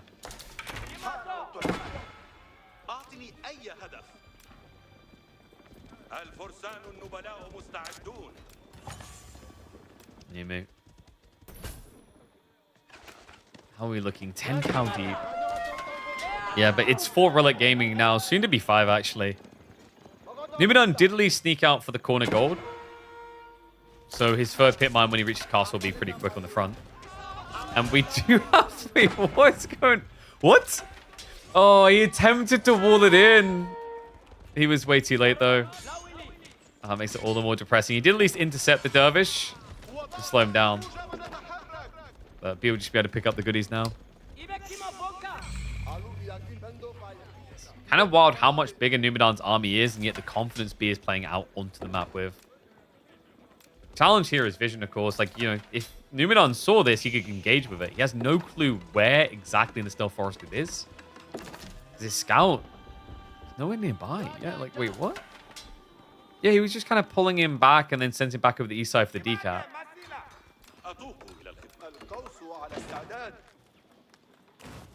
Ram's at least going to milk a bit of additional value here. B. Mass gold gathering now. His food income is a big problem, though. Yeah, he has no food income, really.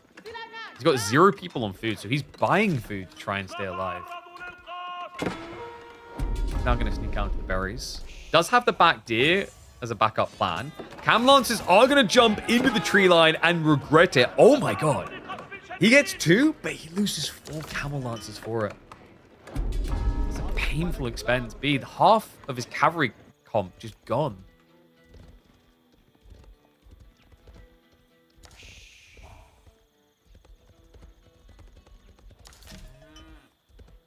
What do you do now?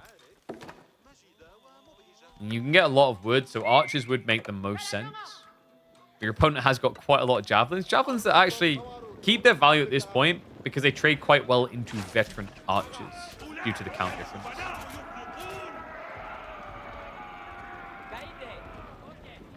Five relics, B's got this. The problem with that, though, is he's spending all this gold to buy, and the rates are going to keep getting progressively worse. So that's his really big challenge here, is he's essentially offsetting finding more food. He's at least now starting to fix that, but in very risky ways. Like, look at how blind this area is.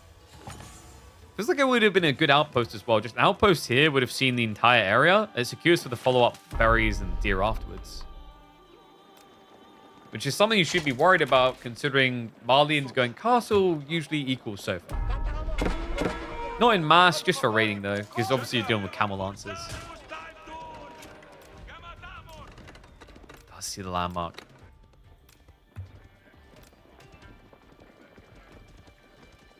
Hey, what's up, Jondo? Appreciate the raid, bub. Hope you had a good stream.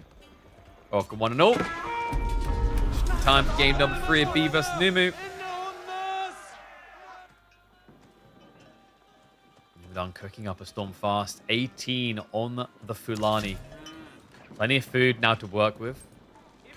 Not seeing an immediate switch on Sofa. I thought we might see like maybe one stable, just build 4 or 5 and go raiding. He can count his lucky stripes in that case, because the way he's playing the map, he would have been quite susceptible to it.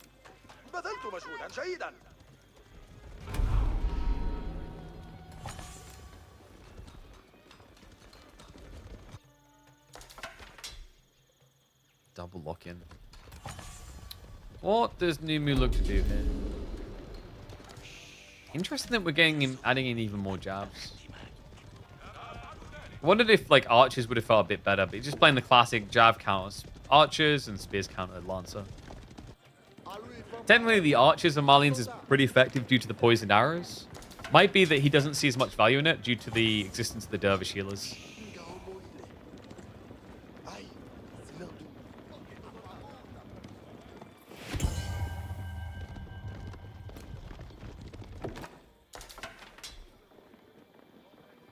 Ronin placements also coming through, so it just makes it easy to hold these type of areas. And with more stone gathering, we could be looking at 2 TC.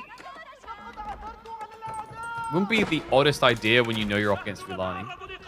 Cam Lancers, however, are going to find entry into the tree line.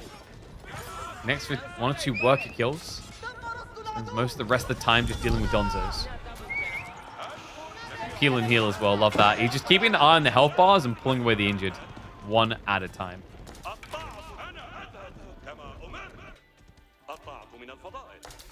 Other benefit of this happening right now is it's just continuously keeping Numidan in his base, allowing B to keep getting this food.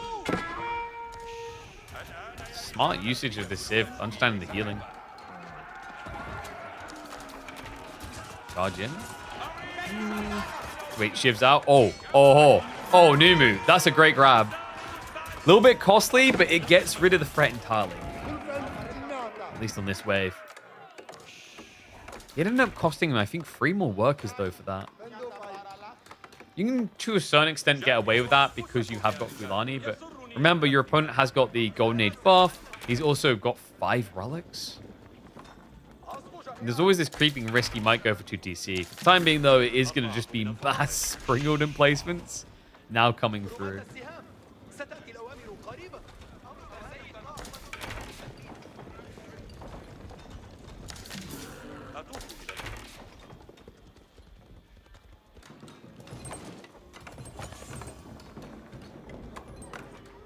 Not just Springald emplacements. He's building Springalds.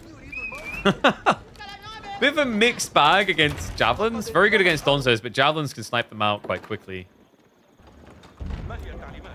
Yeah, so like the way I always describe this strat is this is big camel, big archer. These are basically just giant archers, is the way to think about them. They're designed to deal with the Donzos, same as the archers. Just trying to poke them up fast. Harassment coming in. Nothing falling yet. Fortification's going to be there as well. Maybe Numidan starts to hesitate on this. Doesn't feel like an easy dive. You know, he bodies a few archers, but considering the javelin losses, it's an even exchange. Now the camels start to march forward, trying to bait the Donzos out of position. Playing with urgency. I think he's just worried about Numidan reaching mass too fast. The thing that Malians are revered for. And it does make sense when you look at the food income difference. Like, that's logical. You're talking over double the food income from Mali. They should be able to outnumber you.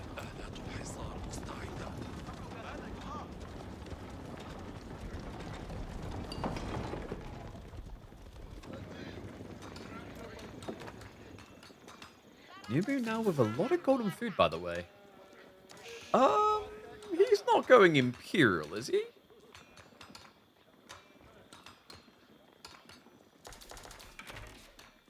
I'm not really sure Imperial does much for you here. I guess if you get the Fort the Huntress, it gets you a protection point at least. He's going to be creeping wide with the Camel Lancers again, but it is seen. Yeah, dude, he... Oh, wait, is he prioritizing precision training? Remember, that gives you +4 in your jabs. It looks like this is a priority for precision training. It does also benefit the Donzos, actually. +6 on their throw. What unusual build.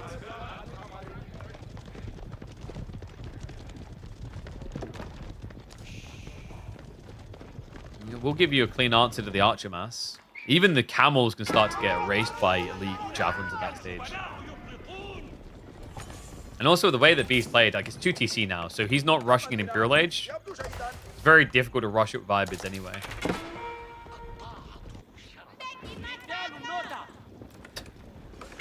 Alright, for the Huntress on the way. I wasn't really expecting it this quick. Mali, kind of infamous for ending games in the Castle Age, but you just see how different things get when you take this route, when you can't look at Sofa and take them seriously.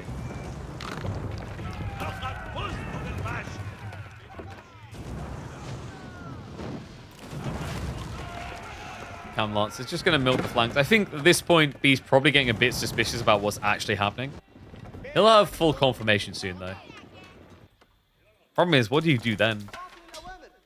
Because we just mentioned, the Sith does not handle rushing Ages well. Like, great at rushing Castle Age because of how early in the game you can do it, but the idea of rushing Imperial? Whew.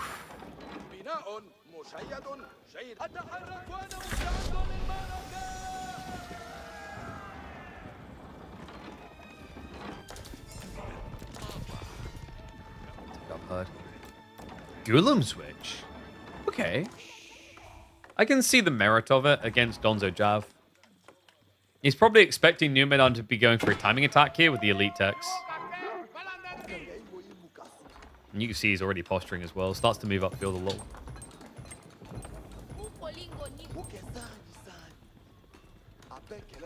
Priority is on Javelins being upgraded first. Also does have the Fort the Huntress ambush opportunity. Gets revealed early, however, by the scout. Fourth pit mine also now being set up on an 8k of all things. Cam Lancers will greedily attempt to dive. We are about to get tier 4. Not a bad idea if your plan is mass manganiques. And it's kind of interesting, isn't it, actually? Like, you know, we talked about in the pregame Ayabid's advantage here. Mass Manganique still solves what Numidan is doing, even in the 4th age. We might want to consider a Kolv investment, and he seems to be well ahead of it. Siege Workshop on the way. The problem with B's plan now to go Manganiques, your opponent already has a reason to go Kolvrins because of you building all these outposts. It's the cleanest way for him to breach that.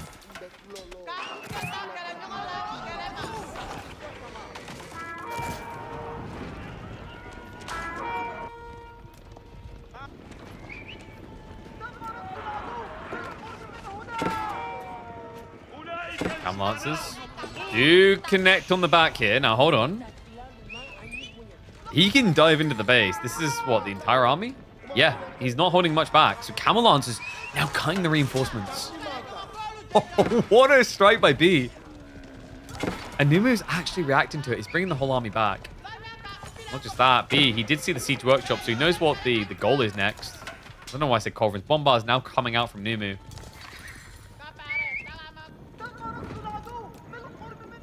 Mansion needs to be built for B. Lancers are at least going to be able to continue poking around the back. More worker kills connected with. His are at least now starting to catch up. But you see how the eco is becoming a bit of a problem here. Fulani can only adjust and pad you so much. We're out of that threshold. The only weakness to B right now is going to be a lack of farms. He's only 9 farms deep, but he's still got deer to work with. And at this type of eco inflate point, you can afford to start dropping 10, 15, 20 farms just like that. Now all the wood is going into Manganiques, but I imagine when he's at probably 7 or 8 Manganiques maximum, he'll feel that he can just put everything into farm production.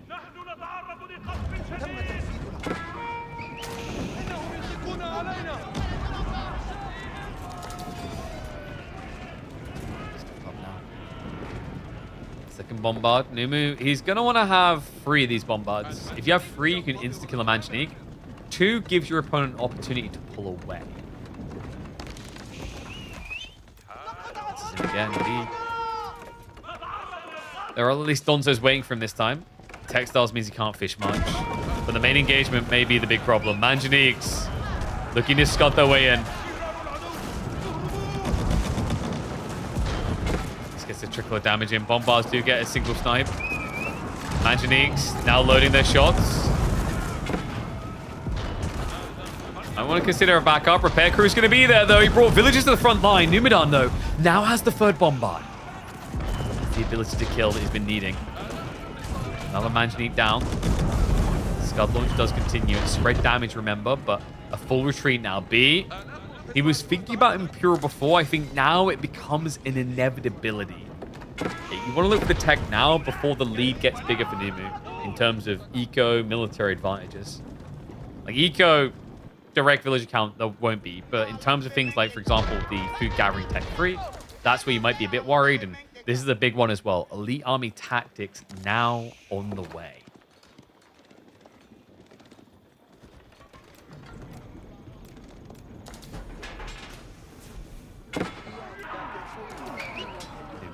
Always revealed by this outpost. Does have bombards to now address them though. It's gonna wait. Wait, Master Smiths? Okay, so he doesn't get reinforced. I mean, in fairness, it's 73 javelins. There's no point. But Master Smiths, I thought he might just go for the Adabegs. So he's immediately gonna get his +3 techs, all of them. It's quite the saving actually. That's like what, 2,000 resource rebate on Imperial. Feel him stepping up. Dab just kind of kite and snipe him down. He heavily outnumbered though. He needs to pump Gulam production like there's no tomorrow. It's going to be a saving grace for now. Gulams are pretty sick in the late game, by the way. They kind of struggle a bit against Musafadi specifically, but in terms of military efficiency and certain abilities around them, they can be strong for this.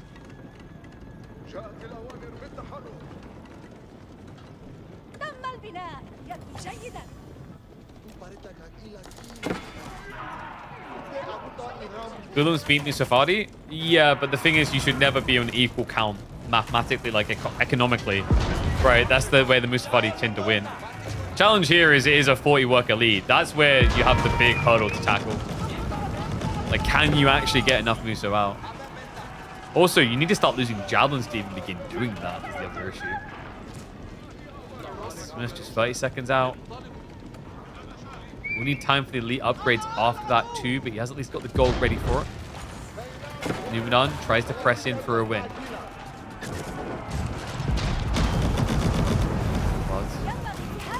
Snipe the man goes, staggered. It's still going to work for him. Reeler's coming through. Manganique spread shots are now clipping onto those bombards. But some weird pathing occurring there, or targeting maybe. doesn't actually get the big spread shots he's looking for. Problem I'm seeing is it's weird. The military numbers are actually holding equal on both sides. Not really breaking him fast enough, and Krile's just kicked through. Elite Gulam upgrades on the way, and we also do have camel support. Yeah, alongside the elite stats for archers. Remember, these do come in a little bit quicker, courtesy of the Golden Age too.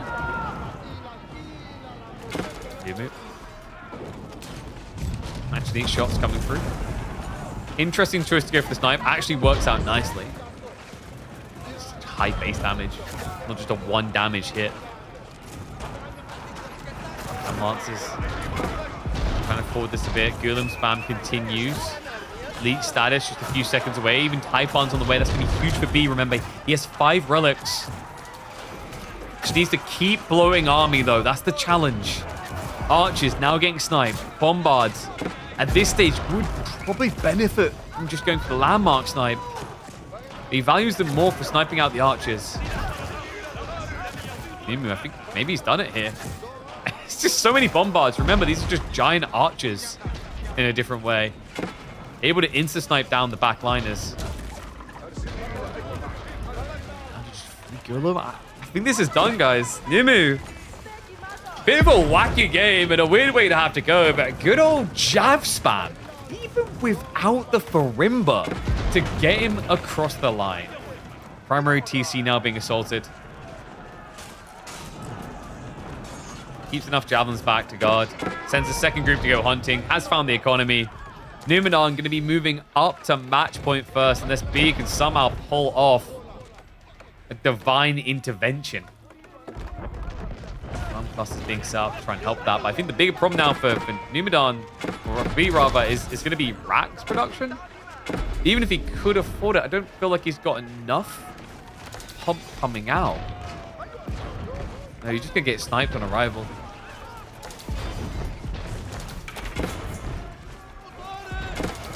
Jabs just milking everything, man. I think this has been one of the best looking jab games I've seen in a while. Javelins have kind of fallen by the wayside. They're not really a main focus part for Malians anymore, but in this particular game, key to success for Numu. Pretty much carried him from start to finish. Just look at the villager lead, shrinking quick. Be reluctant to give in, but like, the outcome's obvious here. Nobody comes back from this. It's like, no, wait, if I could just hold on for a little bit longer. It's not like it costs wood to repair this thing anyway, so I'll just keep going. All right, let's just call a spade a spade. He reduced, what was that, a 50 worker lead entirely. Mass javelins for the win.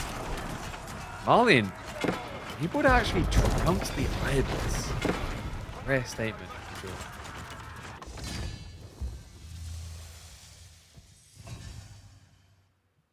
Oh. So Numu up to match point.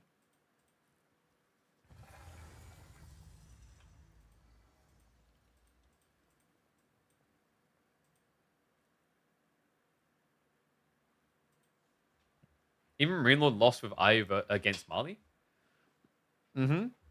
But I do wonder how that plays out like 10, 20 times over, right? I don't know. I think Malians can struggle against IU. It's not like an immediate ha, this one wins over this one. But like of the games we've seen recently, I think Ivids have been looking pretty good against Mali.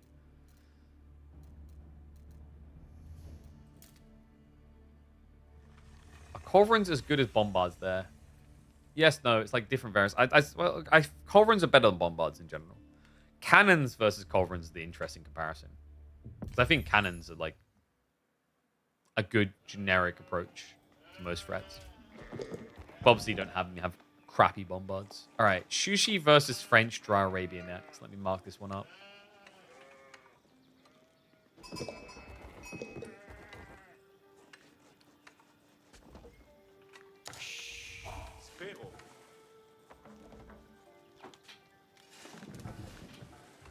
Whew. We got the score set up right? No. And in we go. 1-0. Welcome back to the channel for a caster game. B versus Numadon. Game number 4. Shushi for Numu up against B's French. And Numadon is already on match point. That's right. If he wins this here, he'll be able to book himself a day up against, I think it's Vortex who came out ahead there in the semifinals. A very familiar sight. Love your keyboard. Which one is it? It's one of the Logitech TKLs in pink. We're trying to work to get discount code set up. It's just my contact at the moment is a little bit busy, but hopefully we'll be able to get that sorted. So you guys can actually get a little bit off yourself. I'm going to speed this up, just the early game, just catch up to live. Shushi versus French. I mean, this should just be pro scouts from Shushi and French maybe play pocket resources, no? The deer are quite spread, though. Especially the stack over here. Meanwhile, spawn for Numu. I think this is what B wish he had. Like, the ball plus double deer in one location, very campy. Maybe just like an outpost, maybe 2 maximum, hold the area. Medigarden is going to be set up at the base. Numadon keeping 4 now on the gold, so this is definite pro scout macro. B. Score cavalry coming in 5. Love the pocket deer. Straight away, walks out, survival techniques, plus wheelbarrow. Smart reader things as well, because just in case maybe your opponent opens horseman for whatever reason, then you have the wheelbarrow to run back to base. I look like a Cuban kingpin. I wish I was that rich.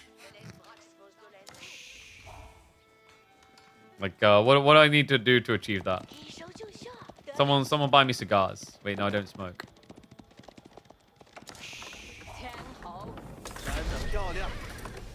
Well, just get me Ana de Armas as a +1, and then like, yep, Cuban kingpin straight away, boom. All right, so B, first knight queued up already. I think if you just don't play pro scouts, play pocket deer, and just push knights here, Shushi have a pretty hard time. Him down, of course, going into the spearman. Greedy approach, by the way. He went pro scouts first, then into spearman. A lot of the time we've been seeing Shushi do it the other way around because that first knight is so dangerous. He chooses a more greedy approach. Means 1 spear versus 1 knight. Not the best of trades, but obviously he has the second spear close by. B's just trying to be cheeky about it, pulling him further away from the reinforcements. Probably an archery range follow-up now for B. It's tricky. The problem with archer follow-up, and this is kind of why I don't want to say like archer comps died, but I feel like they were weaker in the last year than they were before that, is because of the pro scouts detail. Most civs would be having a stables already. So the idea of just going, oh yeah, I'm going to add in archers, it felt like you were griefing yourself. Chivalry with 2 knights? Yeah, but those knights, like, if he wants to trade against the spears, they're going to take a lot of damage. And Chivalry does take a bit of time to research. It's a minute long. And also, because B doesn't seem to be adding in any other type of production other than the stables, he's going to blob knights really fast. And the idea here is he's just kind of obnoxiously aggroing, or ego-challenging rather even, into the Shushi. Does kind of make your opponent's life very simple, though. Shushi, just build lots of spears. And you just keep building and building until finally you see a switch. We are now getting that from B. Archery range now on the way. Seriously, this spawn... What is with this spawn, man? Very strat. I mean, I think Numadon maybe plays it a little bit different on the scout count if it's a split spawn, but this plays quite optimally like this.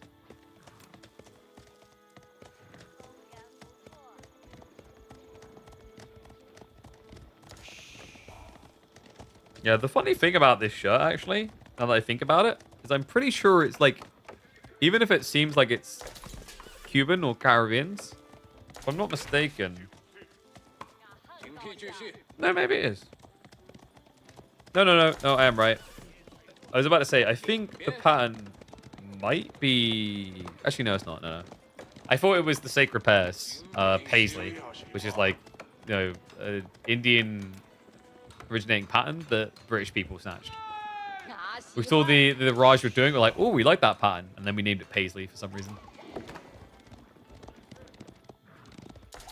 But it's actually not Paisley. I don't know what the pattern is. Oh, no, it kind of is. It's a confusing one. Anyway, enough about the pattern on my shirts. I'm distracting myself with stuff that people can't even see. They're like, what is he on about? 16 spearmen. And he's got enough horsemen to deal with archers. Maybe he's probably looking to go castle age by 11, 12 minutes max. Honestly, on par to hit it.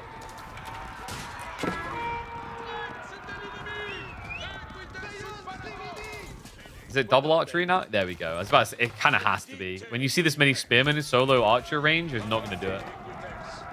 Problem is, you do see your opponent has horsemen too. This is where Numenon's going to try to just play maybe a little bit more trim. That's weirdly enough add in 5 more spears. I thought he just tried to dive for the tech now.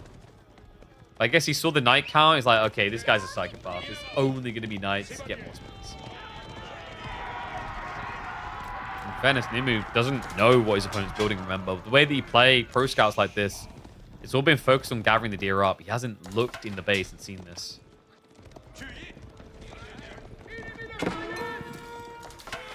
I'm spiritually rude, though. What does that even mean? Badman anything. Wait, what? Rob. Knights. I'm heading in. Wait. He moved across with the spears. Okay, he's got enough reserve spears to scare the away, but I mean, a good military exchange there. The 3D clan member. Spears are going to move across, and check this. He finds 5 workers. Uh-oh. B. He thought he could wait for the knights. They're not going to come in time. Villagers have to scramble away, but the horsemen can look to snipe those down. Textiles is on the way. Knights look to reinforce. Archers are now revealed, so he does get away with only 1 worker loss out of that. Pretty damn good outcome for B. Maybe has a better idea in mind. Castle now being triggered. Mount Academy built up. He makes off with some of the deer too. Spears steering away. They don't want to engage because the archers are enough to be semi-threatening. Also, the knight count is just so high, the spears will just get erased. Like, this is the trade-off, right? It's like, if Numenor was still investing the age, you'd be seeing maybe another 8, 9, 10 spearmen. But because he's aging up, it's really, really greedy to try and directly ape-flick this. Gets forced to turn, though. Micro from B, just shuffling away the injured. Only losing 1 knight. Up now completing. B starting to see the full picture. We'll look for the commitment. Trying to get his archers close enough to be a real threat. Numenor prioritizes queuing the lances. He can afford veterancy for spears too. He's overgathered gold a bit. Oh, that was sick! The double village chain to garrison, ungarrison away from the archers. Comes in clutch, keeps the spearmen safe, and now veterancy spears queued up. Damn, that was sick. I love that. That saved Numenor like probably an extra like 3, 4 spearmen dying to B's archers. I mean, it's a type of move I'd normally expect that of B. Brute force dive. Veterancy just 5 seconds out now. He is supervising it. Horseman Lance is going to jump in. Arch count pretty low. And now the veteran spear health big enough that B is going to struggle to snipe them down. Not to mention the plastic armor you're wearing on those knights. Goes to the rebrace. Vicious choice. B. I mean, he has military lead. But remember, Numenor did get a lot of food home. I think it's starting to expire soon, mind you. Yeah, moving on to the berries coming through. But look at the Lancer pumping. Soon already going to be double digits. B showing no signs of a tech up anytime too soon.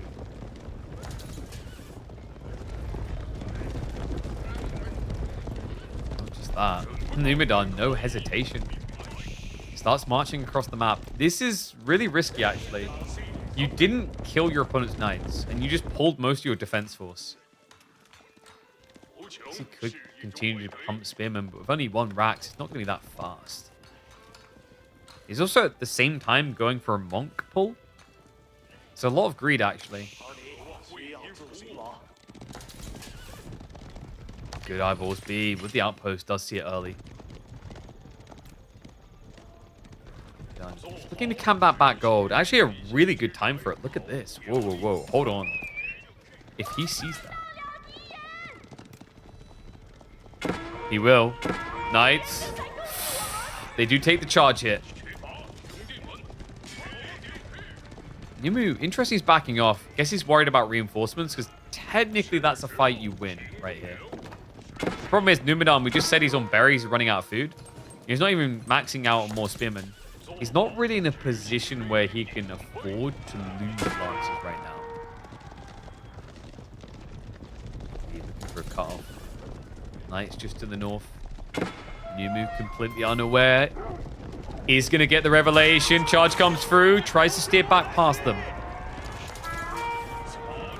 It's a little game of catch me if you can, and catch you he will. Clips on several of the cav units. 2 do break away. One of them was two rather horsemen, so not the worst exchange for Numu. Dali horse is finally queued. Yeah, so that explains why he didn't want to fight yet, right? He doesn't have his full juicer. We'll do soon. B, in the meantime, is starting to stockpile for castle play. We could be seeing a Royal Institute type game. Guildhall definitely feels a lot safer. But when you're approaching 30 knights, Royal Institute does become a viable option.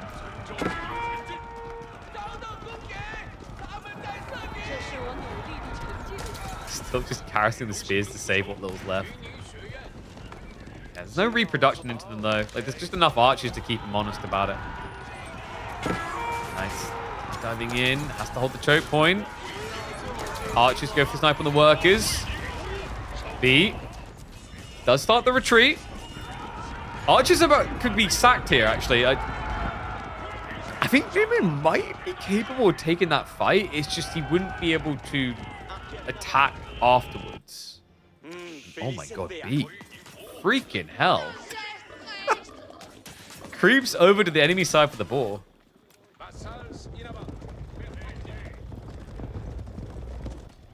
Moving to the bat berries now. Numidan, after this, is out of food.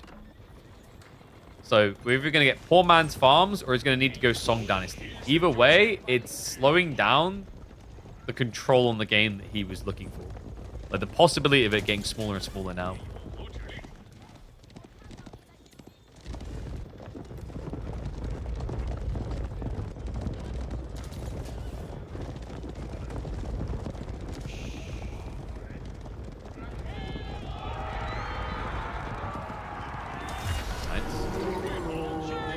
We pulled really far back on that with the bottle, actually. There's some relics coming in. B is finally triggering the tech up. He has got good guard, though. Remaining relics should be going the way of B. Numu desperately needs to start prepping for farms.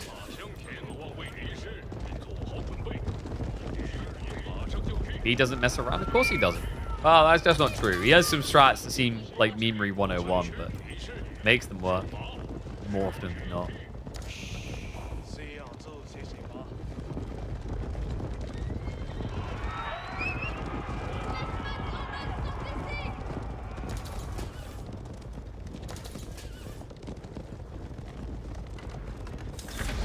Why does China Sushi always go knights? They ain't got any, but they do. Sushi has literally got a bonus to increase attack speed. Dali horses gives them 20% more attack speed. That's why you go mass knights. Outside of that, like, opening castle with mass knights just makes sense for most civs because it's all about map control. It's the best unit for giving you that.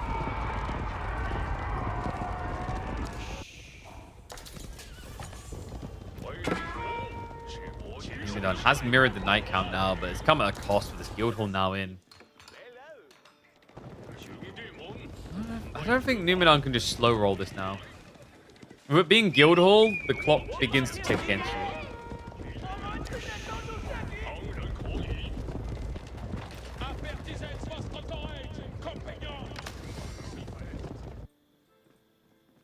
Still being gathered. B has a little bit of life left when it comes to food. Still has his own friendly ball. Friendly is maybe the wrong word. His own ball, which he didn't actually know the location of. He just kind of gambled on it being in the area. He does see it now. New military academy on the way, and he is gathering stone now, so we'll be seeing a castle drop soon. Plus the fact he can still get those free relics. He's going to want to be quick though, because Numidan is at a point now where he can try to fight you for them. 32 Sushi Knights. Health bars are a little bit worrisome though. Remember, the longer you don't fight, the better it is kind of for French. due to the fact that they'll have full HP for an engagement. Wise choice made. Numidan doesn't try to ego challenge.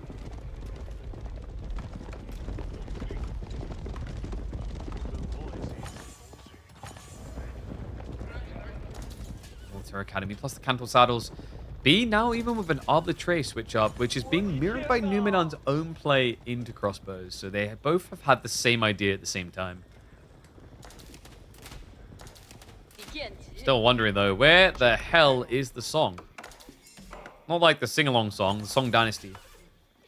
It's not there from Nimu.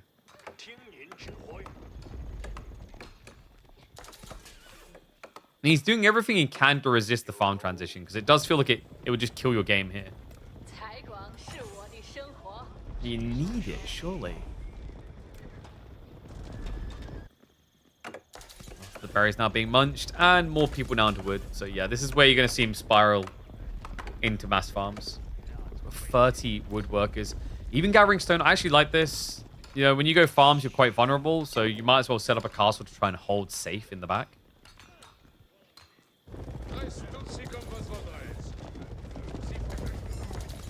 Jiangnan now being constructed. This landmark seriously needs a rethink. I don't know, like, there was a time where people tried to do quirky builds. Still remember Donati's mass racks build. But, like, it just doesn't feel very good. Remember, this is the one that gives you a free unit from racks, archery range, or stables each time you build one.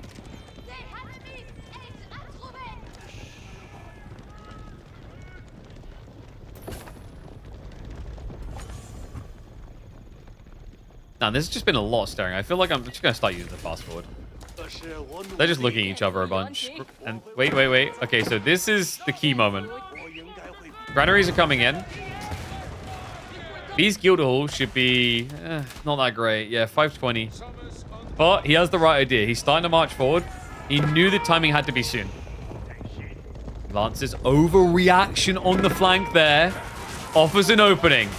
A head on in. The castle now being built behind this. The villagers need to be fast on it. And outnumbering a concave as well. Be able to massacre the defending lances. Tries to retreat into the choke point, but too little too late. That is a real night flood.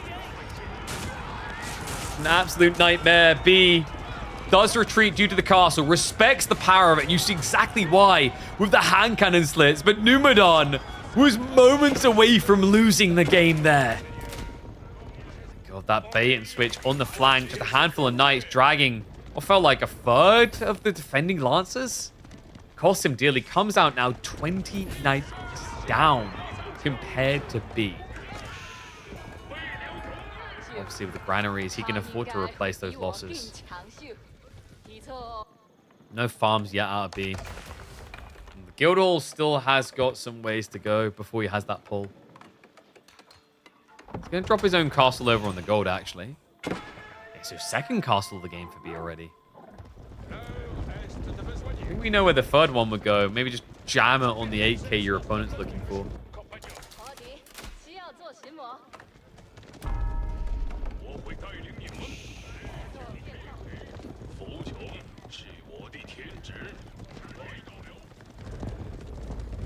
Interesting. Numa going for ranged armor 2 now.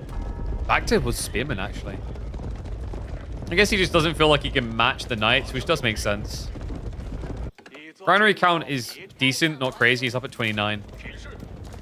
Yeah, he's not up at that 40-45 farm mark. And 2 TC now from B. It's interesting, actually, he's going 2 TC. He's assuming Numidan has 2 TC, which would make sense. 1, you see your opponent had granaries. 2, you're French, so you're building more workers anyway. The hilarity is that this 2 TC is kind of unnecessary. B actually has a very healthy worker lead. Up by a third. If anything, this kind of runs the risk of getting your opponent back into the game, because you're splitting very limited food into more worker production now. The difference in food is big as well. 400 food income versus 1400. Guildhall up to the 1400 mark itself. First farm cluster is getting added in. He has got this final group of berries, and then he's out of temp foods. Numidan, I think he knows what's up. He doesn't want this to go to Imperial Age. Doesn't feel like it anyway. The way he's stepping up like this. I mean, he could, if he secures the 8k, try to play out an Imperial. The problem is Guildhall always just puts you on the clock because it's infinite gold. And actually, yeah, good eyes. B. Okay, he's going to notice. Oops.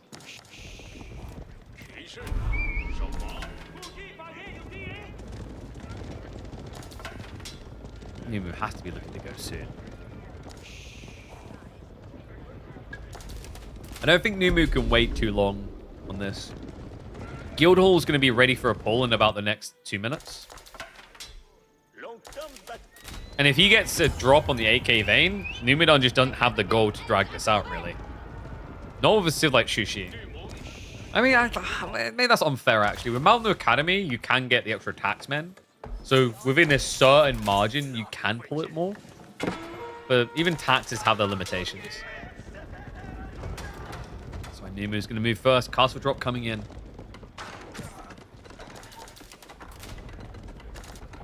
B. They feel a bit foolish to do this. It's 47 knights. Technically, it shouldn't. Crossbow and begin the harassment. Villagers hit from the backside. Some of the knights peeled off to go for them. Spear reaction pulls over there, though, and the Lancer spread out to buy time. B trying to brute force this, but he's already lost half of the knights. The crossbow spears trading pretty damn well, but now the crossbowmen are exposed. Numu panic rushing more workers. It's not going to work, though. The castle is going to be a big fat L. He has to retreat. B now with a 40 worker lead. It cost him most of the knights, but he blocks the drop. Numidon isn't done yet. He's stabilizing. He's going to come back for it again. The crossbows are enough to contest this at the tail end. Villagers, you need to pull more. You need to wait longer. It looks like he is still going to have to retreat. I think if he just calms it, this can still work. The problem is, look at what's happening. B with the Red Palace. This was the gambit. Long term, he knew he couldn't win the fight, but he can if he can get this up. There's not enough firepower left to stop it either. Castle has to be cancelled. It would just get destroyed by Red Palace. Those emplacements are not something he can contest directly. B, now with a 40 worker lead, finds the way into the 4th age. Numidon, of course, not dead just yet. With the granaries, he can mirror the play. B still needs to finish setting up all of his farms. Extra clusters now coming up. Oh my god. I can't believe that. Numu. He understood how critical it was, and for a second there, it looked like he was going to pull it off, but B says to hell with it. Finds the perfect moment for a 30 worker pull. Now puts Numidon up against the ropes. Needs to secure some more gold. Let's find the 4K. Another castle drop from... Guys, the stone spam has been insane in this game out of B. Like, this is ridiculous. This is the 3rd keep with the Red Palace as well. He's just everywhere. I mean, you can see on the vision as well.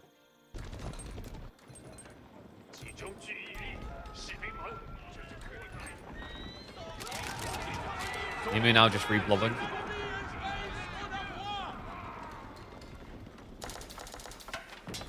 Another castle drop is about to come in from B. This one may be a little bit too ambitious. Yeah, you know, like, there has to be a limit at some point, surely. And I think we maybe found... No. Please tell me he sees that. There's no way he doesn't see that, right? Yeah, he sees it. His own castle's gonna have to be cancelled, though. Oops. More defensive castle drop now. Maybe this is starting to look a bit dicey, mate. He's losing on food income now. I mean, that is it. That's like the one advantage Nimu's really had going for him this whole time. That his farm transition was done much earlier. Seemed to be reaping the rewards he needs. Sacred Site timer now down to 5.5 minutes. Might be worth just dropping the castle over here to defend this win condition. Make his life easier to get the dub. Otherwise, it's Numadon. Like, he'll literally drag this out to 45, 50 minutes. He is somewhat infamous for this.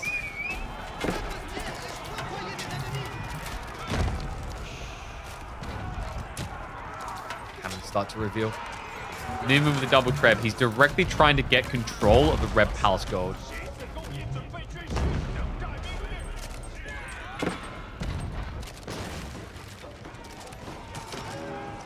Another keep drop, actually further north. Finds the denial. Nimu only with 3,500 gold to work with then. Gonna want to be thinking about an age up sooner rather than later at this point, just to get cannons if nothing else. And cannons are good strategy as well, even against the Red Palace. You know, because normally a cannon's gonna have that 10 tile range, but with Shushi you can get the gunpowder range increased to go to 11 tiles.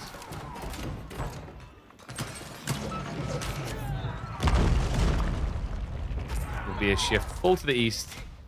I don't know how I feel about this trade-off of, like, blocking the gold as opposed to blocking Sacred Site. But maybe he was expecting Numadon to tech up quicker. Temple the Sun now on the way. 26 to build it. Put a lot of spears, but the castle up is going to slow down B from just diving this. Cannons will look to address the threat, though. Age up complete. Spears start to step up for a poke. He doesn't have elite even queued yet. Needs more time. More gold.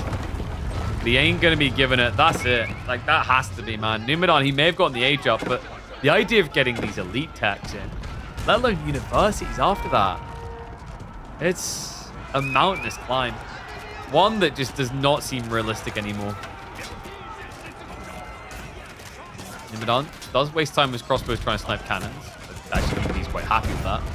We'll now turn to fight him, and GG will get called. A strategic starve out by B every time to stop Numadon from finding these ways back into this game. A great series? Yeah, but I'm hungry. God damn it, I want to eat. Speed run, last game. Come on, boys.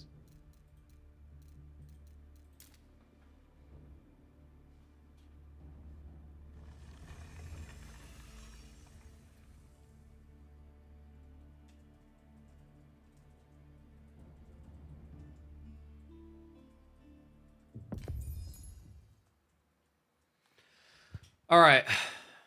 Mongols versus Rus, King of the Hill. This should be a quick one, right? Right? I mean, maybe. It's not like you can castle drop as Mongols, XD. Oh, whoops, I just... where did they send that? All right, we're good to go.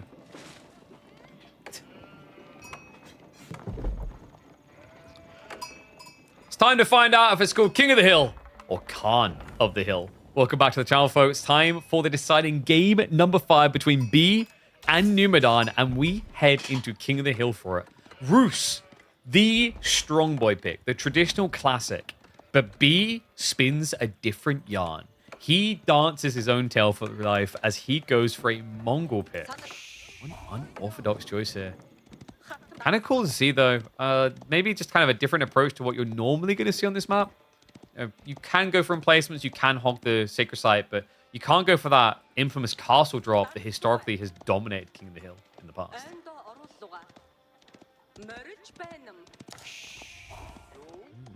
Oh, and we need to set up predictions. This is... I'm wondering what B's, like, entire plan is going to be. He's quite the unusual fella when it comes to these type of games.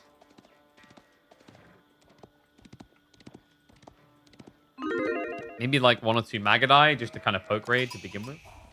Presumably your opponent's going to be going pro scouts because Rus always do that on this map. Or do you look to just archer and send it straight down the center? You're starving too? Like, wait, but you've got no... You can just go eat. I can't. I'm literally here talking to a microphone for now 5 hours.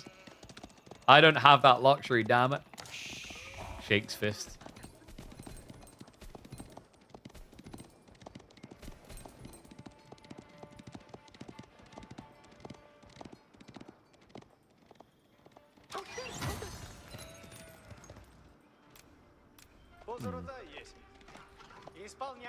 I wonder. What could he do? Yeah, like, I'm stroking my chin on it a lot. I like that he didn't go for a Rax Rush. I just think... it seems valuable, but then when you see this type of spawn, if Numenon saw you do it, which he should with double scout on this map, he'll just wall here, and then wall here, and then you just crap down on a Rax play that done nothing. So I actually like the fact that he's just kind of playing a little bit more greedy with the pasture opening. And obviously, you always go Uvu in the start because you just want to start generating stone as quickly as possible to use it a little bit later.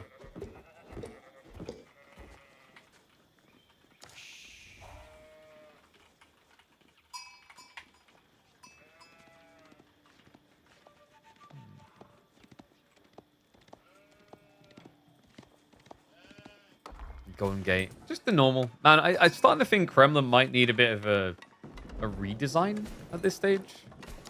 When was the last time you actually saw a Krem game? And then, like, once you've figured that out in your brain, go a step further and answer, when was the last time you saw a Kremlin win a game? I'll be here waiting. It's gonna be a while.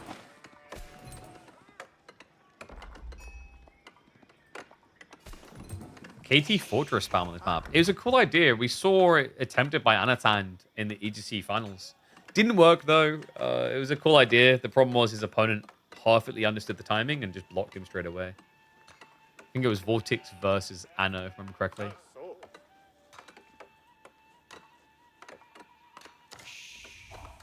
Oh, the Walls of Roost? The Walls of Roost builds the same speed as standard walls, but they're double the health.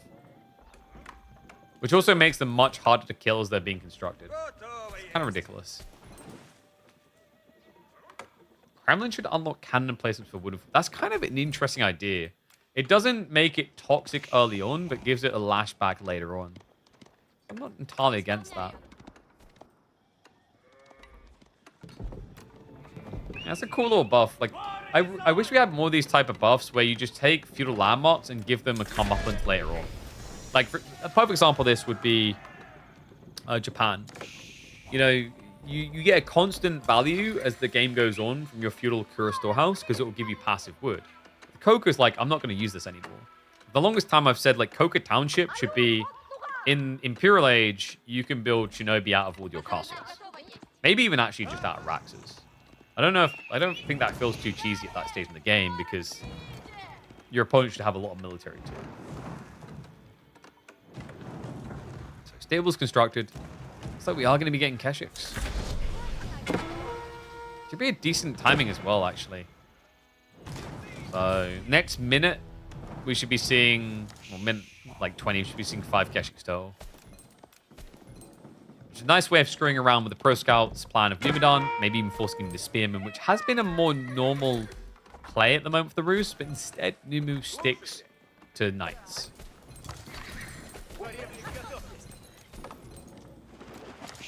I'm just being a pain in the ass.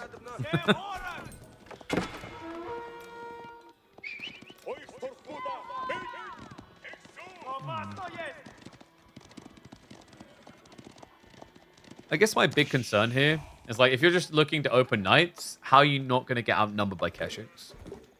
I guess Numu's going to have to play some Voodoo Witchcraft with his scout placement to kind of absorb shots from the Keshiks.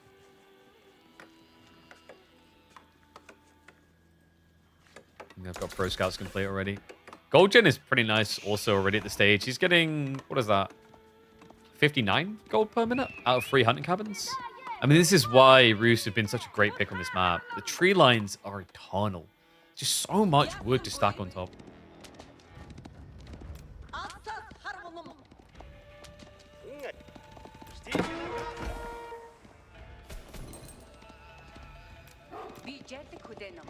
B has to have a switch coming, surely. Did he scout this, by the way? He should have.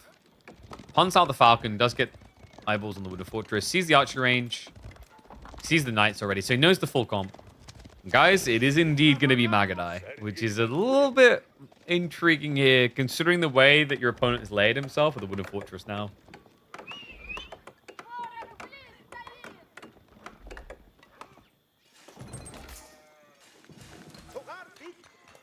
Is there a world in which B tries to rush the next stage? Step redoubt would give you an injection of economy. Not the worst idea for that reason.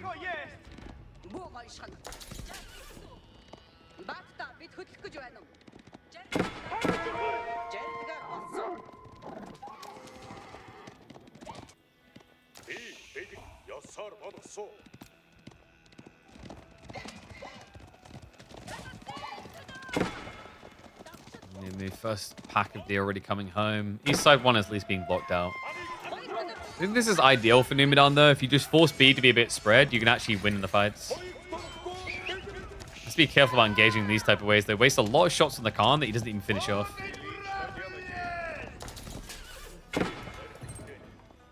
He should be getting another double group of Keshiks, I guess. Yeah, queues them up. Oh, the hunting cabin limit? So the way it works is there's a limit on the amount of passive gold you can get. Hunting cabins, by the way, did recently get buffed. Like this strat is pretty cool because you don't really pay much more to do 3 hunting cabins than you used to for 2. 2 used to cost you 200. Now 3 will cost you 225 words. Damn good deal. Keshiks. Ooh, a little bit of a slip up there. B blocked himself on a retreat. Does recommit now with the injured Keshik. Gives him an advantage over those knights, but now looks like it's stabilizing for Numu. Keshik's on the way, just a little bit too slow. Archers will scare away the Khan. Numidan able to hold firm. B has been a greedy boy about this, though. You can see what the real objective is. He is heading towards castle, but it comes at a price. I mean, Numidan scaling archers and knights isn't the worst idea here for going castle age anyway. Even adding in the blacksmiths, that is a little bit more surprising. But going steeled arrow can be useful here for the archers and even for horse archers afterwards.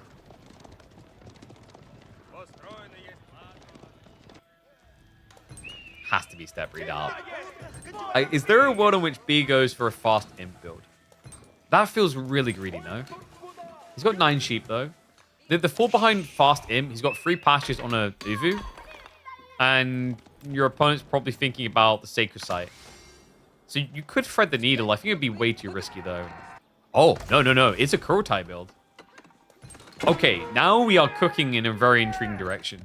He's only got 6 Keshiks, and he chooses the landmark designed to leverage a fight win because your army is better. In fairness, on this type of map, you can see the sense in it, though. You set up the Kurotai here, you're always going to be able to force fights here. I do like what B is thinking. It's very different in the approach, but I expect nothing else from the OG Kurotai boy. He believed in Kurotai back when nobody else really did. You guys remember those days? That was a long time ago. We'd have him like Hill and Dale just doing trade plus Kurotai when everyone was just doing classic Russians with deer stones. I was always thinking diff. Age up complete. Numidan not too far behind in his own timing. And remember, he's going to have that glorious placement for a high trade house in the corner. I think he hasn't blocked himself there. Otherwise, he's going to have to delete it. You miss Mongol trade meta? I really don't. I still remember the dark days of maps like French Pass with that crap. I think he might not have blocked himself. There you go from there. Boom. Yeah, because he's already been screwed by the corner. Yo, Faplap, do you want to take up casting? You seem to get these caster curses right all the time. High trade house now on the way. Get your numbers in. Even more hunting cabins to follow.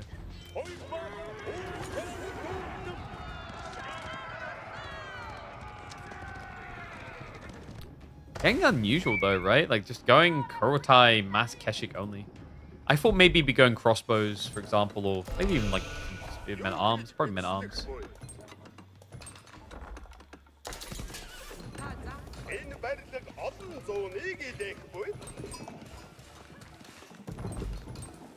Now play for the relics. Interesting to see that B will be the first one to be able to take a nibble that, rather. I say nip. Just really bettered up. Confirms the tech up. You think now is when you want to look for a fight, but the count's kind of weird, no? Actually, no, it's not. It's deceptive. Wait, was that intentional? The placement there kind of made that look like it was 10 knights, but then when you see them in this light, you can see it's mostly scouts. It's only 6 knights. If that was intentional, the Numidan's a genius, because I think he was hiding them behind the tree. So if B glanced at it, he'd be like, oh crap, that's 10 knights, and then just walks away.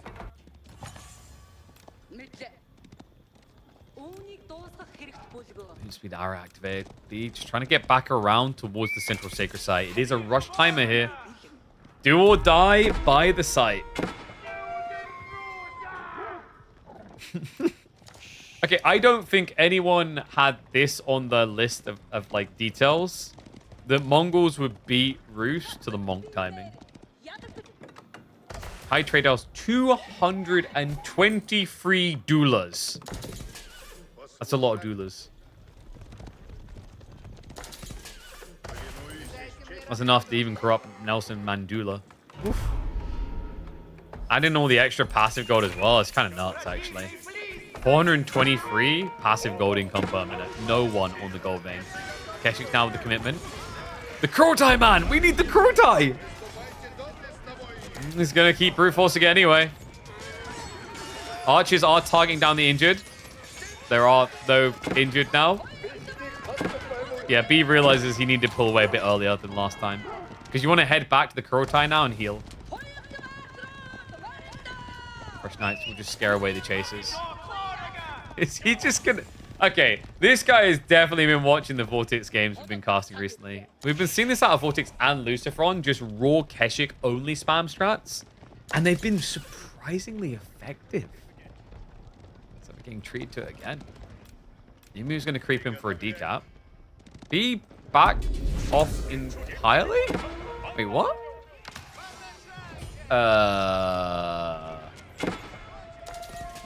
Confused.com? I'm gonna come back. Numidan buys some vital time there, though, pausing the clock. Relic game. Still, of course, favoring B. Numidan with the first relic now on the way home. Keshik will be able to catch up to the archers. Club them down. Defense arrow gets activated, so not able to easily snipe these boys down.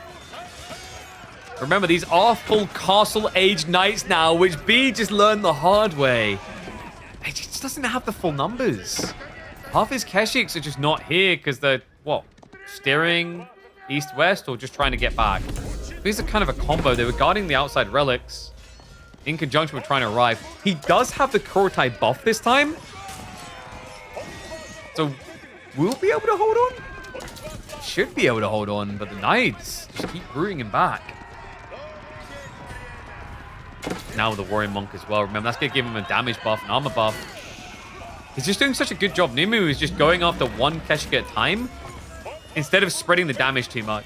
So the healing doesn't matter. The damage buff doesn't matter. Nothing seems to matter here. And just reminding us why Ruse should always be on your Christmas list when you play King of the Hill. Mongol Keshik only spam. I mean, if he played around the Krotai more, I could see a way in which it worked. I'm even just checking. He had mobility, so in theory, it should have been feasible to move this thing around. And now you can't move it at all. Like, at this point, archers, knights can surround it and stop it moving. So your landmark's dead either way. Your only hope is you can build enough Keshiks to fight back before it gets torched. I don't want to move fast, though.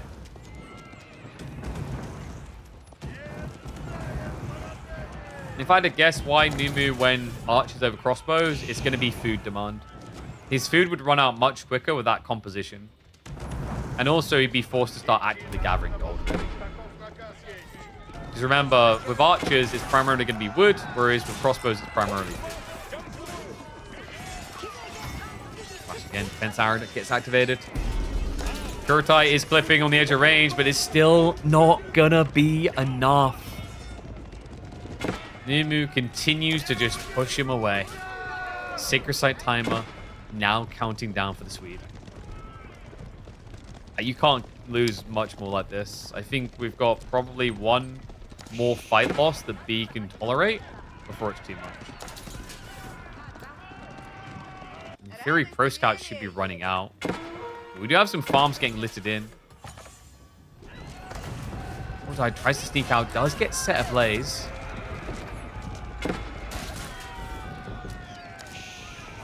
Right, trying to unpack. Gonna allow a buff opportunity with the movement speed as well, but still hesitant on the numbers. A lot of idle time being achieved here. B forced entirely off of the east side. The Kurotai going there essentially grief his economy. Did at least queue up a lot of Keshiks in the meantime, so we'll have another wave. He gets force fight like that again. He might be just waving goodbye to this series. Did get the clutch repair. That's actually really well played. And now the Kurotai buff can be fully leveraged. Keshiks with a hard commit. Numu just poor lobbing on the numbers. He doesn't have Boy's Fortitude. And these trades do look a bit ugly when you check the body count on the ground, but considering the difference in economy, he can afford that. Turn tower again. Spoon replacement to assists. Some new knights arriving. I think this is too much loss. B.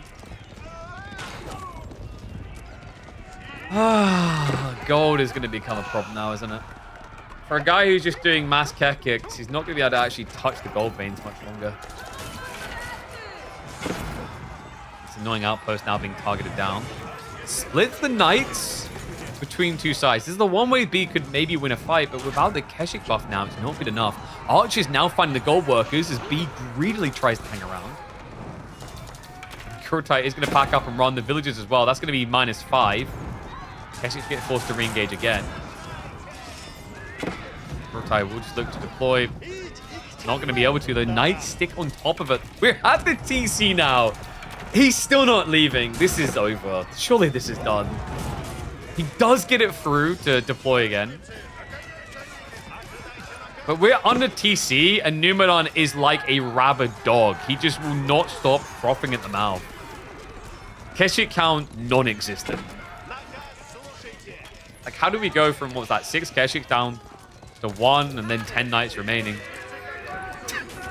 And keep in mind, like, this is only getting better for Numu. He's getting past the temporary food into permanent farms on the back. This is the power of the Golden Gate, by the way. It lets you just keep exchange for what you need. He's now also prepping Wooden Fortress spring replacements. This is it. I can't even believe for a second that B can do this. Even B levers have to admit this one is overly cooked. Burnt to a crisp at this stage. So it feels like it's going to be Numeron going through. That'll mean he'll book himself a day up against Vortex, we can confirm in the semifinals. A valiant effort by B. An unorthodox pick with the Mongols, but I mean, the fact that at times it looked like it can kind of compete shows you the power Kesh you have. It does just feel like it comes down to some very clean execution being required.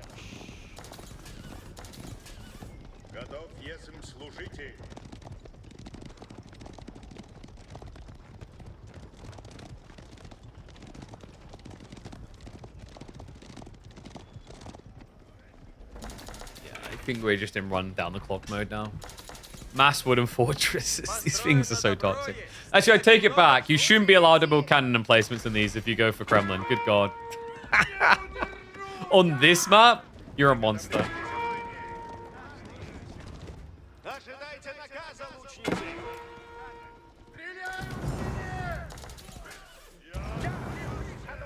Finds him creeping more gold. He's going to munch down the final 1,000. At this stage, 1,000 gold is not going to move the needle, though. 1,000 gold is going to be an extra, what, 12 Keshiks? That brings you up to par with the knight count. That doesn't then fix the archer issues and everything else.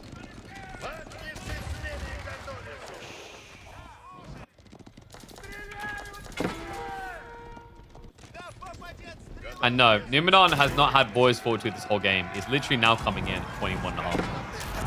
Like, he's just winning those fights off of just dumping knights and archers. Also, the Warrior Monk buff really helps. Just the extra damage to breach through the Keshik defenses. man. He won't even... Dude, let him have the 1,000 gold. You literally won the series. Let him at least have that. And give him a little taste. Just a little sip.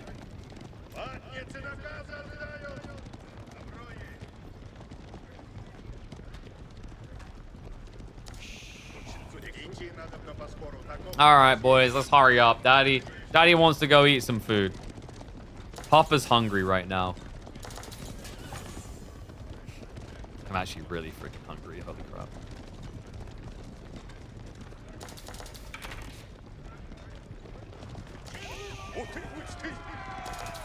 Kekix. I'm going to react to the knights, but I love the fact he's not happy with just winning on the sacred site. He's like, no, no, no, no.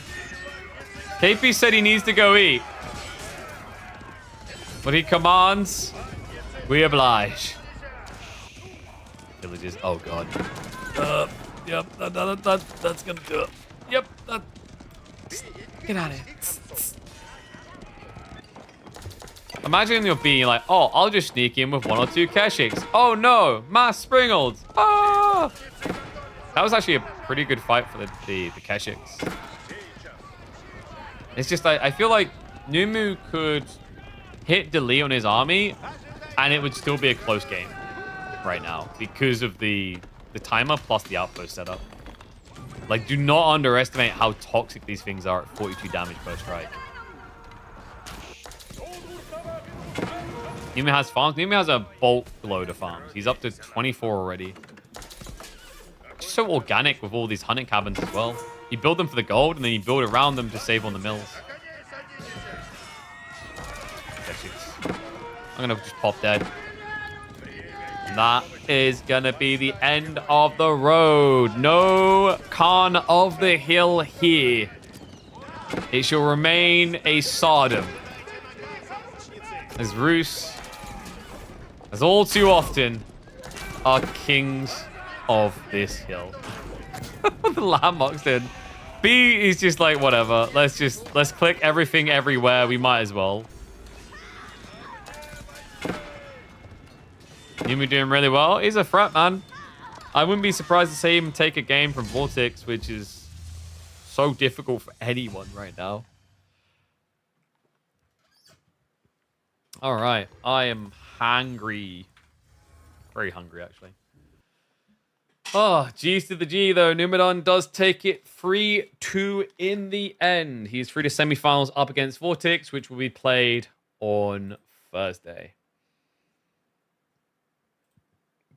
And then reminder, on Friday, I'm working out exactly which challenge we're going to do. We're going to have another fun variety challenge. So last week, we done Sonic the Hedgehog played with only our voice. This week, it's going to be something different. Something different than just playing a game with our voice, but it should be just as suffering as last time for me. Maybe even more so. So Numu, payout. Doink. But yeah, that'll be it. I need to go eat. I need to catch up on things. I need to also start, well, like some of these ideas I've got, if I choose them, I'm going to have to probably either find some scripts or program some stuff myself. So, but I can tell you that I am jumping at the opportunity. But guys, YouTubers, I'm going to end it here. Thank you very much for watching. Twitch, hang around. We will find someone to raid so you can keep